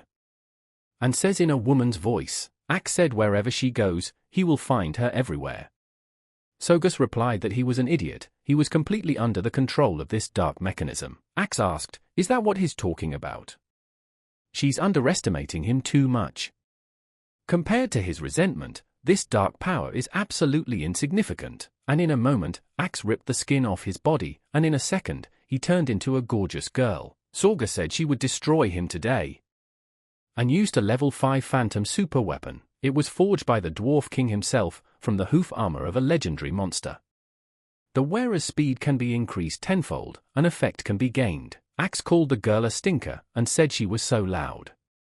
Have her come to him immediately. Sorgus used cleavage, and said that since the oldest Axe was dead, she didn't need to show mercy, and then in a second she was surprised, for her blade began to fall apart and she thought it was a phantom. Axe said that when she took possession of that body, it was still not listening well to her, so she was unable to fend off a few blows. But if she's able to hurt her, then she's strong enough, so she's worthy of praise. Does she have any other tricks up her sleeve? Sorgus thought that the Ghost Horse King could tirelessly ride 100,000 kilometers in a day, but the weapons from his armor didn't hurt her. Axe said if she doesn't agree, she starts warming up. Let her think carefully, she'll wait. Sorgus was surprised and said how arrogant she was. And immediately used a weapon fusion. The stalactite spear in the secret nose treasure cave has a stalactite column. Only a small amount of stalactite can be mined in a year. The Dwarf King spent 1,000 years creating this bark. The stalactite spear looks light and is shaped like water, but it is actually indestructible. The insect sickle is forged by the Dwarf King himself for the claws of the Insect King. The spikes securely lock onto the target and then release acid to decompose and absorb, turning the target into magical energy for the wielder. But Sorgus got really mad at her and used space distortion. And went straight for the girl. Axe came to her senses and said that the bones had finally set in. She asked the girl, who is she underestimating? Does she think someone is going to escape? Sorgus thought she used the stalactite spear to teach the sickle, and then distorted the space with Chulhu's cane to allow the explosive knife to release the core energy. She wishes she could maintain the release of energy longer, but she can hold the space for no more than a minute. If she uses it longer than that, her will be broken. Sorgus said that it was very close to destruction magic anyway. And as she launched her attack, she shouted that she was coming. She combined her axe technique with arrows of destruction to destroy her once and for all. Axe counted a couple seconds and used her crushing attack chopping blow. Within 5 seconds her attack reached its target and Sorgus realized things were bad, as dark magic surrounded her. She didn't hesitate and used the magic of the Abyss 7 sword defense. Axe saw the need for action and attacked again, but Sorgus couldn't handle such pressure and was defeated. The energy completely tore her clothes, for it was very strong. Axe started laughing at her and said she was a psychopath. And the warm-up is over, it's time to get down to business. She used her axe and said that now they would see where she was. I immediately began to recognize where they were. She was able to find Elizabeth's seat and said she was going to her. At this time Elizabeth lay down on the couch and began to rest. She said there's nothing better than coming home, turning on the air conditioning and eating chips while watching TV. She really should leave all this world domination stuff to him. Pin said that he feels physically and mentally exhausted after every time he goes out into the outside world. World domination is clearly not for him. Elizabeth said no, what they had agreed on had to be done. Let him not worry, she would help him. Pin asked surprised, would it help him? And could she give a warning next time if she was going to do something like this? Elizabeth was eating at this time and said that it was so noisy. And then Elder BA said for everyone to be on their guard. Everyone immediately grabbed their weapons and began to defend themselves. While Ching showed his strength and saw that this was all that was left of his sword, Brian was drinking at this point and thinking how messed up everything was. And he'd just rather enjoy the spectacle. Burrs immediately stood up and told everyone to calm down and listen to him. He asked Peanut to explain what had happened. Elizabeth said that with their level, it wasn't surprising that they had fallen under the influence of the Dark Guild. Pin asked what was she talking about. Elizabeth replied that everyone should be careful. She immediately used her scattering powers. It showed the true nature of this man who soon turned into something horrible. BA asked in surprise, "Is it a parasite?" But the creature was looking for someone to attack and chose Pina. It immediately pounced on him, but Pin was confused and stood still, for he did not know what to do. Elizabeth saw it all, and with a motion of her finger, she crushed it. Hui said that even the body was a spell. Luna said, "It turns out even a big shot like Tagore-san has joined the Dark Guild." Anna replied that more and more people were taking the side of the Dark Guild, and they could avoid detection with the sword sense with their advanced techniques. Elizabeth said that however this technique is different from the dark mechanisms. If they let him cast a spell on them, wouldn't the place turn into a huge breeding ground for vermin? That's really stupid. Pin tried to come to his senses and thought, was it a parasite? If he had been bitten, it would definitely hurt. BA wondered how she had discovered the parasite. Elizabeth replied that it was none of their business. BA began to laugh and said that although they had weakened, they were still not to be neglected. Burrs thought that was a bad thing. An elder becomes sensitive when it comes to his pride. If he doesn't know who Mr. Ping and the Demon Queen are, he would definitely consider them to be beneath him in status. Burrs turned to him and asked if he could explain. Pin replied that although they were asking him, he had not yet figured it out himself. Elizabeth grabbed Pina and said it was past discussion time. It was time for afternoon tea, to go home. Pin shouted to Uncle Burrs that they would see each other next time. Burrs thought that if Pin didn't explain himself thoroughly, this stingy elder would give him a lot of trouble. Elizabeth asked, "Are they done?" And in a moment Burrs himself didn't realize how quickly he'd closed his mouth. BA turned to Hui and told him to follow him. They head south to investigate. Pin once again told Elizabeth to at least give him advance warning next time so he'd be mentally prepared. Elizabeth thought it was worth noting 2 details. First, that guy's monocle can pick up the magic of others. He's probably made from the Jimji clan, but it doesn't matter. Amelia has destroyed the Dark Guild's base, and the source of that contagion is gone. The rest are simply left for Pin to play out in his adventure. Ping said that magic really scared him. He hopes he doesn't have those things in his backyard. Elizabeth, how can she sense that he's a bad guy? Can she teach him that, too? But abruptly he didn't want to and told her to forget. Surely that would require magical power, right? He has no talent for it. Elizabeth thought that Monocle doesn't study magical energy when it's used. So if he wasn't as strong as she was, he wouldn't be able to detect it under normal circumstances. But in Elizabeth Pin's eyes, tell her to admit that he's better than her. Let her say it already. She thought he was asking her this on purpose to take the opportunity to sell her, the Demon Queen. She told the guy that it wasn't worth her attention. Pin asked what should he do now? Is it really enough for him to just swing his sword 1,000 times a day? He has to learn a few sword techniques, right? But the Holy Sword Guild refused to accept him, so why not teach him? Elizabeth replied that no. He must honor the agreement. Certain conditions must be met before he can rule the world. First, he can only rule the world through the art of sword wielding and magic. Second, except for his clothes, he cannot take any of his other creations with him. Third, she will go with him and teach him how to rule the world, but she will not teach him swordsmanship or magic. Pin was surprised and asked when they had discussed such a thing. Elizabeth replied confidently that just now. Pin said, then simply he would ask Bursa again. Uncle, if he switched to cards, he should still be able to teach him how to wield a sword. But immediately the sword turned into a guy and Pin was scared. The kid told him to better give up. He senses no pure art of sword wielding in them. They simply cannot teach him. Pin asked in surprise, the pure art of sword wielding? The guy replied that even after they gave up magic, none of their techniques worked, don't even let him think about it. Who would learn the pure art of swordsmanship if there is magic? Ping replied that his words made sense. In this magical world, if one wants to fight, he must use sword arts combined with magic. Pure sword art strengthens the body. Immediately Pin replied that he understood. The guy asked him, what did he understand? It was the first time he had appeared here recently. Pin remembered that he'd gotten it as a gift from the system, and then left it to gather dust on a bookshelf. The guy asked, what is it about this place that would make him stay here all day and not want to rule the world? He looked at the instruments and asked the gentleman, what are these strange things? But suddenly he felt that something was wrong with his body. The boy thought it was the master's doing, but such a strong desire to kill was not his style. Ping meanwhile was searching and asking where is she, but then he looked at Elizabeth and thought, is it her? Her desire to kill must be more violent and frightening, but she looked at the cutlery and thought maybe they were too. But how is that even possible? He is the king of weapons, the holy sword Alpha.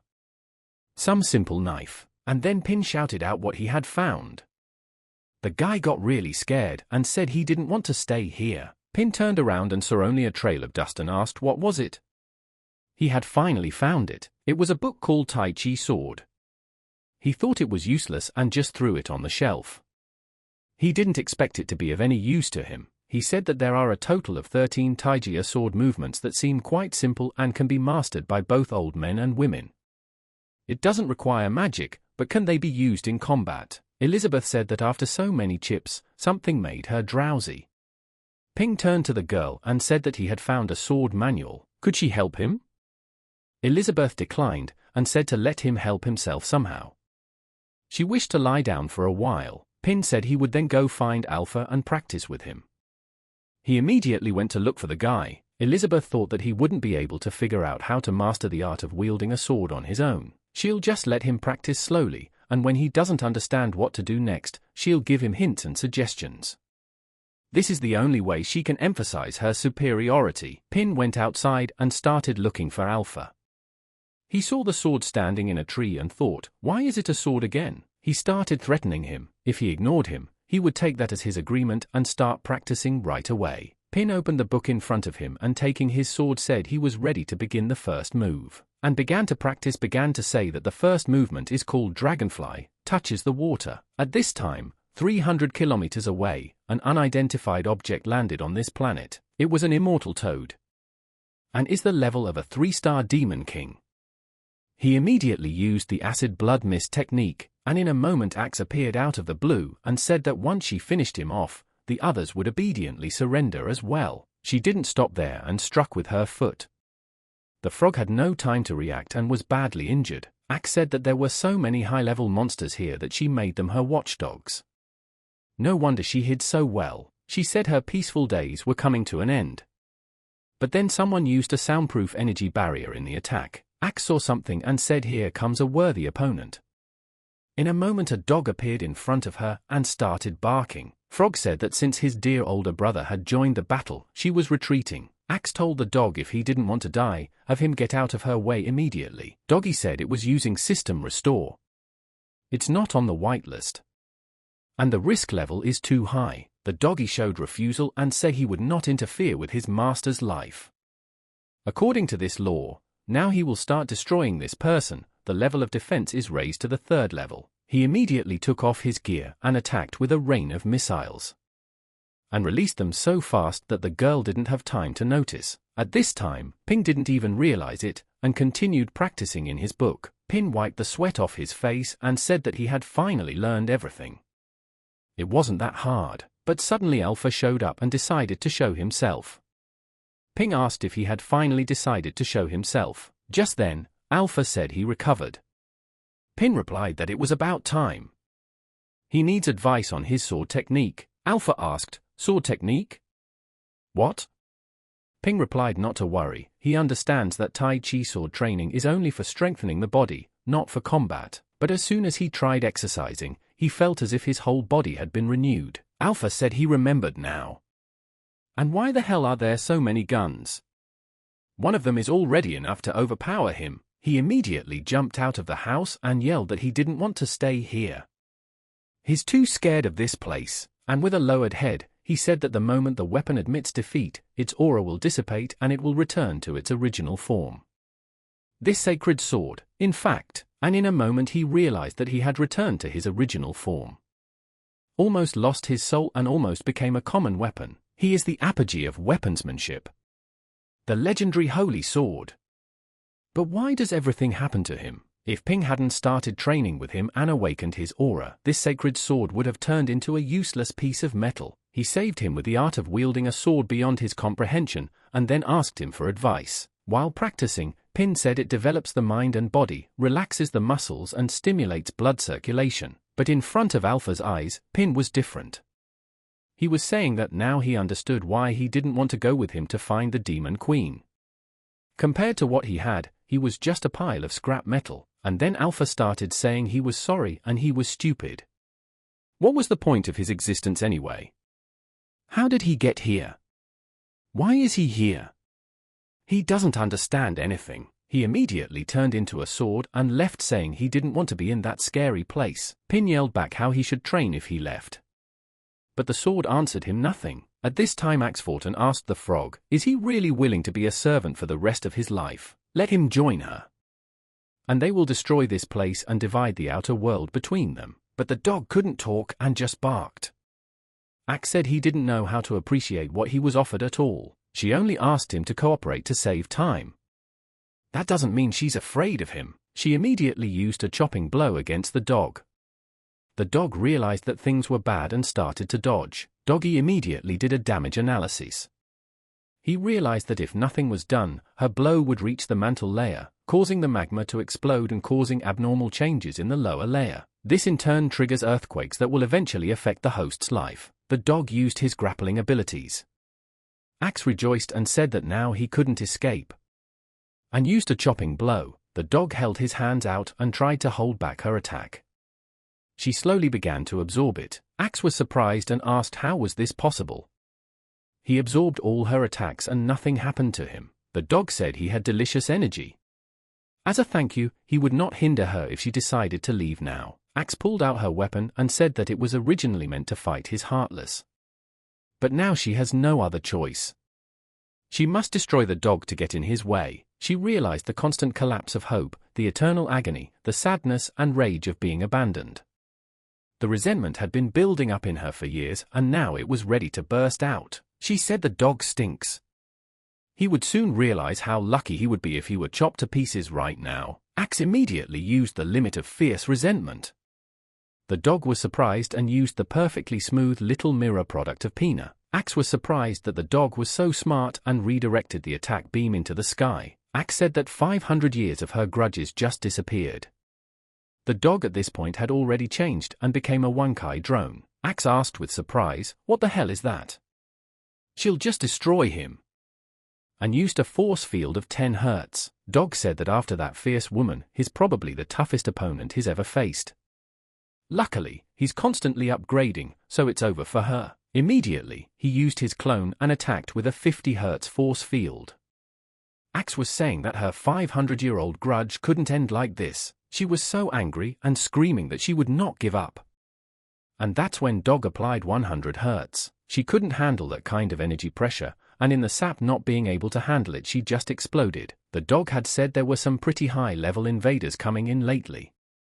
Looks like he'll have to go back and rummage through the trash, pick up some materials discarded by his host and improve them. But at that moment a hand came out of the ground and the dog was surprised and thought he wasn't dead yet. She used a lucky pendant across the universe, and once every 10 years she rises above the continent of Vela. Each time she rises, she loses a few shards. The sword master collected enough shards by traveling around the world, and commissioned the king of the dwarfs to personally make jewelry from them. It is said that they can greatly increase the striking power of their owner. Elizabeth was watching TV at the time and said, "It's that commercial again.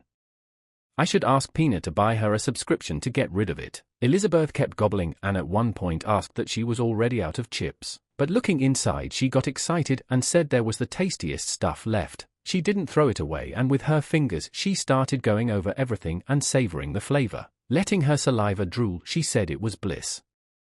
The flavor of chunky chips in lots of seasoning is truly magnificent. she decided to stand up and said it was almost time.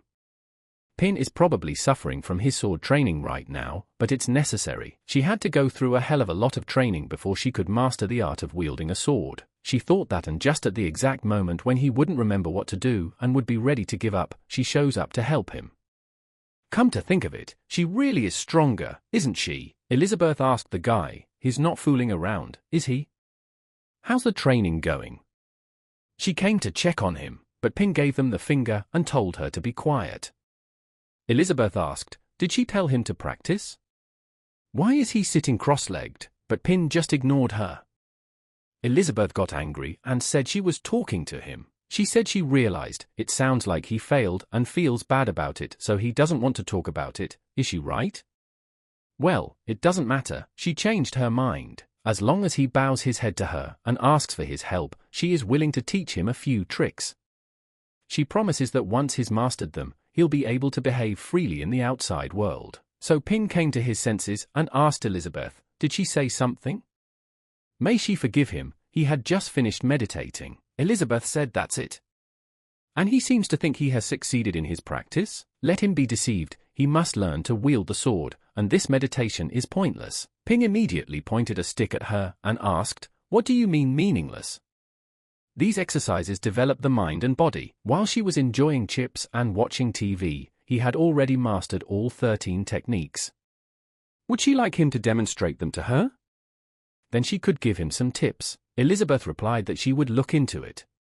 She figured that since he wanted to make a fool of himself, she wouldn't stop him. After all, he had decided that he had become a swordsman, to practice only chopping and stabbing blows. Ping said that the most important thing in practicing Tai Chi is to stay calm, close your eyes, and then assume the correct posture. Pin immediately started demonstrating and said that the first movement of the dragonfly touches the water. Elizabeth was surprised. After all, he had achieved such power with just one move. Well, after all, he is a legendary hero. But she doesn't feel threatened by it at all, where to do the deadly force of the sword's movements. Then Pin started to show a second movement called wind-swaying willows. The third movement is a swallow catching insects. The fourth movement is the wind-swirling lotus leaves. And the fifth movement is dust in the wind. And then Elizabeth said that his power had changed, and then Pin said it was time to change his pose. And then moved to the sixth movement, a sudden roll of thunder. Elizabeth was shocked and thought, how could he reach such a level in such a short time? He must be suppressed. She immediately told the guy that wasn't bad and let her help him. Pin continued, and in the seventh movement when the blue dragon comes out of the water, Elizabeth, seeing the waves, suddenly froze and said, is this really a world-destroying technique? She didn't dwell on it and said she was calling for the coming of a demonic dragon. Pin didn't stop and unleashed his water dragon to fight Elizabeth's dragon. But suddenly something changed and Elizabeth was very upset. She asked, isn't it absurd that her power has weakened so much? Pin said that one should make one's heart impartial, keep peace, and then all things will change by themselves, and all they have to do is contemplate their return. Only then would they be able to comprehend the truth of Taiji. He immediately hovered over the water and said that the eighth movement was to catch the moon in the water. Elizabeth said that Stinky Ping is trying to put her off guard again. This time he miscalculated, but Pin didn't stop and the moon kept getting bigger and bigger. Elizabeth said it was time to get serious. Let there be no mercy. She immediately hovered in the air as well, and in a moment she was hit by a barrage of rocks and was very angry. Elizabeth asked the guy, does he want to use gravity to control her? She won't let him, but in a moment she noticed that something had changed. She said that Ping had changed the world again. Ping said that as the movements are perfected, the mind comes to rest and it begins to understand the mysteries of the Tao and nature. Ping did not stop and said that the ninth movement of the meteor was rushing towards the moon. Elizabeth said that each meteor was comparable in power to her destructive magic, and there were so many of them as well. She saw the meteors heading towards her and decided to use the higher demonic form. Elizabeth said it was her fault for looking down on him.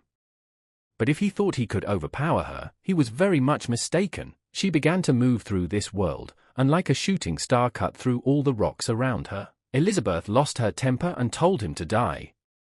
Pin at this time just stood still and watched. Elizabeth said she was the strongest swordsman in history, and used the duality of all things technique. She did her thing and said she was so overwhelmed with the urge to kill him.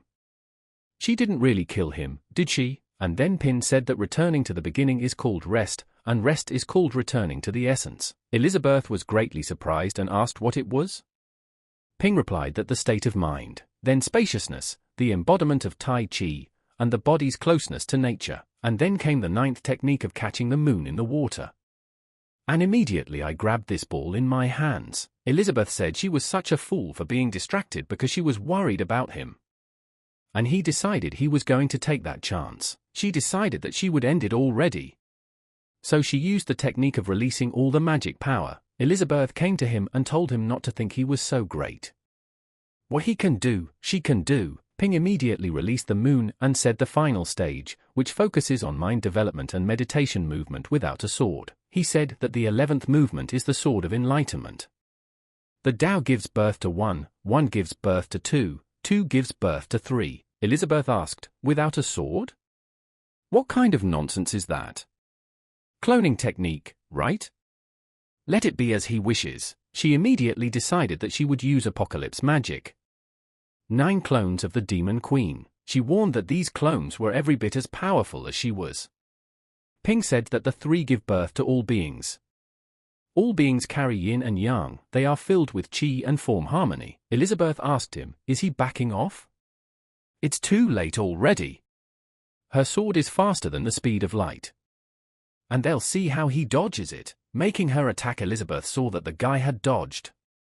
And then she said that he didn't move at all. That space widened and increased the distance between them. Ping said that when she meditates and becomes one with nature, her mind will naturally open up. Elizabeth insulted him again and asked him what he thought, that just because he surpassed her in speed, there was nothing she could do to him. She said that as long as the target is alive, it can also strike at FTL. Elizabeth said to let her demonstrate the most powerful world-destroying technique strike created by this Demon Queen. She immediately attacked it with an arrow of destruction. Ping said that the 12th movement 3 gives birth to all creatures. That arrow merged with this world and disappeared in a second. Elizabeth said that the most powerful reception she was proud of was scattered like dust. Descending into the real world, Elizabeth said that the art of swordsmanship she had learned after so much hard training had failed her. Ping said the mind wanders through time and space before finally returning to the beginning where it finds peace. Elizabeth asked him how he could be so nonchalant. Does he still dare to instruct her as well? Or does he want to humiliate her? And then she said she understood. Just as he had said, seeing the vastness of the universe calmed her down. She has forgotten her past and the art of swordsmanship she has learned, has set aside her pride, and asks for his advice. Pin told her to put aside her magic, even her life, regardless of the cost and consequences, just let her put her strength into the will of the sword. Here it was time for the final movement. Elizabeth said that beyond space and time, it was her own movement without the sword. Elizabeth said that within time and space, no matter how strong the blow was, it was no match for the power of his movements, so to kill him, she would need to transcend time and space itself. She thanked him for his advice. And if she uses this technique, sacrificing everything, she'll probably die, right? But it doesn't matter anymore, because after she kills him, life will no longer make sense. It's a good ending for them, but let him remember that the person to defeat him was her, the Demon Queen. Ping said, here comes the last movement. The 13th movement, all is one, one is all. He immediately took her hand and pulled her toward him. Elizabeth didn't understand what he was doing. Elizabeth immediately snuggled against him and Pin snuggled her into his arm. In a moment her wings began to fade and she felt warmth. Pin turned to her. And that's when Elizabeth took it to the next level. And became a 7-star demon god. Pin asked what she would say. What does she think he can do? Elizabeth asked what does she mean? Ping said naturally, he is about his sword art. Even though they are simple movements, but he feels that he is getting better at them each time he performs them. What will she say? Elizabeth found it very difficult to answer and blushed. Ping asked, did he need to improve anything? He saw more in his eyes that Elizabeth right now is very small. Pin said she was staring at him. Is something wrong? And then he decided he shouldn't think about it.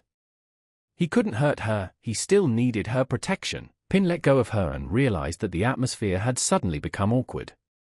He had to say something to ease the tension, and then he said the effect is amazing.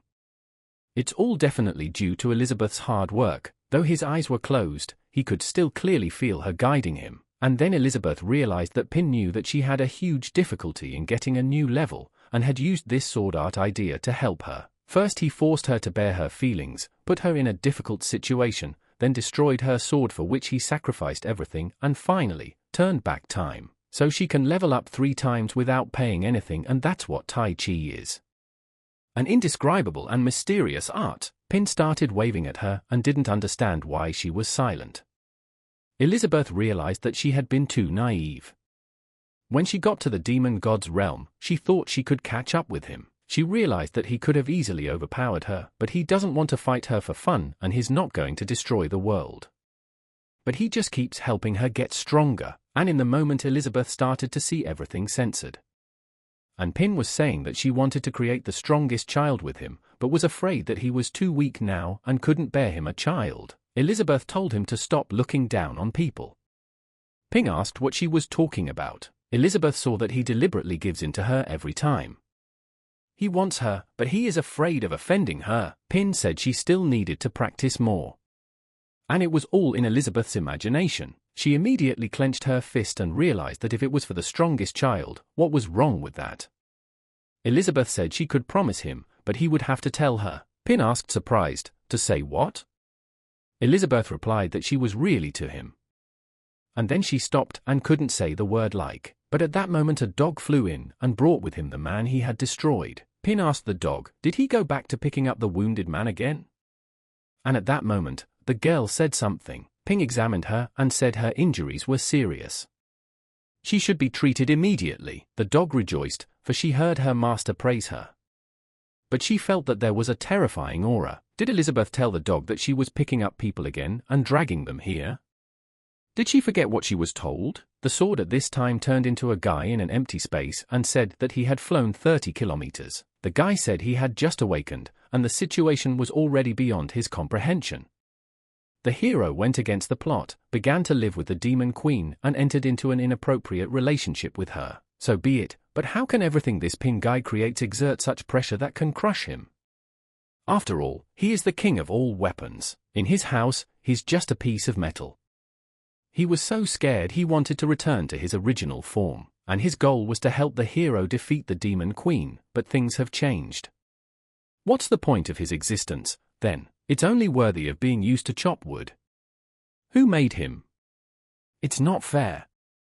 Why didn't Ping forge it? If the hero can't defeat the demon queen, what will he do? And then he started denying everything and said that he was already here. He had to rediscover the meaning of his existence and gain confidence in himself. But then he heard someone's voice asking for help.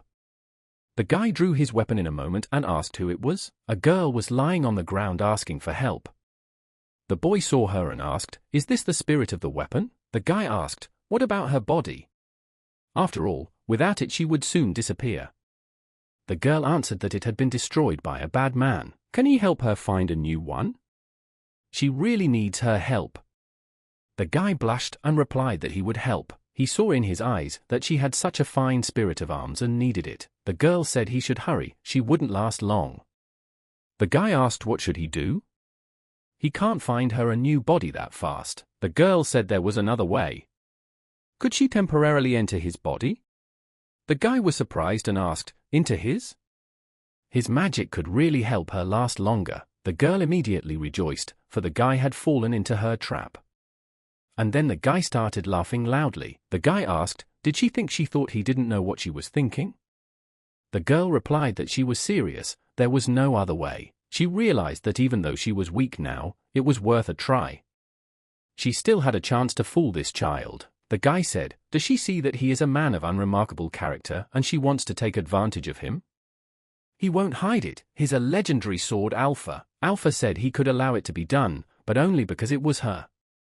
If it were anyone else, he would refuse. The girl thought it looked like he was a complete fool. It doesn't matter. That was enough for now. She'd get rid of him as soon as there was a better replacement. The girl motioned for Alpha to come closer.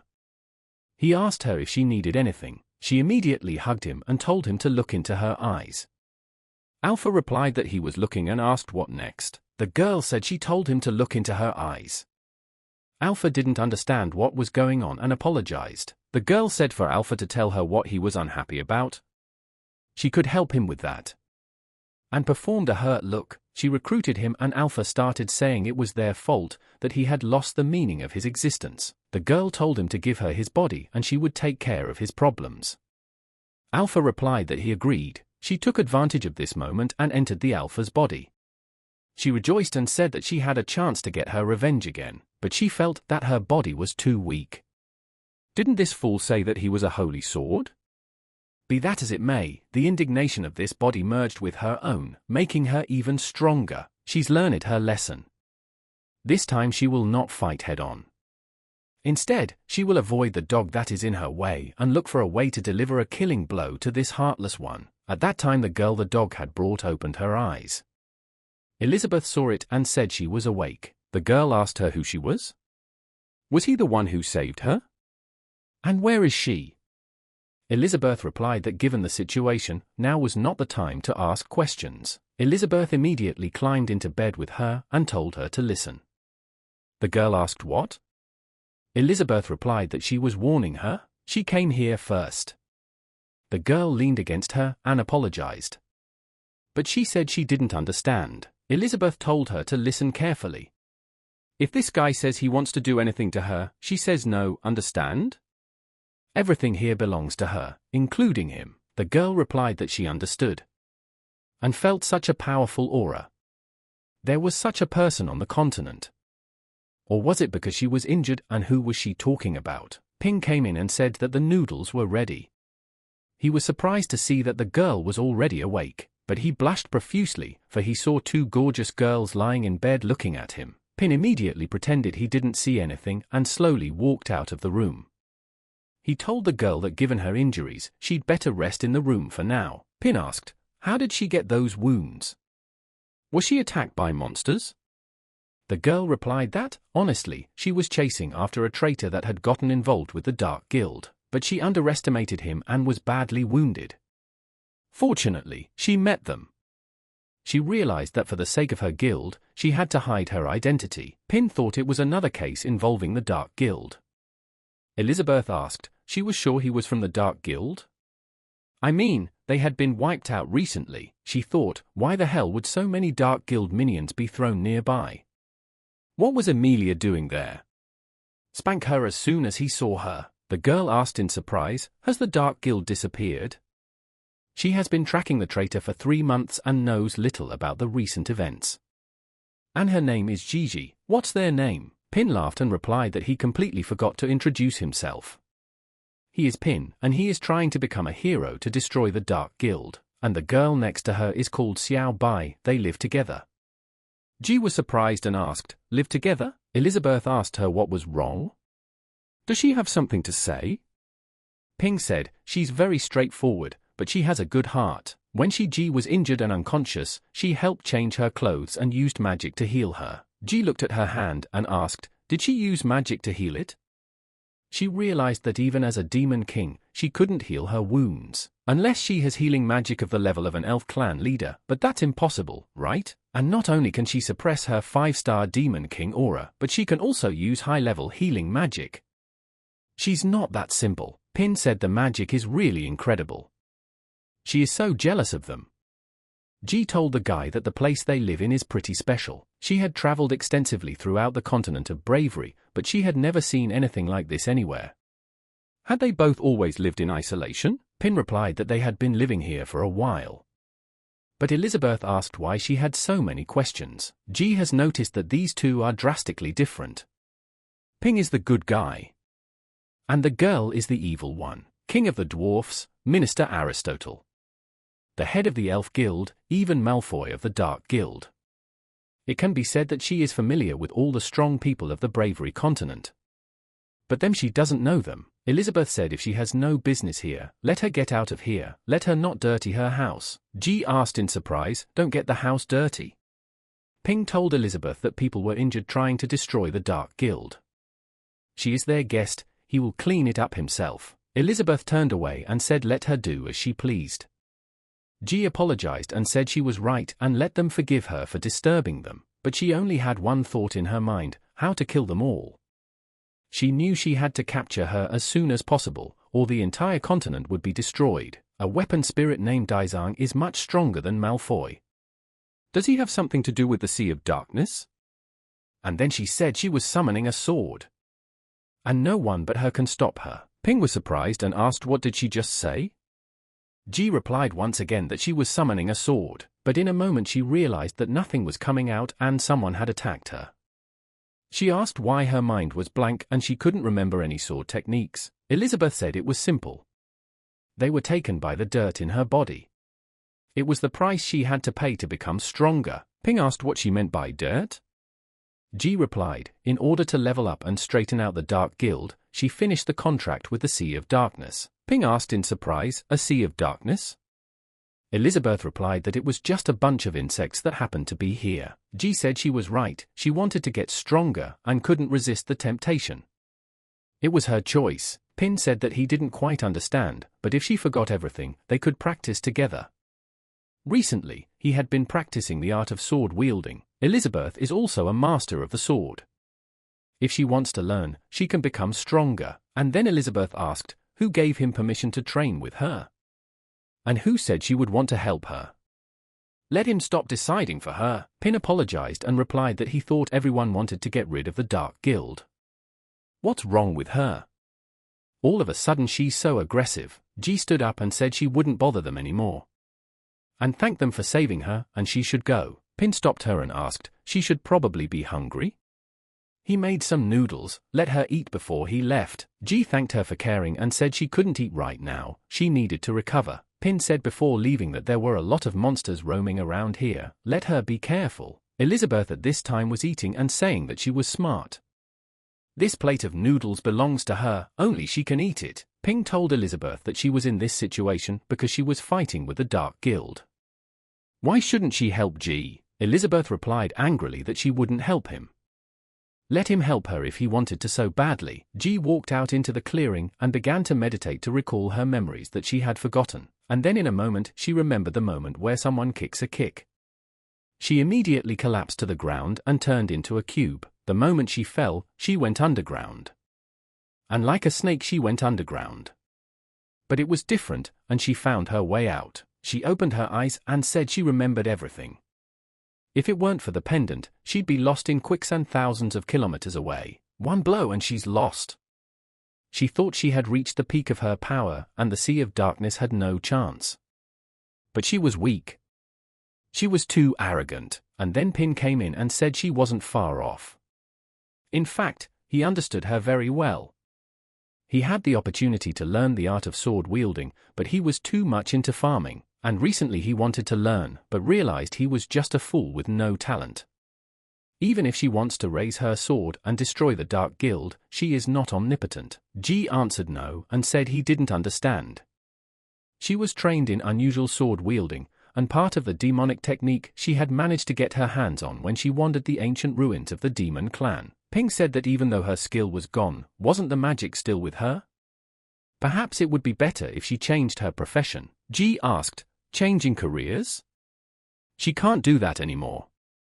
Losing all her skills is tantamount to losing her life. Ping said that in front of the universe, everything seems insignificant. Nothing has been lost yet. You can start over, and they can work together. At this time, Elizabeth used high-level concealment magic and listened. She was very angry when she heard that Ping had offered her to work together. Ping said that he had learned it by studying the art of Tai Chi swordsmanship. Ji asked in surprise, Tai Chi sword? Ping replied that was correct, it could be called a type of sword wielding. It doesn't require magical power, and she won't be able to kill enemies with it, but it develops the mind and body. Ping asked if he wanted to practice together. Elizabeth heard everything at that time and was jealous. Before her eyes she saw Pin trying to seduce her and get her into bed. Immediately she shouted loudly that there was no way she was going to allow it. Ping heard it and said Elizabeth's voice. She moved to them in a moment and showed herself. Pin asked, did her showing up here really mean she was willing to help? Elizabeth replied that she could do whatever she wanted. He has no right to order her around. Elizabeth asked him, had he forgotten their agreement? Nothing in this house could be given to anyone without her permission. Ping replied that he didn't give anything away. Besides, she ate the noodles. Elizabeth said that everything, including what he has, can only be used for the good of this queen. He understood? Ping replied that he knew, and she wanted to help despite her words. She immediately applied a spatial veil and said that Ji would go with her. Ji was surprised out of fear and asked what? At this time, Ping was alone and said that Elizabeth is sharp-tongued but has a good heart. She moved her into Elizabeth's space. Ji opened her eyes and said that this was the same space that could create a person who had advanced to the Demon King level. Elizabeth said she would help her. Ji was surprised and asked how she would help her. Elizabeth replied that she would start by destroying her completely. Immediately she was startled to see the girl's claws. Ji said she didn't do anything to her. Why would she want to kill her? She realized that she had Demon King level strength. Even if she didn't lose her sword techniques, she still wouldn't be able to match her. First she saved her, and now she's trying to kill her. What is she trying to accomplish? Elizabeth told her to just stand still so she wouldn't get hurt too badly. Ji stood up abruptly and said that there was no way she would just give up. Elizabeth started to attack, but the girl dodged, and the moment she made contact with the ground, her eyes lit up. Ji said that she has the level of a 5-star Demon King.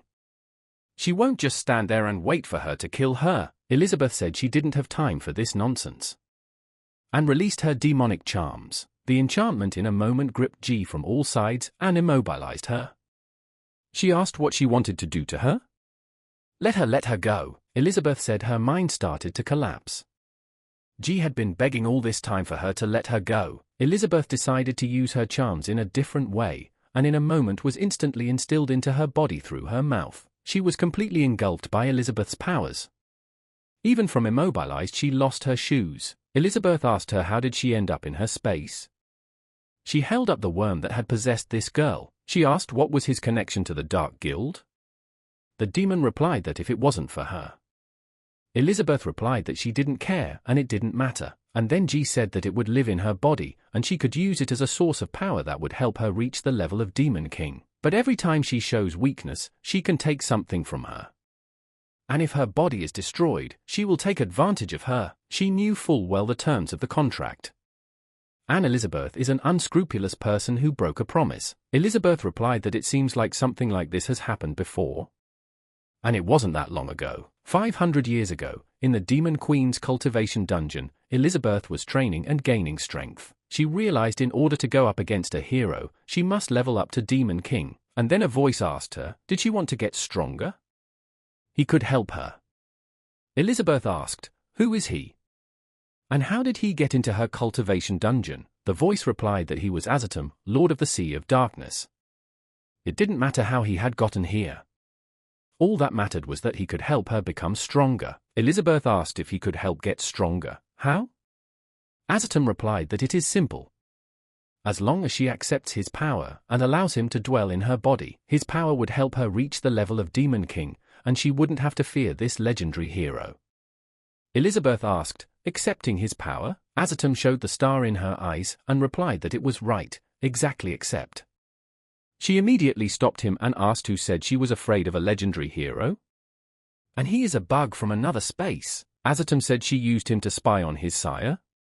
And he'll say straight up, as long as she allows him to be in her body, his chaos power will allow her to level up instantly. Her strength will be enough to completely overwhelm him. He won't be able to threaten her at all, right? Elizabeth replied that he just wants to wait for the legendary hero to meet her and then take that chance to take everything. Is that his real goal? Azatum replied that even if she only glimpsed a glimpse of his power, the contract was already done, and if he rejected him now, it would not end well for her. Elizabeth replied that when she'd looked into his world, she'd already absorbed a fair amount of that power. Azatum asked her if she was afraid. How cunning she was! Elizabeth replied that this power was as insignificant as his world and was only good for bewitching the weak. She immediately threw it to her forehead and Azatum asked what she wanted to do with it. The contract is done, she will face the consequences if she does this. Elizabeth replied that she would seal it here. And then will use his own power to get the Demon King level. Then he will turn the absorbed chaos power into his own. Wouldn't that nullify their contract? Azatum said she was shameless. And he was doomed as soon as he set foot here. Ji said that because of her, her true appearance is still unable to manifest to this day. She can only rely on clones to move around this world. And then Elizabeth called him Azatum and said that she had almost forgotten about him. Azatum replied that without the host he couldn't show her his true power, so she managed to trick her, but now let him demonstrate the full horror of the power of chaos. He didn't take any chances and turned into a form of chaos. Azatum said that the supreme sword mastery of the host he captured combined with his chaos power made his power unimaginable. Azatum immediately pounced on her and told her to let Elizabeth die, and used a devastating chaos arrow, but Elizabeth was smarter, using an insurmountable edge. Azatum wondered and didn't understand why his strongest swordsmanship didn't work. He saw that she hadn't even blocked the attack, but that she had laughed in an instant. Elizabeth had said that the sword art he had learned was something she had developed. Naturally, it wouldn't do her any harm.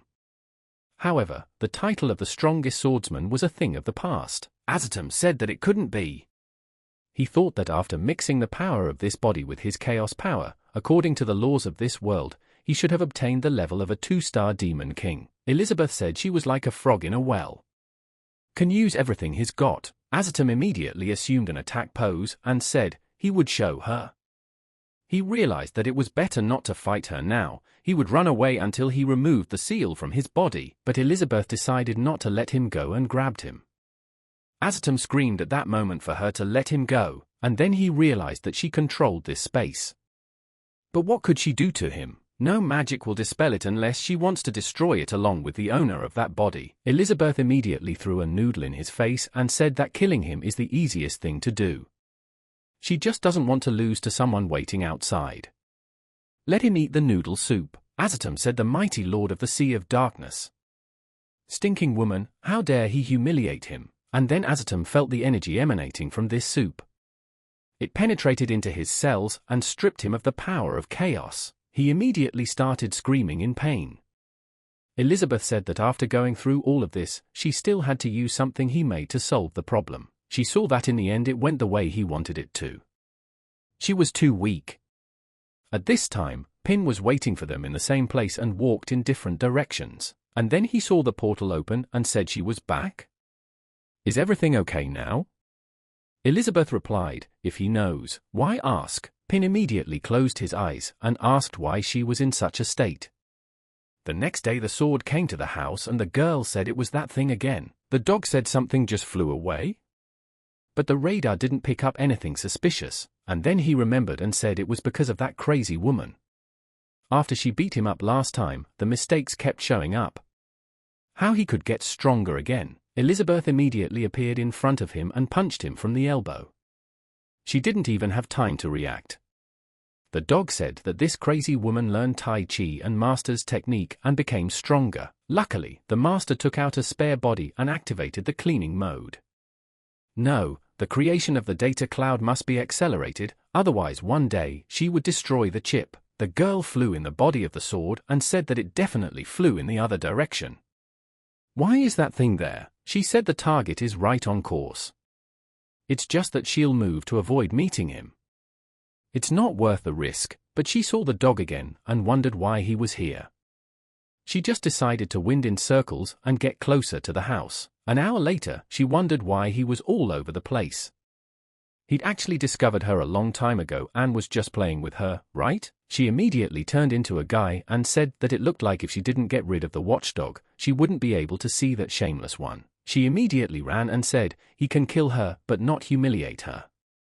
Even if she is on her last breath, she will crawl on the ground to chew a piece off him. The dog immediately did a scan.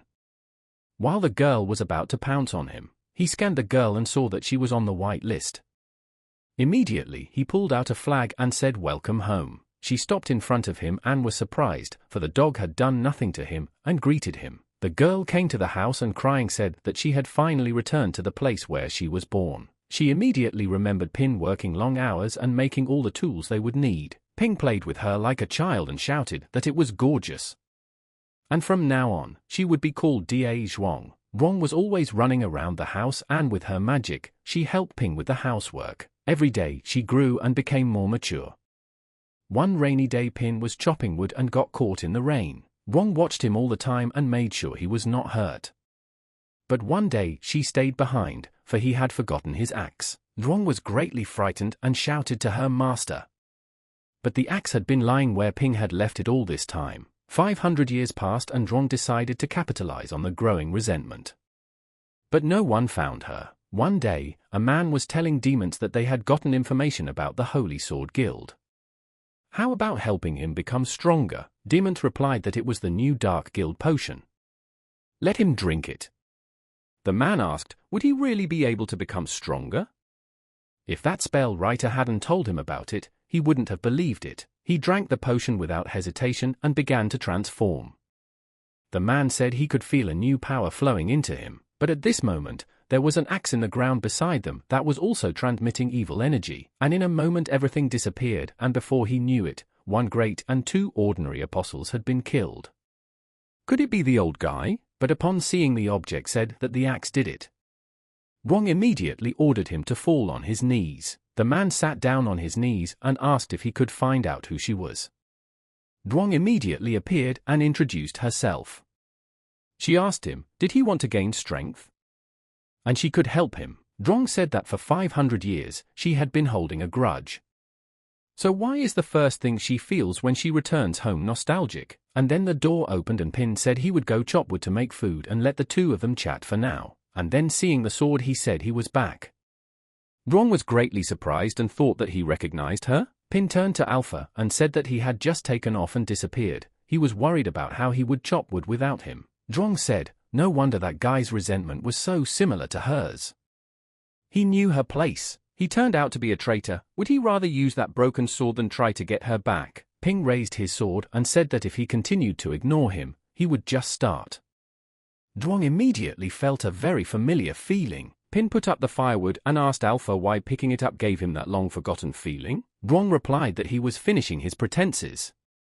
And now they would see what he could do. He immediately raised his sword above his head and cut the wood into pieces.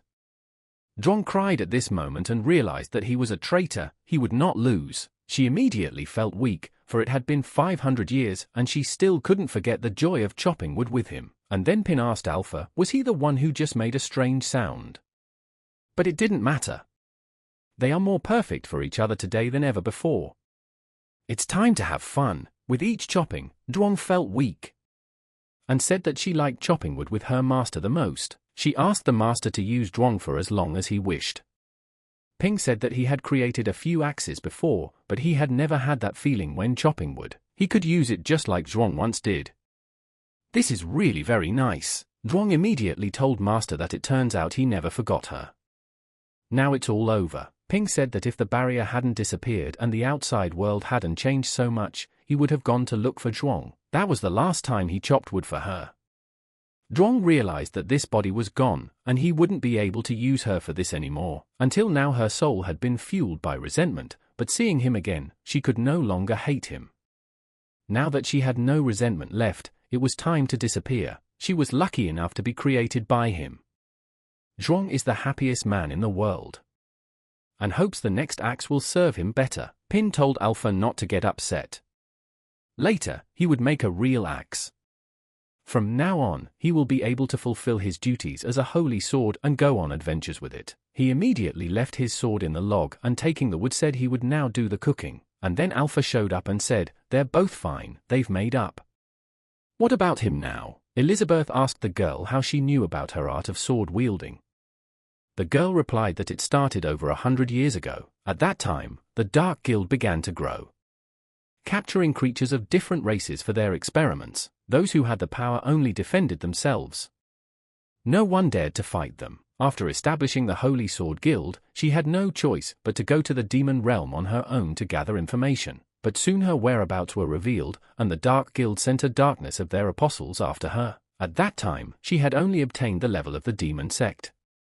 Facing hundreds of apostles, she could only try to escape, and as she ran away in panic, she was pushed into the abyss. Upon entering the Demon Queen's cultivation dungeon to her surprise, surrounded by magma, she discovered rock paintings. She was seriously hurt and confused when she saw the Demon Queen's sword art that Elizabeth had left behind while practicing there. Even though it was just a picture, she imitated it and her understanding of sword art suddenly advanced. She began to absorb energy from the environment. That's how she learned for 3 whole months, until the pictures disappeared. Just then Pin came in and asked, "Then what?" The girl replied that then, in order to fight against the Dark Guild, she decided to take that power and let it be in her. But he said his body was still sealed and couldn't provide her with energy, so instead he gave her tentacles as weapons. Elizabeth said that was right, that thing was sealed to her. And what contacted her was the clone's consciousness. Ping asked, "Is she talking about those tentacles? Does it look like an octopus?"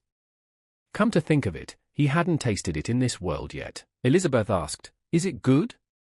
Ping replied that it probably is. He just doesn't know what horrible monsters are in their sea. Pin said for them to eat first. Today he cooked. And immediately he pulled the lid off, bright light entering the room. The girl was surprised and saw the colossal amount of energy. It was one hell of a curry. Elizabeth saw the food and said it was curry. She loves it. She was the first to try it. After eating a few spoonfuls, she immediately screamed that it was very spicy. She immediately started drinking water to cut down on the spiciness. She didn't understand. She had the level of a 7-star demon god and she still couldn't tolerate spicy food. Ping said the peppers of this harvest are a little spicier. Is it okay? He thinks it would be better to add some freshly grown ice crystal onions. Elizabeth replied that she was fine. Pin immediately started cutting the ice crystal bow. The girl saw that he used cleavage on his hand. He is so skillful. It seems like he said he has no sword skills. Moreover, the knife in his hand. Ping immediately added it to the food and said it would reduce the spiciness. Will Elizabeth try it? She immediately asked him who is he looking down on. He wants to eat spicy food. The guy asked G if she wanted to try it too. G asked, is it okay if he gives it to her? But then at the point of passing the food, Elizabeth stopped him and told G that she needed to think hard before she ate it because she could only choose one of 3 options. Ping asked what other options were out there. G asked if she could tell her in more detail. Elizabeth immediately used magic and lifted several objects into the air. Ping asked her what she wanted to do. Elizabeth replied that since she was here to deal with the Dark Guild, she would give her a choice of 3 options: a whole pot of curry, a pina kitchen knife, or a sword-wielding manual, and then Pin asked Elizabeth if he could intervene. The curry certainly wasn't a problem, and neither was the book. He'd already learned all the techniques. But he didn't say he wanted to give up the kitchen knife. Elizabeth told him to be quiet. This is her test for her. These games aren't just for him, she wants to play too. Pin asked, what games? And it's okay since she's the Demon Queen and she has the final say.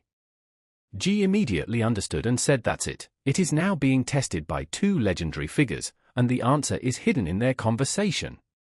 This curry pot exudes an enormous amount of magical energy. As for the knife, all S-rank weapons pale in front of it, and the so-called sword master seems to be just a joke in comparison. The legendary hero just personally demonstrated it to her, and also hinted that he doesn't want to give her that knife because he knows she doesn't know how to handle it at all, and warned her not to overestimate her abilities. G realized that she couldn't choose either the curry or the kitchen knife, so that leaves only this inscrutable swordsmanship manual. G told Elizabeth that she was choosing a book on the art of sword wielding, but suddenly someone entered the room kicking the door open. Pin was surprised and asked, Alpha? Elizabeth asked, what is that idiot doing? The Alpha was yelling that he was so outraged he was about to kill them all. G realized that this feeling couldn't be confused with anything. It was Daiji. He must have known she wasn't dead yet, so he followed her here. She can't cause any more trouble for the hero and Demon Queen. G immediately stood up and said that she would deal with her own problems. Let the hero lend her a kitchen knife. Taking the knife, she felt what a powerful pressure. There was a whole space hidden in this knife, but she couldn't handle him, and in a second she was exhausted from such strong knife energy. Alpha asked, what was he doing? The knife was strong and went through the guy like a roller. And turned her sword. The knife didn't stop there and fell right into Ping's hands. At this time, a spirit came out of the sword that wanted to move into G's body. Pin started to reach out to them, but got no response. He immediately began to panic and asked what had even happened. At this time in the other world, Farazgad Samavi was badly injured. He was one of the 6 pillars of the Dark Guild. Experiment number 24 used reanimation and immediately sent energy directly to Samavi. Samavi immediately got to his feet and roared loudly. He told the Golden Dragon Queen to come to him. He could keep fighting, but then someone sent him an air kiss and Samavi changed in a moment. The girl told him to settle down. The fight was over. It was Ruth Bader. Experiment number 24 said she was a piece of work. The deputy head was eaten, William was beaten and disappeared, and she showed up after it was all over. Ruth replied that there was nothing she could do. Facing a Demon King-level Golden Dragon Queen, she, with the level of an ordinary 2-star demon sect, had no right to interfere in this battle. Moreover, since the head is here, the winner has already been decided, right?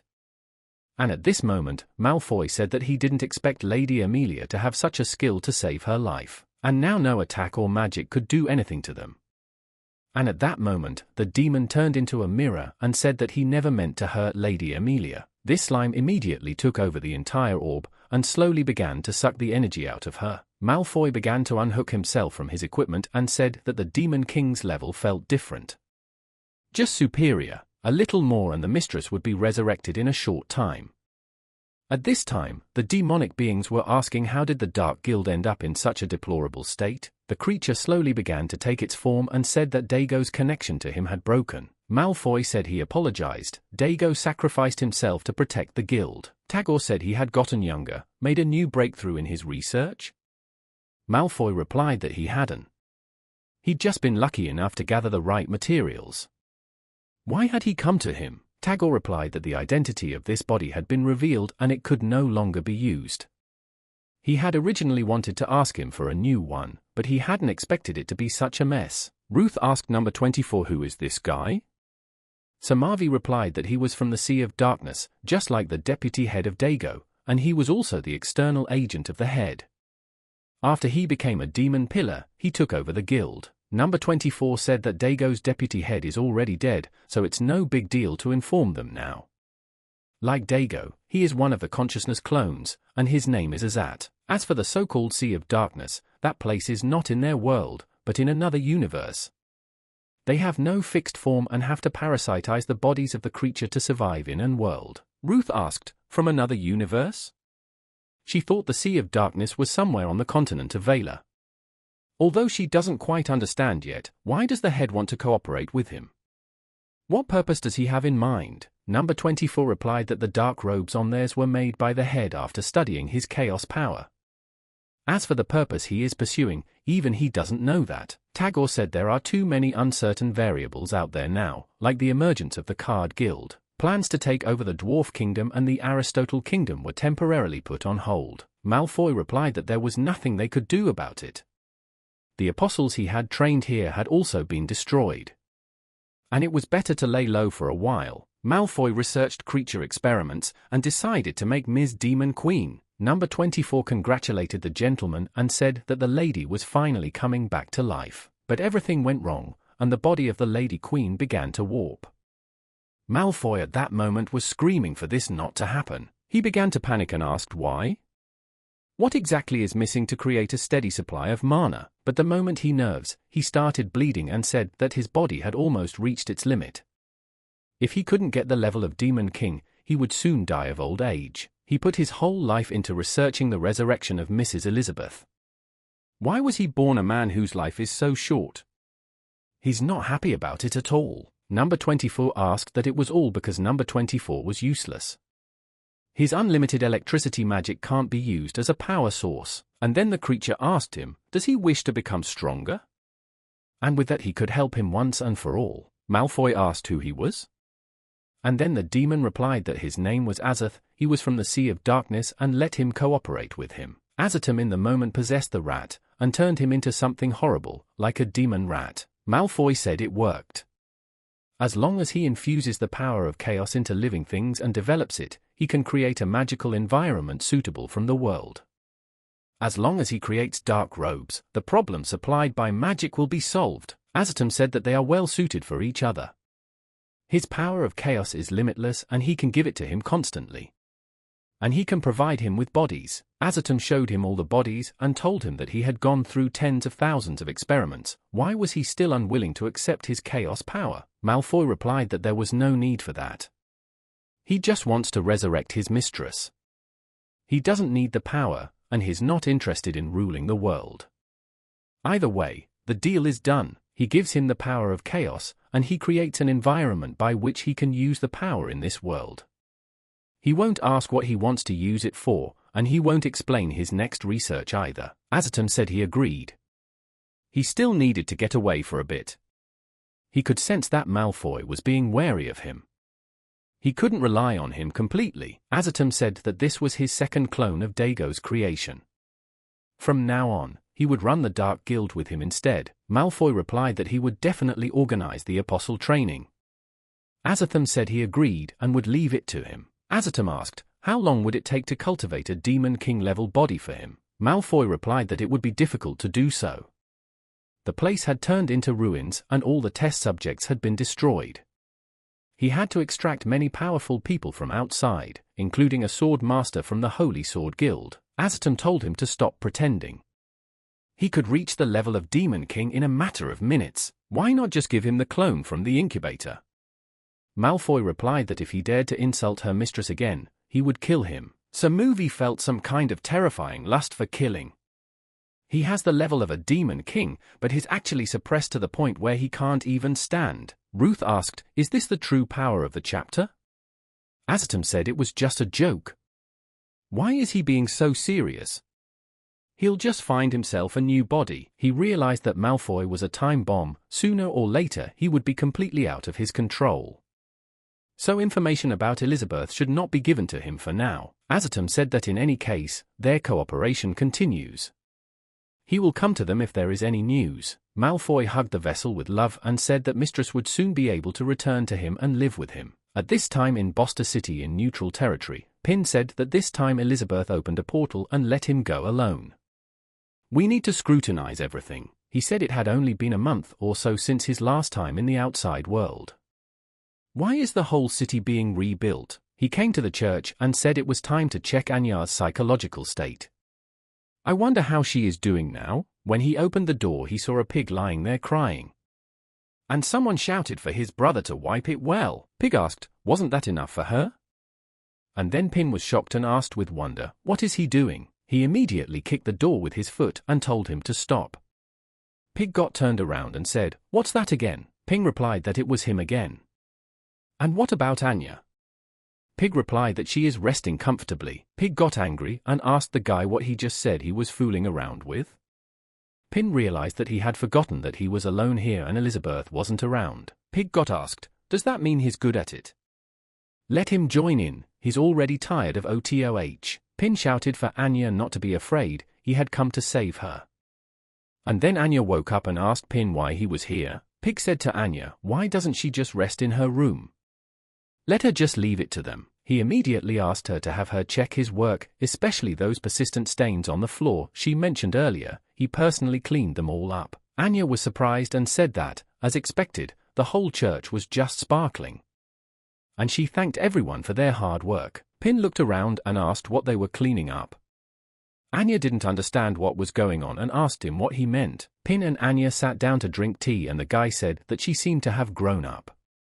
Anya replied that, just like Sis Elizabeth had said, since she had gotten all her magic power back, her level had increased and she had gotten stronger as well. Ping said he thought the Beast Gang members were looking for trouble. They used to collect protection fees from her. Why did they suddenly become her little brothers? Anya replied that all of this had happened last week. Something had happened to a gang of beasts, and it had also caused serious damage to the city. Pin asked if this was really the work of the Dark Guild. Anya replied that he was right. Everyone was shouting for everyone to run away that day, because the leader of the beasts had become the apostle. The pig turned to him and told him to wake up. It was him, his favorite little brother. Azotum was watching at this time and said that it was easier for orcs to get pillar demon level strength than humans and elves. But the mind is extremely hard to keep, they can only be used as killing machines, and they are no match for him as a new body. The gang leader started to smash everything and leave no one alive. The pig at that moment stopped and shut down, for he realized that he was going to die. But when he opened his eyes he saw that Anya had come to his rescue with her panda toy. She used the enchanted doll summoning. Anya said she would protect the Boster and ordered them to show up. And a team of enchanted dolls showed up. They immediately all attacked the head of the gang together and destroyed him from all sides, defeating him. They didn't spare him and started tearing him apart from all sides. and destroyed the gang leader. Piggy at that moment cried upon seeing his brother's body. Anya apologized and said that he couldn't clear the strange magic in his body. Azatam asked, "Who was this girl? Was there such a strong person in the Boster? She had just used the red eyes of a demon. Didn't the people from the Jimji family die out a long time ago?" And then Anya saw a demon come out of the body of the head of the pig. And in a moment it messed up and she thought someone had just been there. Pin said that these dark mechanisms alone could confirm that a dark guild was behind it all. Anya replied that that was it, but before that mysterious man disappeared, she had felt the same magic contained in her eyes, so perhaps his capture would give her the key to her lost memories. Pin told her to relax and her memories would surely come back. Anya thanked him for his support and asked what had brought him this time. Pin replied that he had actually come to see how her recovery was going. If something was still bothering her, she could talk to him about it anytime. Anya replied that after his guidance, she has completely gotten rid of the shadow of the past. Just like Elizabeth said, she wants to use the power of the Jimji family to promote world peace. Pin replied that it was wonderful. He knew that leaving it on her was the right choice. Anya asked, "Leaving it on her?" Pin replied that it was embarrassing for her to say that. Elizabeth didn't care about the outside world right now. So he should be the one to steer the situation in the right direction. If he, the so-called legendary hero, really had to act, he could have ruined everything. Anya asked Pin's brother what he wanted to say. And then Pin showed that this world is too weak compared to him. They mortals can't even deal with the Dark Guild. If they want him to take action, he'll have to completely rebuild the world. Olia saw everything and realized that Pin meant that if things weren't done properly, everyone would die. Ping said that Elizabeth praised her for her talent. She has ability and a good heart.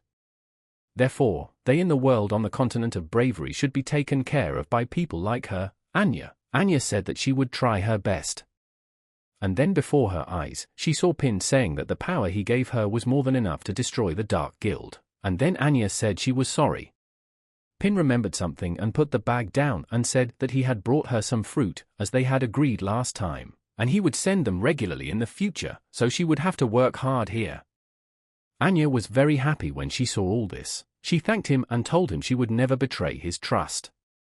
And let her protect Buster. Pin said he could then go out for walks with peace of mind. Ping said to fulfill the agreement he had reached with Elizabeth to rule the world. He realized that even though she had made it unilaterally, Anya asked, "Ruling the world? Does that mean the legendary hero wants to act himself?" "That would be great." Ping said no. That's not what he thinks. In fact, the ultimate goal is to achieve peace. To achieve this goal, according to Elizabeth, it is enough to rule the world. But unlike Elizabeth, he wants to do it his way. Anya asked, "And in what way?" Pin laughed and said that was why he was here today. He came here specifically to ask her for advice. Anya asked in surprise, "Advice from her?" Pin said that she had read so many books, so she should know a lot about Bravery Continent.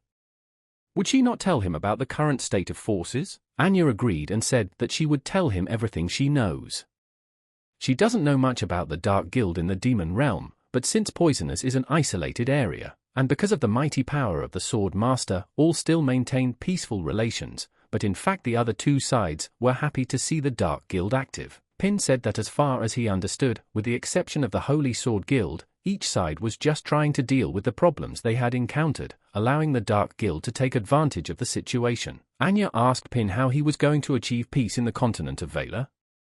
Pin replied that true peace could not be achieved by simply destroying the Dark Guild. Elizabeth can use her power to overwhelm everyone, but he is different from her. He hopes to bring them together and allow them to form a true alliance as they fight the Dark Guild. So perhaps a Dark Guild crisis could be turned into an opportunity for the Bravery Continent and maintain long-term stability and peace without a common enemy. But how exactly does he convince the major powers that be? He would have to go and try to accomplish that. It's also the only way he can think of that would be different from Elizabeth's methods. Anya understood and said, "Here's the thing. A way that would be different from Elizabeth's methods. Maybe it was all just a bet between the hero and the Demon Queen. 500 years ago, Sis Elizabeth achieved peace by governing in a simple and effective way. But when she's not around, strife returns and the world falls back into chaos." Pin asked Anya what she was thinking about. Could she tell him more? What is it about Aristotle's kingdom that is known for its technology? Anya replied that she had never been there and didn't know for sure, but the book said that they could control a steel giant the size of a castle with very little magic. Pin replied that he really wanted to see it. The Holy Sword Guild has some connections with him. Should he make Aristotle Kingdom his next stop? Anya said he'd better go to the elf tribe first. First, because Aristotle's kingdom is still closed. Secondly, the news recently spread that a new guild recognized as the Holy Sword Guild and is gaining fame has also come under the patronage of the elf tribe. At this time Burrs told his daughter that they were in a place, and he had brought her to a place where she would learn many things. Burrs said to enter the territory of the elf tribe, you must first pass through a field known as the Purgatory of Plants. He asked Elif if she was sure of herself. The girl replied that absolutely, of course she was. Immediately she attacked with a card cut. Burrs said this is just the outer area. The farther they go, the more dangerous the plants become. Burrs said that they were already very close. Elif said that most likely before they left, the Holy Sword Guild had already reported them. Elif asked, why do they deliberately place so many guard plants? Burrs said that only the strongest can enter the elf tribe. They are testing the strength of their card guild. And then in a moment a plant called the 5-element pea popped up in front of them. Burrs said the peas of the 5 elements, that's the last level. Elif asked him how he knew. The peas immediately began to shoot their fruit at them. Burrs said that 30 years ago, when he was still in the Holy Sword Guild, he followed the Sword Master, and this was the entrance to the Elven tribe's territory. Elif didn't take any chances and used card cuts, and straightforwardly cut the fruit into 2 pieces. Burrs said for her to use combo skills. Elif obeyed and used a cross split. She said the plant guards on the last level didn't seem to be particularly strong. Burrs replied to keep her calm, it's a pea of the 5 elements. The plant immediately began to grow back and turned into a level 5 pea again. Burrs told Elif to immediately put up her shield and get behind him. Peas turned into a triple and started shooting. Elif tried to fight back, but the peas' power was even greater, and their defense cards began to shatter. Elif told her father that he was right. She had underestimated the enemy. Burrs told her not to touch the wound, there might be poison there. Let her father take care of it. He used his powers in the moment and applied the heart's healing cards. Elif said the healing combination. His skills improved again. Burrs said for her to go to a safe place and rest. Let her leave the rest to him. Elif said she could still fight. Burrs said that in that case, let her be careful. This plant is getting dangerous. Burrs said that poison, fire, ice, plant, water are the original pea form of the 5 elements. Elif said that it was no wonder its strength was equal to the level of a demon king. Immediately, the pea began to improve and become a horrible plant. Burrs said that by possessing a combination of the 5 elements, he can unleash different kinds of magic that can hold back anyone. That's what makes him so terrifying. Last time, he had seen the Sword Master massacre him in an instant. But it seemed that after 30 years, he had grown stronger. Burrs said that the longer the fight lasts, the better he can aim it. Let him use his treasure deck. Elif asked her father, is he going to use the 10 bomb? Burrs said no. To deal with an opponent with elemental magic, it would be more appropriate to use a triple bomb to summon a holy little mage. And then an arrow fell near them and Elif told her father that she could feel the familiar magic. Burrs said it was natural.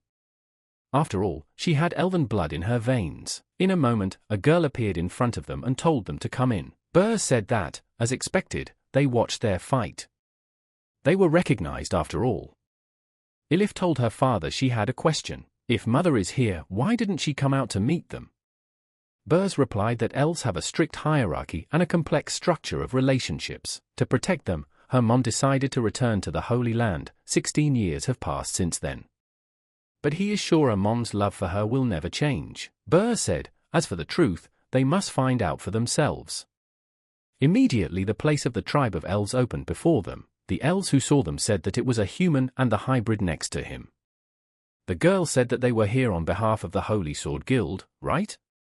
They would definitely want to ask for their help again, and they really are an inferior race. She can smell a different odor coming from their bodies. And it's really annoying. Elif asked her father why she thought they were hostile to them. Burrs answered that because most of the elves here had never left the tribe, they're more wary of people from the outside world. And she doesn't have to worry too much about that. Elif said that since the high-level guild has quite a few elves, right? If the elf tribe is such a beautiful place, why do they go to the outside world? Burr said that there is a hierarchy in the tribe of elves. The tribe is arranged around a sacred tree. The closer they are to the center and the higher the level of elven lineage, the more resources are allocated to them. Archery plant magic. Burr said that generally those who leave the elven tribe are from their peripheral tribes, with lower bloodlines but some abilities. But of course there are exceptions. Elif got curious and asked what were the exceptions, and then a girl on an animal appeared before them and said that she was Blanchette, the great general of that tribe, and she will take them to the Holy Land. Let them follow him. Elif said she is so cool and majestic. Burr said the farther she goes, the more careful we have to be. And maybe her mother is waiting for them in the Holy Land. Blanchette was heading to a point and Elif was telling her father that those trees were making their way. Burr said it was a protective barrier. If there are no high-level elves nearby to point the way, they will trap uninvited guests in the forest maze. Arriving at the place, Elif was surprised at the beauty. Burr had said this was it. This is the place where it all began. 30 years ago, Burr found himself in this place and was a member of the Holy Sword Guild. But suddenly a girl shouted at him to get out of the way. She can't control him. Burr immediately dodged and got on top of the deer in a moment. He told the girl to just calm down, and everything would be all right. Burr said it was a sacred beast that only high-ranking elves had. If she wants to pay him, just let her borrow it for a ride. The girl said she was very scared and don't be. She hasn't even learned how to ride on a flat surface yet. Burr flew into the sky with him and was surprised. Not bad for the inner circle of the elf tribe, he said. The girl closed her eyes in fear and told him to hurry up and bring them down to the ground. Burr said she was a high-ranking elf, so why was she so timid? The girl apologized and replied that her father and sisters had told her the same thing. But she was just scared, so she was never able to learn. Burr told her to look, her father is looking for her.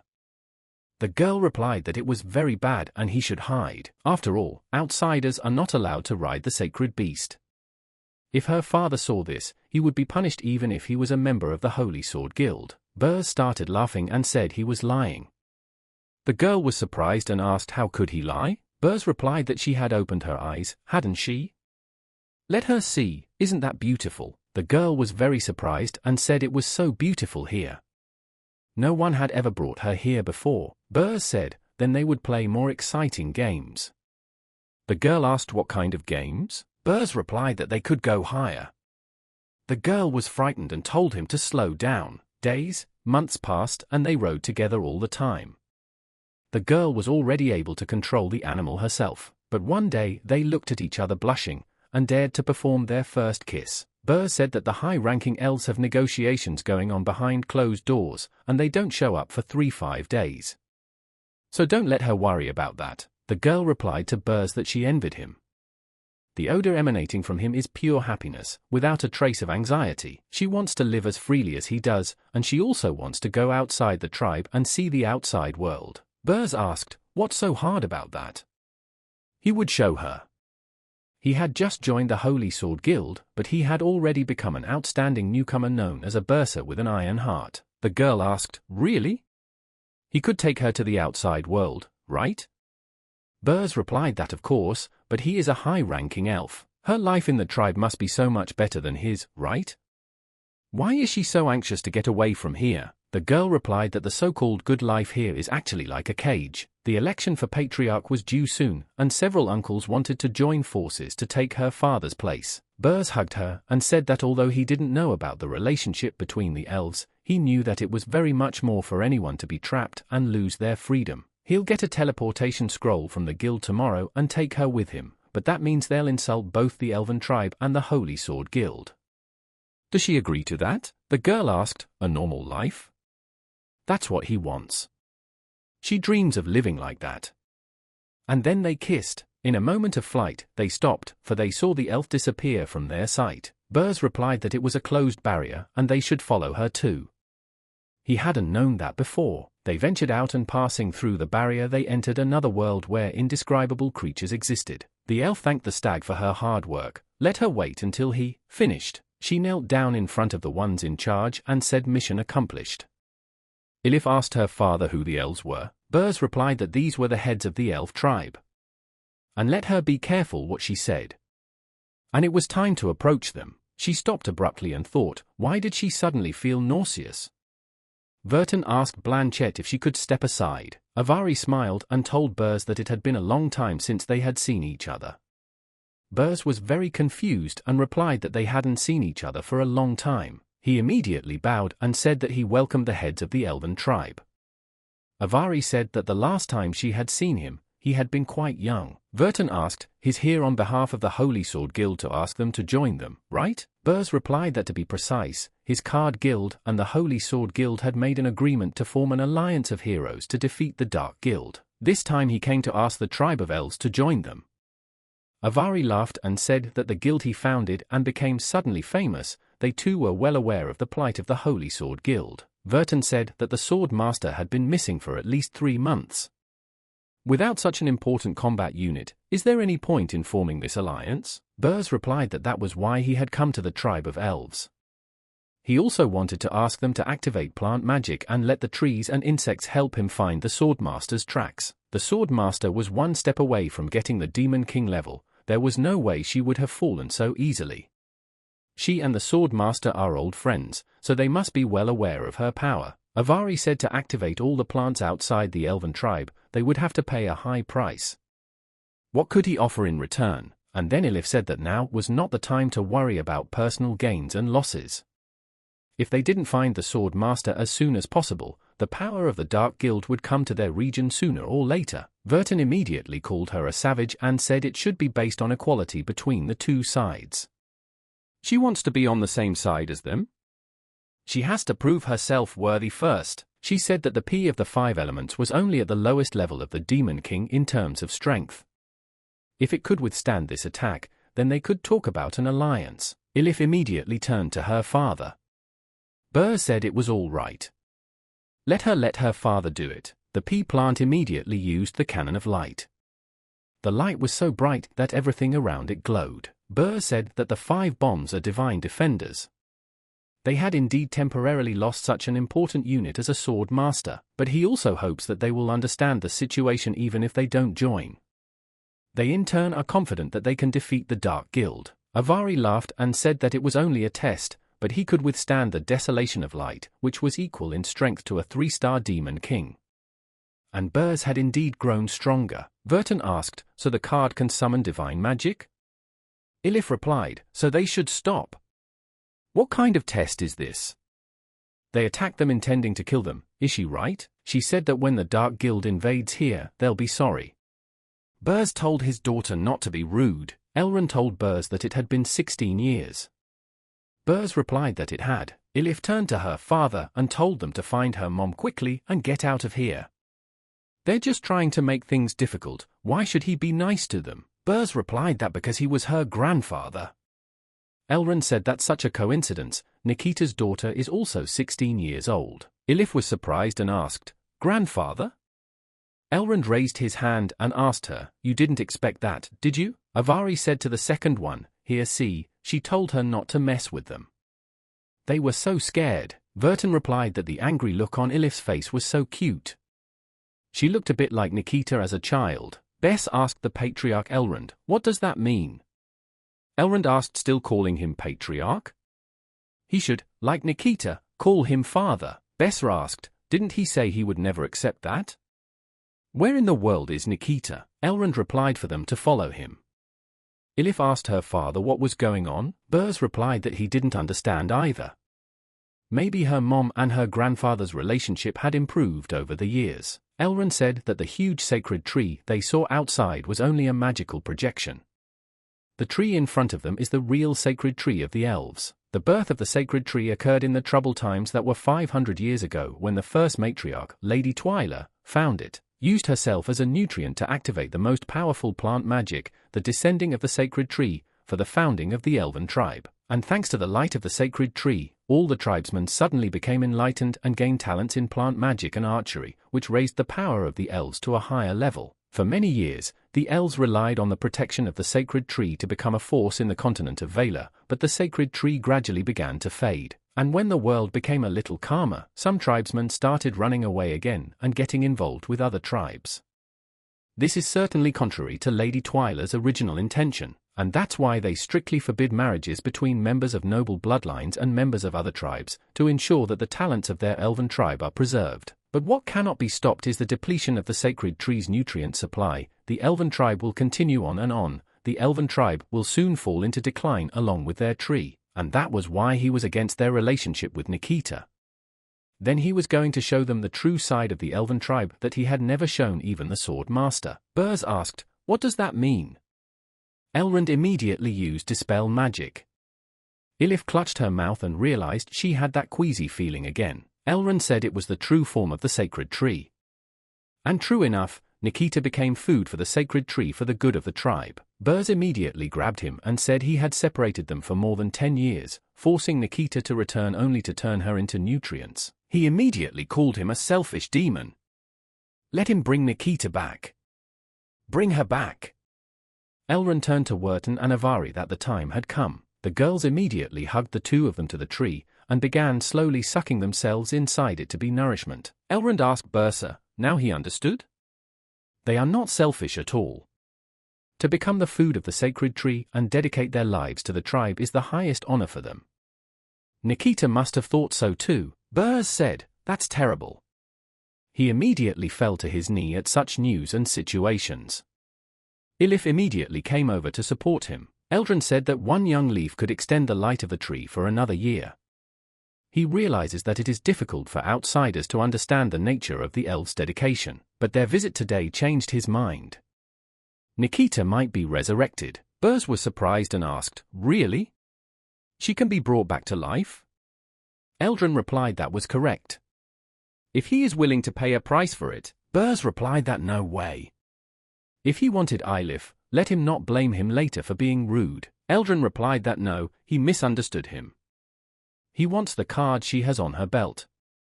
Burs was surprised and realized that they were Mr. Pina's cards. Elrond said he sensed a powerful divine force from this deck. If they offered them to the sacred tree, they might be able to revitalize it completely. They must know that everything comes from a sacred tree. If it absorbs enough divine power, it might be able to resurrect the lives that were sacrificed to it. He promises to prioritize resurrecting Nikita. Burs asked, "Is that true?" If the divine tree just absorbs the magic power of the cards. Ilif asked, "How can a life that has been taken away be restored?" What's more, the cards are meant to be the cards that save the world. Elrond said he understood their concerns. To be honest, he wasn't sure himself, but if it worked, not only would Nikita return, but all elves could regain their former glory. He wouldn't have any worries and could devote to the alliance to defeat the Dark Guild. Burs replied that's right, it's all about defeating the Dark Guild and saving the continent. Ilif replied that if anything went wrong, the blame would fall on them. Burs immediately handed over the cards and said that he would take full responsibility. Burs said he and Ilif each had half a deck. Now all the cards are here. Elrond told them to give them to him. After he cast the elves' special spell and allowed the sacred tree to absorb the magical power, Nikita could be resurrected. Ilif asked her father, had he thought well of it? Burs replied that he would have given anything for her mom. Elrond told Burs that he was indeed a good son-in-law. Immediately in a moment he released the liantas from the ground and grabbed Ilif. Burs asked him what that meant. Elrond replied that he didn't expect to be so easily fooled. Wants to know what it means? In fact, deep down he had already figured it out, hadn't he? He immediately began to transform and said that the elves had long been on the side of the Dark Guild. Elrond said, in other words, he was no longer himself. And in a moment a single flower grew, slowly opening. The clown appeared and told the head of the elven tribe had been turned into puppets by him 10 years ago. To prevent them from dying, all their internal organs were replaced by dark mechanisms, and as long as he doesn't interfere, they can still act on their own. But if he intervenes, they will obey his orders. Elrond immediately knelt down and told his master to accept it. The clown said that, in other words, he was now the head of the elf tribe. Burs immediately turned to Ilif and the daughter said what she understood. Ilif used magic and said they should destroy them. But Elrond used parasitism plant magic. Ilif said that all of her mana had been completely sucked out. The clown laughed at this point and said that was great. The clown opened the book and said he would reward him later, let him rest for now. And he watched all their battles, and it looks like these cards can summon spirits from other worlds, right? And at the cost of life force? Burs thought that fortunately, he didn't know the secrets of using those cards yet, so even if he got them, it wouldn't be a big deal. The clown started playing cards and said it was nothing complicated. He turned to the elven tribe and told them to sacrifice their lives. Let them obey his orders, and then everything began to change. A light pierced the tree and the whole land. In a moment everything shook and the elves asked, "Is this an earthquake?" Immediately, the magic from their bodies began to flow out and slowly transferred into the tree that stands at the center of their world. All the animals started to die after this and couldn't handle it. The clown screamed at them to devour them. Burs saw all this and said it was over. The clown was playing with the cards and ordered someone to show up. The game cards turned into real creatures and slowly made their way out of each side of the planets. Burs realized it was all his fault. This world was about to end. Elizabeth was telling Pin that she realized now that she had forgotten to put away the plate of noodles, and he hadn't been home for 2 days, so let him do the dishes. But they didn't notice that there was a demon in the dishes. Pin approached her and said he wanted to talk to her about something first. The demon tried to suck on Pin, but the robot vacuum cleaner said there was cleaning going on and swallowed it. Pin said that he wanted them to travel with him to the elf tribe. Elizabeth asked, "Is he determined to conquer new territory?" Pin replied that it was not a matter of conquest, but of conviction. He'd heard from Anya that Burs had gone there, too, and didn't Eilith have elven blood? Using such connections, they could convince the elves to join them and form an alliance to fight the Dark Guild. She did say she knew the eye of the elven tribe, didn't she? If they couldn't agree right away, would she put in a good word? Elizabeth agreed and replied that he would owe him jello. Pin replied that no problem. As much as he wants. Elizabeth asked, "What about them? What is going to do with them?" Pin replied that they said they wanted to play with Wankai. G said that in fact, once she joined them, they lost the need to get into this mess. Anya said she didn't expect the Sword Master to be here either. She thinks they are still unaware of little brother Pin's plan. Alpha asked them, "Are they done?" Compared to him, they're just a cheerleader. G showed the book and said, "This is the sword-wielding manual given to her by the legendary hero and demon queen. After she learned it, she will destroy the Dark Guild and their help she doesn't need at all." Anya replied that she had a rag doll made by Pin, and even though she couldn't use it yet, she would soon be stronger. Alpha started laughing and said they make him laugh and called them losers. How dare he talk about his relationship with Brother Pin in front of him, not to mention that he had been in close contact with Brother Pin for the past 500 years. Isn't what Brother Pin gave them just discarded trash? What's there to brag about? Alpha said that Brother Pin has only one little brother, and that's him.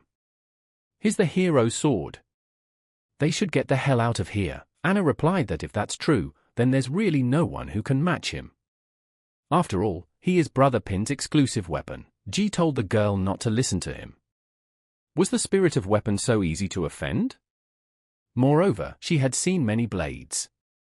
There isn't an ounce of the legendary hero forging style like Senior Wankai's. Alpha said that however Pin reskinned him to resurrect him. So now he is now officially a super mythical hero, a true holy sword. Anna asked the elder Wankai, "Is what he said true?" Wankai replied that it could be said. The owner used a powerful invention to resurrect him. And what was left, he dug out of the trash and put in his pocket. Alpha said for them to look, right there, that's Brother Pin's forging mark. G said that there was no point in this chatter. Since they can only leave one person to serve the legendary hero and demon queen, and let their power speak for itself, Anya replied that she agreed. Although her strength was far inferior to that of a sword master, to fulfill the duties assigned to her by Brother Pin, she would do her best. Alpha got angry and asked, what did these peregrinations of theirs mean? Do they not take him, the true holy sword, seriously? Zhu immediately said, here was the first movement of the Taiji sword dragonfly touching the water. Anya didn't wait either and performed the magic doll summoning magic, and then the dog came forward and told them to listen to him now. Alpha immediately came up and told the older man to give orders. Dog said he didn't set up this meeting to decide who was better. Anya asked him, didn't he say that there were so many people this time that it was interfering with Brother Ping's life? G replied that it's like that too. Doesn't that mean they can only let one person stay? The dog's response was to keep them out of their master's life.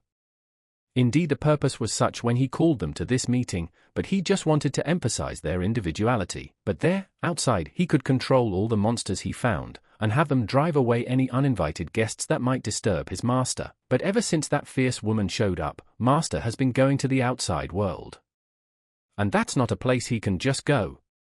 And Master hasn't touched it in a long time. G asked, then what are they supposed to be? Let Senior Wankai explain. Wankai replied that what he meant was that if the master wanted to live in the outside world, he would inevitably meet all sorts of people who would easily destroy his desire to live peacefully. If any of them choose, then let them serve the master in the outside world in his stead, to act based on the concept of a quiet life, and let them remove all obstacles for the master so that he may live happily. From now on, they are the cleaners. And then the dog said the master is going to come out, let everyone get in their seats. Pin asked the boys what they were doing. Anya asked Pin if he was going to go to the elf tribe. Pin answered that first he would go to the workshop to get some tools, and then they could go on their way. Elizabeth turned to them and said that Boster Town in the east was represented by Anya G, and the Holy Sword Guild in the west by Yi. And Ping took them under his guardianship. The boys looked surprised and Alpha wondered what the woman was trying to say with her gaze. He can't understand at all what the Demon Queen is thinking. Anya wondered if little sister Elizabeth thought she wasn't good enough. What should she do? The dog saw the guys asking him for help and told them to let him do it. He immediately began to discover his abilities and realized to deal with her, a temperamental and fierce woman, he would use the latest research. G was saying that a battle between the strongest was a rare learning opportunity. Alpha said, making sure that Senior Wankai didn't let them down. He immediately pulled out a teasing stick and started playing with it by barking. And as they say, you can't hit a smiling man, but Elizabeth didn't feel sorry for him and immediately kicked him in the leg. She said she was getting angrier and angrier as she thought about it, and that stupid dog just went crazy. Would they want to follow him? Immediately, the others replied that they didn't want to. Elizabeth replied that since they were all part of Pin's plan, he wouldn't say anything else as per the agreement. She just wants to remind them one last time, if they stay with them, let them be ready to part with their lives at any moment. Although they have all experienced it firsthand, they may not be so lucky next time. They will have to deal with everything they encounter in the future on their own. The boys replied that they understood. Pin immediately came out and asked Elizabeth what they were talking about. He is ready to go now, so he took his chainsaw with him. Elizabeth replied that it was about nothing. They would go, but what was that strange thing in his hands? Pin asked, didn't Alpha want to return to his true role as a holy sword? So for future woodwork, he wanted to create a new tool. Alpha asked who it was. Anya replied that it was the spirit of the weapon, but she felt like it was a lot harder to forge for little brother Pin than it was for him, didn't she? Alpha replied, yeah, what does she know? The more complicated the better. Moreover, Brother Pin seems to be able to see only him and not all the weapon spirits he created. This is his biggest advantage. Pin thought that he had heard that there were a lot of magic plants in the elf tribe. If Uncle Bersa and Elizabeth have connections with them, maybe he could get some magic plants to put in his fields. Pin said great, if everyone is ready, it's time to go. Elizabeth asked, didn't he say he was only taking 2 people with him this time? Pin replied that this is correct because the purpose of going to the elf tribe this time is persuasion. G turned to him and asked if he would take her. She has been to the elf tribe several times before and knows their current leader. She could definitely help. Anya asked if he could take her as well. She may have no experience, but her red demonic eyes were awakened, and she would definitely be able to help. And then Alpha came out and apologized and told them to take their time and fight. There are only 2 places anyway, no matter what, one of them must belong to him. As the exclusive weapon of a legendary hero, it must always follow him. And then Pin stopped him and said that because the purpose of going to the elven tribe this time was to convince them to join the alliance, as a friendly gesture, he wasn't going to bring any weapons with him. Elizabeth asked them if they could hurry up. Pin said that the Alpha would stay here and wait for them to return, and then Alpha thought, why was he feeling like this again? It was like he was a loser, an outcast, unable to fit into Pin's circle, and then the system said that Alpha was being called and let him answer. Alpha got scared and asked who was calling him. The dog asked him, is he still here? Had he learned from him how to survive? Alpha was startled and asked, Senior Wankai? And then he realized that Ping had given him a valuable opportunity. Wankai told them to go on patrol with him. Alpha got excited and replied that he was running. Anya moved to another place and said she felt dizzy. G immediately asked her if she was okay. Pin was amazed and said great. Have Elizabeth look at it too. That tree is too big. Elizabeth thought that there was not a single trace of life in such a vast tribe. Pin asked the boys how they think this giant tree grows. Let them go and find out. Elizabeth said they needed to change. G immediately saw their bodies close up and realized the awkwardness of the situation. Pin gave a surprised look and asked, change of clothes? But the girls were already dressed and ready to travel. Elizabeth said that he wanted to change into clothes suitable for traveling. As for the others, they are forbidden to wear clothes made by his hands, otherwise everything will be meaningless. Pin thought it was a strange decision, but she was the queen, and she had the last word. Again, he was very jealous of how she could change clothes so easily. Pin asked, can they go now? Elizabeth asked him why he was so excited. Ping replied that he just wanted to study the plants here. At this time, they didn't realize they were being watched. And the demon plant had been watching them the whole time. The clown immediately saw that he had guests. He thought that it had only been 3 days since he had captured the representative of the Hero Alliance, but Sword Master G, the one that went missing many days ago, has indeed appeared here. It seems they are determined this time, and the war between the Heroes Alliance and the Dark Guild is about to begin. The clown immediately looked at his hostages and asked if there was any information about them in their memories. The plant immediately figured it out and showed in one shared screen that they were all familiar with each other. The clown in a moment became very angry because he saw a familiar face, the demon Queen Elizabeth. He realized it had been 500 years. He didn't expect her to show up here. She didn't look like the majestic and powerful queen she once was. He ordered the servant to go and separate them. Let him use all means and kill everyone he can, but let him keep this man alive for him. The servant immediately replied that she would do it immediately. Coming to the tree, G said that according to her past experience, if one came here for the first time, one could get permission to enter by killing all the plants. She thought, why didn't the P's of the 5 elements appear in the last step? Anya thought that the Sword Master really had a lot of experience, and she really helped Brother Pin in his game. She can't lose to her, she has to prove herself. Ping asked G, what kind of guild did she create? She knows so much about the elf tribe, and is also so good at the art of sword wielding, just like a sword master. G asked in surprise, hadn't she told him? In fact, he's from the Holy Sword Guild. But then in a moment arrows flew at them, but they were shattered into small pieces in a second. Anya said she could see him. The attacker is using stealth magic. She'll deal with him. G said it's just a trick, no need to worry. And used the first movement. The dragonfly touches the water. The servant at this moment saw that the enemies were using the sword to dispel her concealments.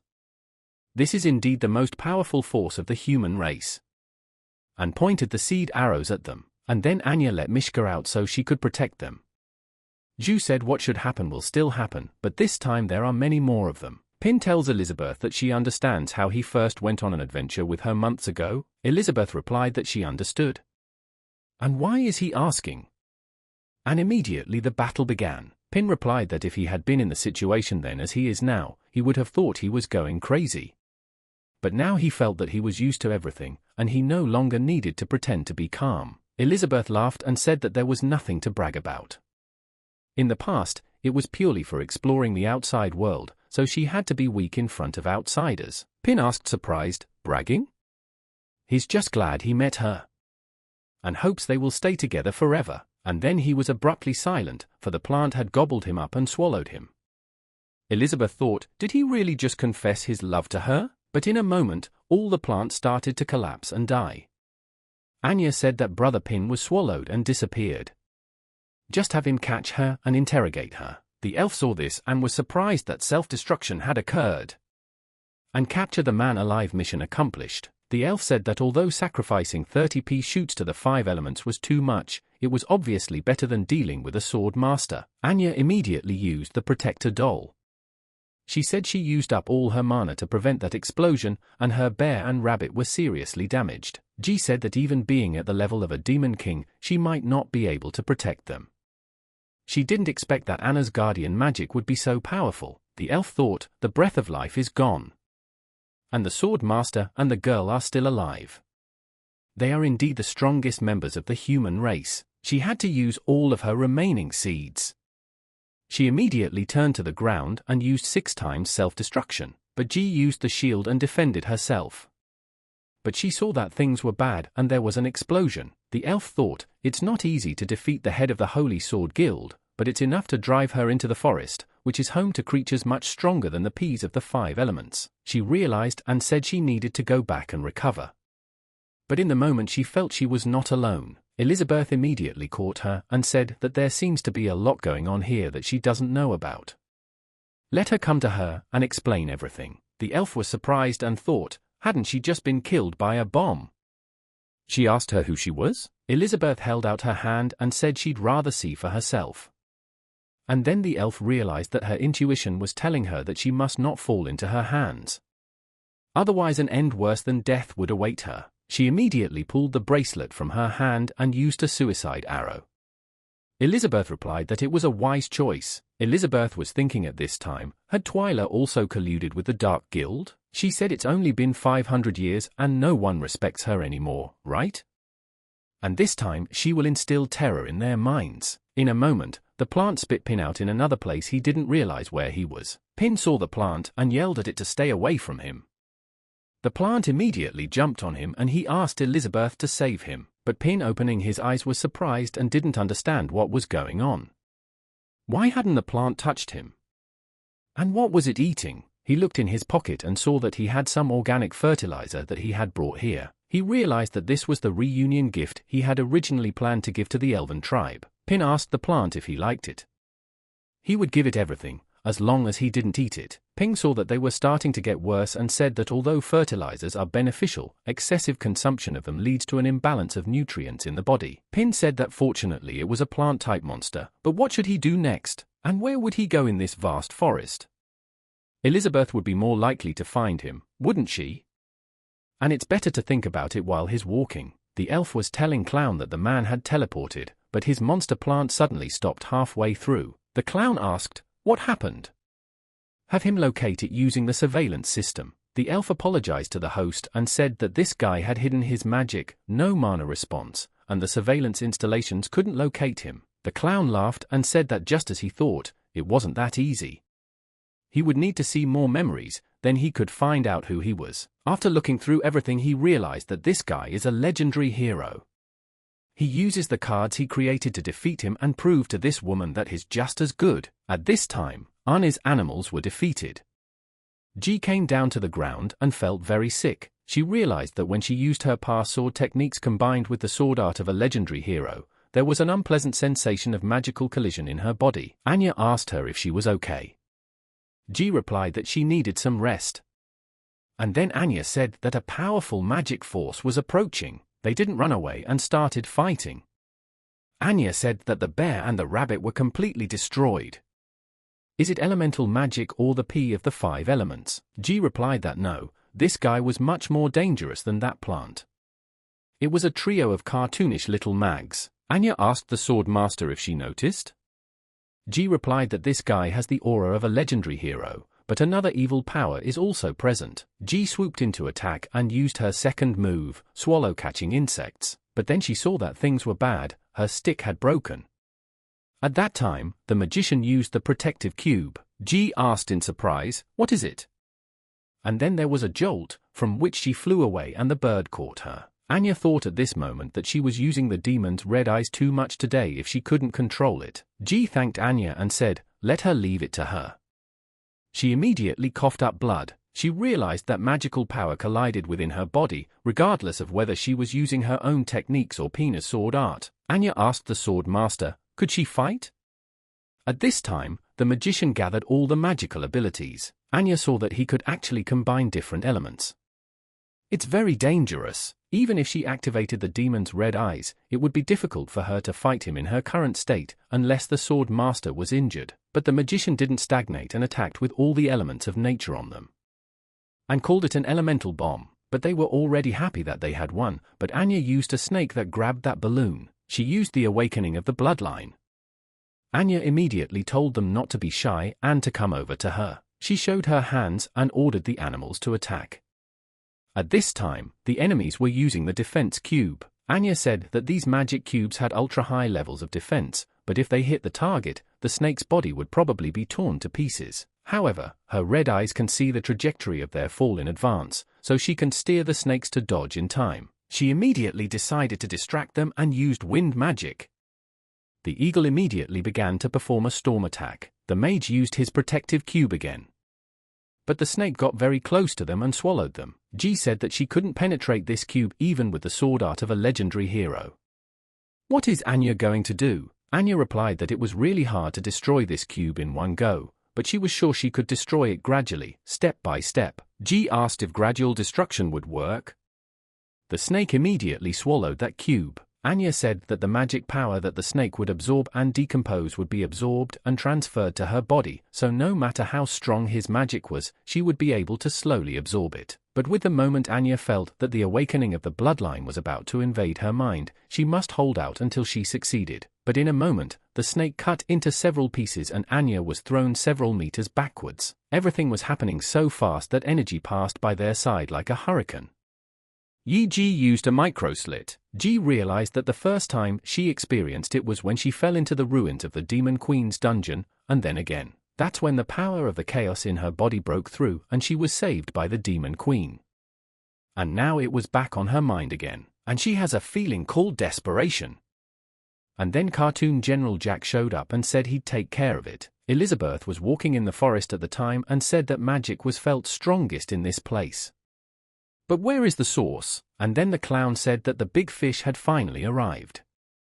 And passing through the portal, she noticed that she was back in the same place. She realized that it was a magical barrier, meaning its power was above the level of a demon king. She asked, did they really want to trap her? What a cheap trick. And then the clown said that the passage of time on each level would be doubled, and time would slow down 24 times on the 10th level. No matter how strong she is, she will forever be trapped in the cage of time. But Elizabeth was much stronger and destroyed the Matryoshka doll with her charms.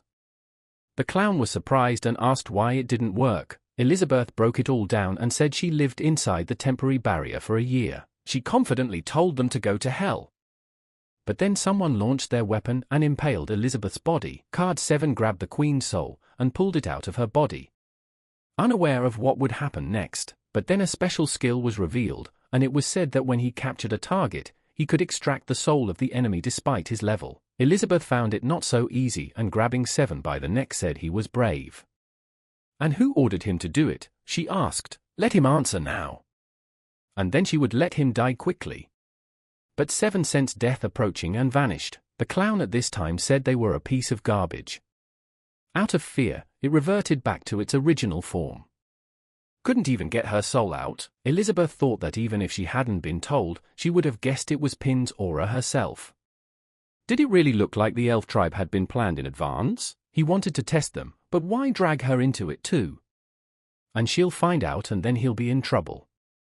She's a player like him, not a pawn. She said if she was smart enough, let her kill herself as soon as possible, otherwise she would take her seriously and she would die a much worse death. The clown laughed and told the Queen to just look at herself, so loud. So they decided to wait and see if she could get out of there, and then she saw the figure 8 and said that's why she couldn't get out of here. Items created by Pin, even if their magic level is low, have special effects that can help overpower an opponent. She immediately went up to the map and said they were a couple of ignorant fools, and then the head said she had had enough and she was going to end it. The king said he would leave it to her then. We'll look forward to her victory. Elizabeth asked, is he calling himself king while standing right in front of her? He is not worthy of that title. The king immediately ordered the Queen to kill him. She immediately took on her battle gear. Elizabeth ordered them to shut up and go to hell. The Queen saw this and used her fast wings. After dodging several attacks, she used a decapitation technique. But Elizabeth just waved her hand and deflected the attack. She told the Queen that she broke her nail and it wasn't bad. Elizabeth started to attack her and the Queen cut the bomb ball. The Queen saw that things were bad, used magic bullets to destroy all the bombs. After fending off all the attacks, she decided to attack with a critical strike. But Elizabeth stopped them halfway through. The Queen was surprised and asked why. Elizabeth used the division of magic bullets and attacked. She said to be handled by someone like him, magic bullets are enough. With a wave of her finger, she sent a dozen bullets at her that shattered the Queen into small pieces. Elizabeth wondered how many tricks he had in store, and such powerful ones at that.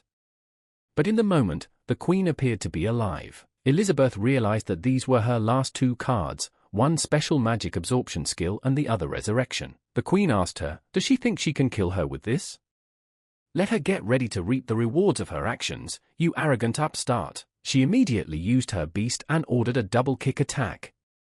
But Elizabeth used an insurmountable edge against it. The Queen was surprised and said it didn't work.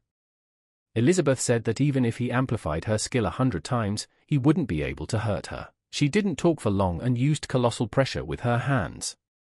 Although she was inspired to create this skill by that stupid dog, she had to admit, it was very effective. But at the moment she saw the cards, and she got suspicious. And then the Queen ran up and screamed for her to die. But suddenly everything changed and Elizabeth vanished. The Queen was surprised and asked where she was going. Elizabeth said she would take it seriously now.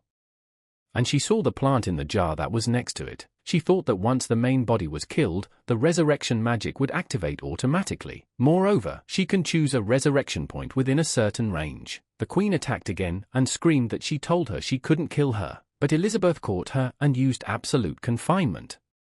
She said that she would first delimit her resurrection zone with this skill, and then she would take her time to play with it. Immediately the Queen used dissolution and began to say that it was useless. She needs only a drop of dew from the cleansing vase to resurrect her, and the magical space inside this vase is connected to the world ocean. The water in it is inexhaustible. How long, according to her, will she be able to use her magic? Elizabeth immediately used poisoning, followed by drowning. She began to abuse and slowly kill her. Elizabeth said that the various injuries she has sustained in absolute confinement will continue to build up and pile on top of each other. And see how long she could hold out. Elizabeth said that when the endless resurrection turned into endless pain, her spirit would naturally fade and she would decide to give up. The king was sitting on the throne at this time and said that he would personally take action. And immediately went to the battlefield and used fusion.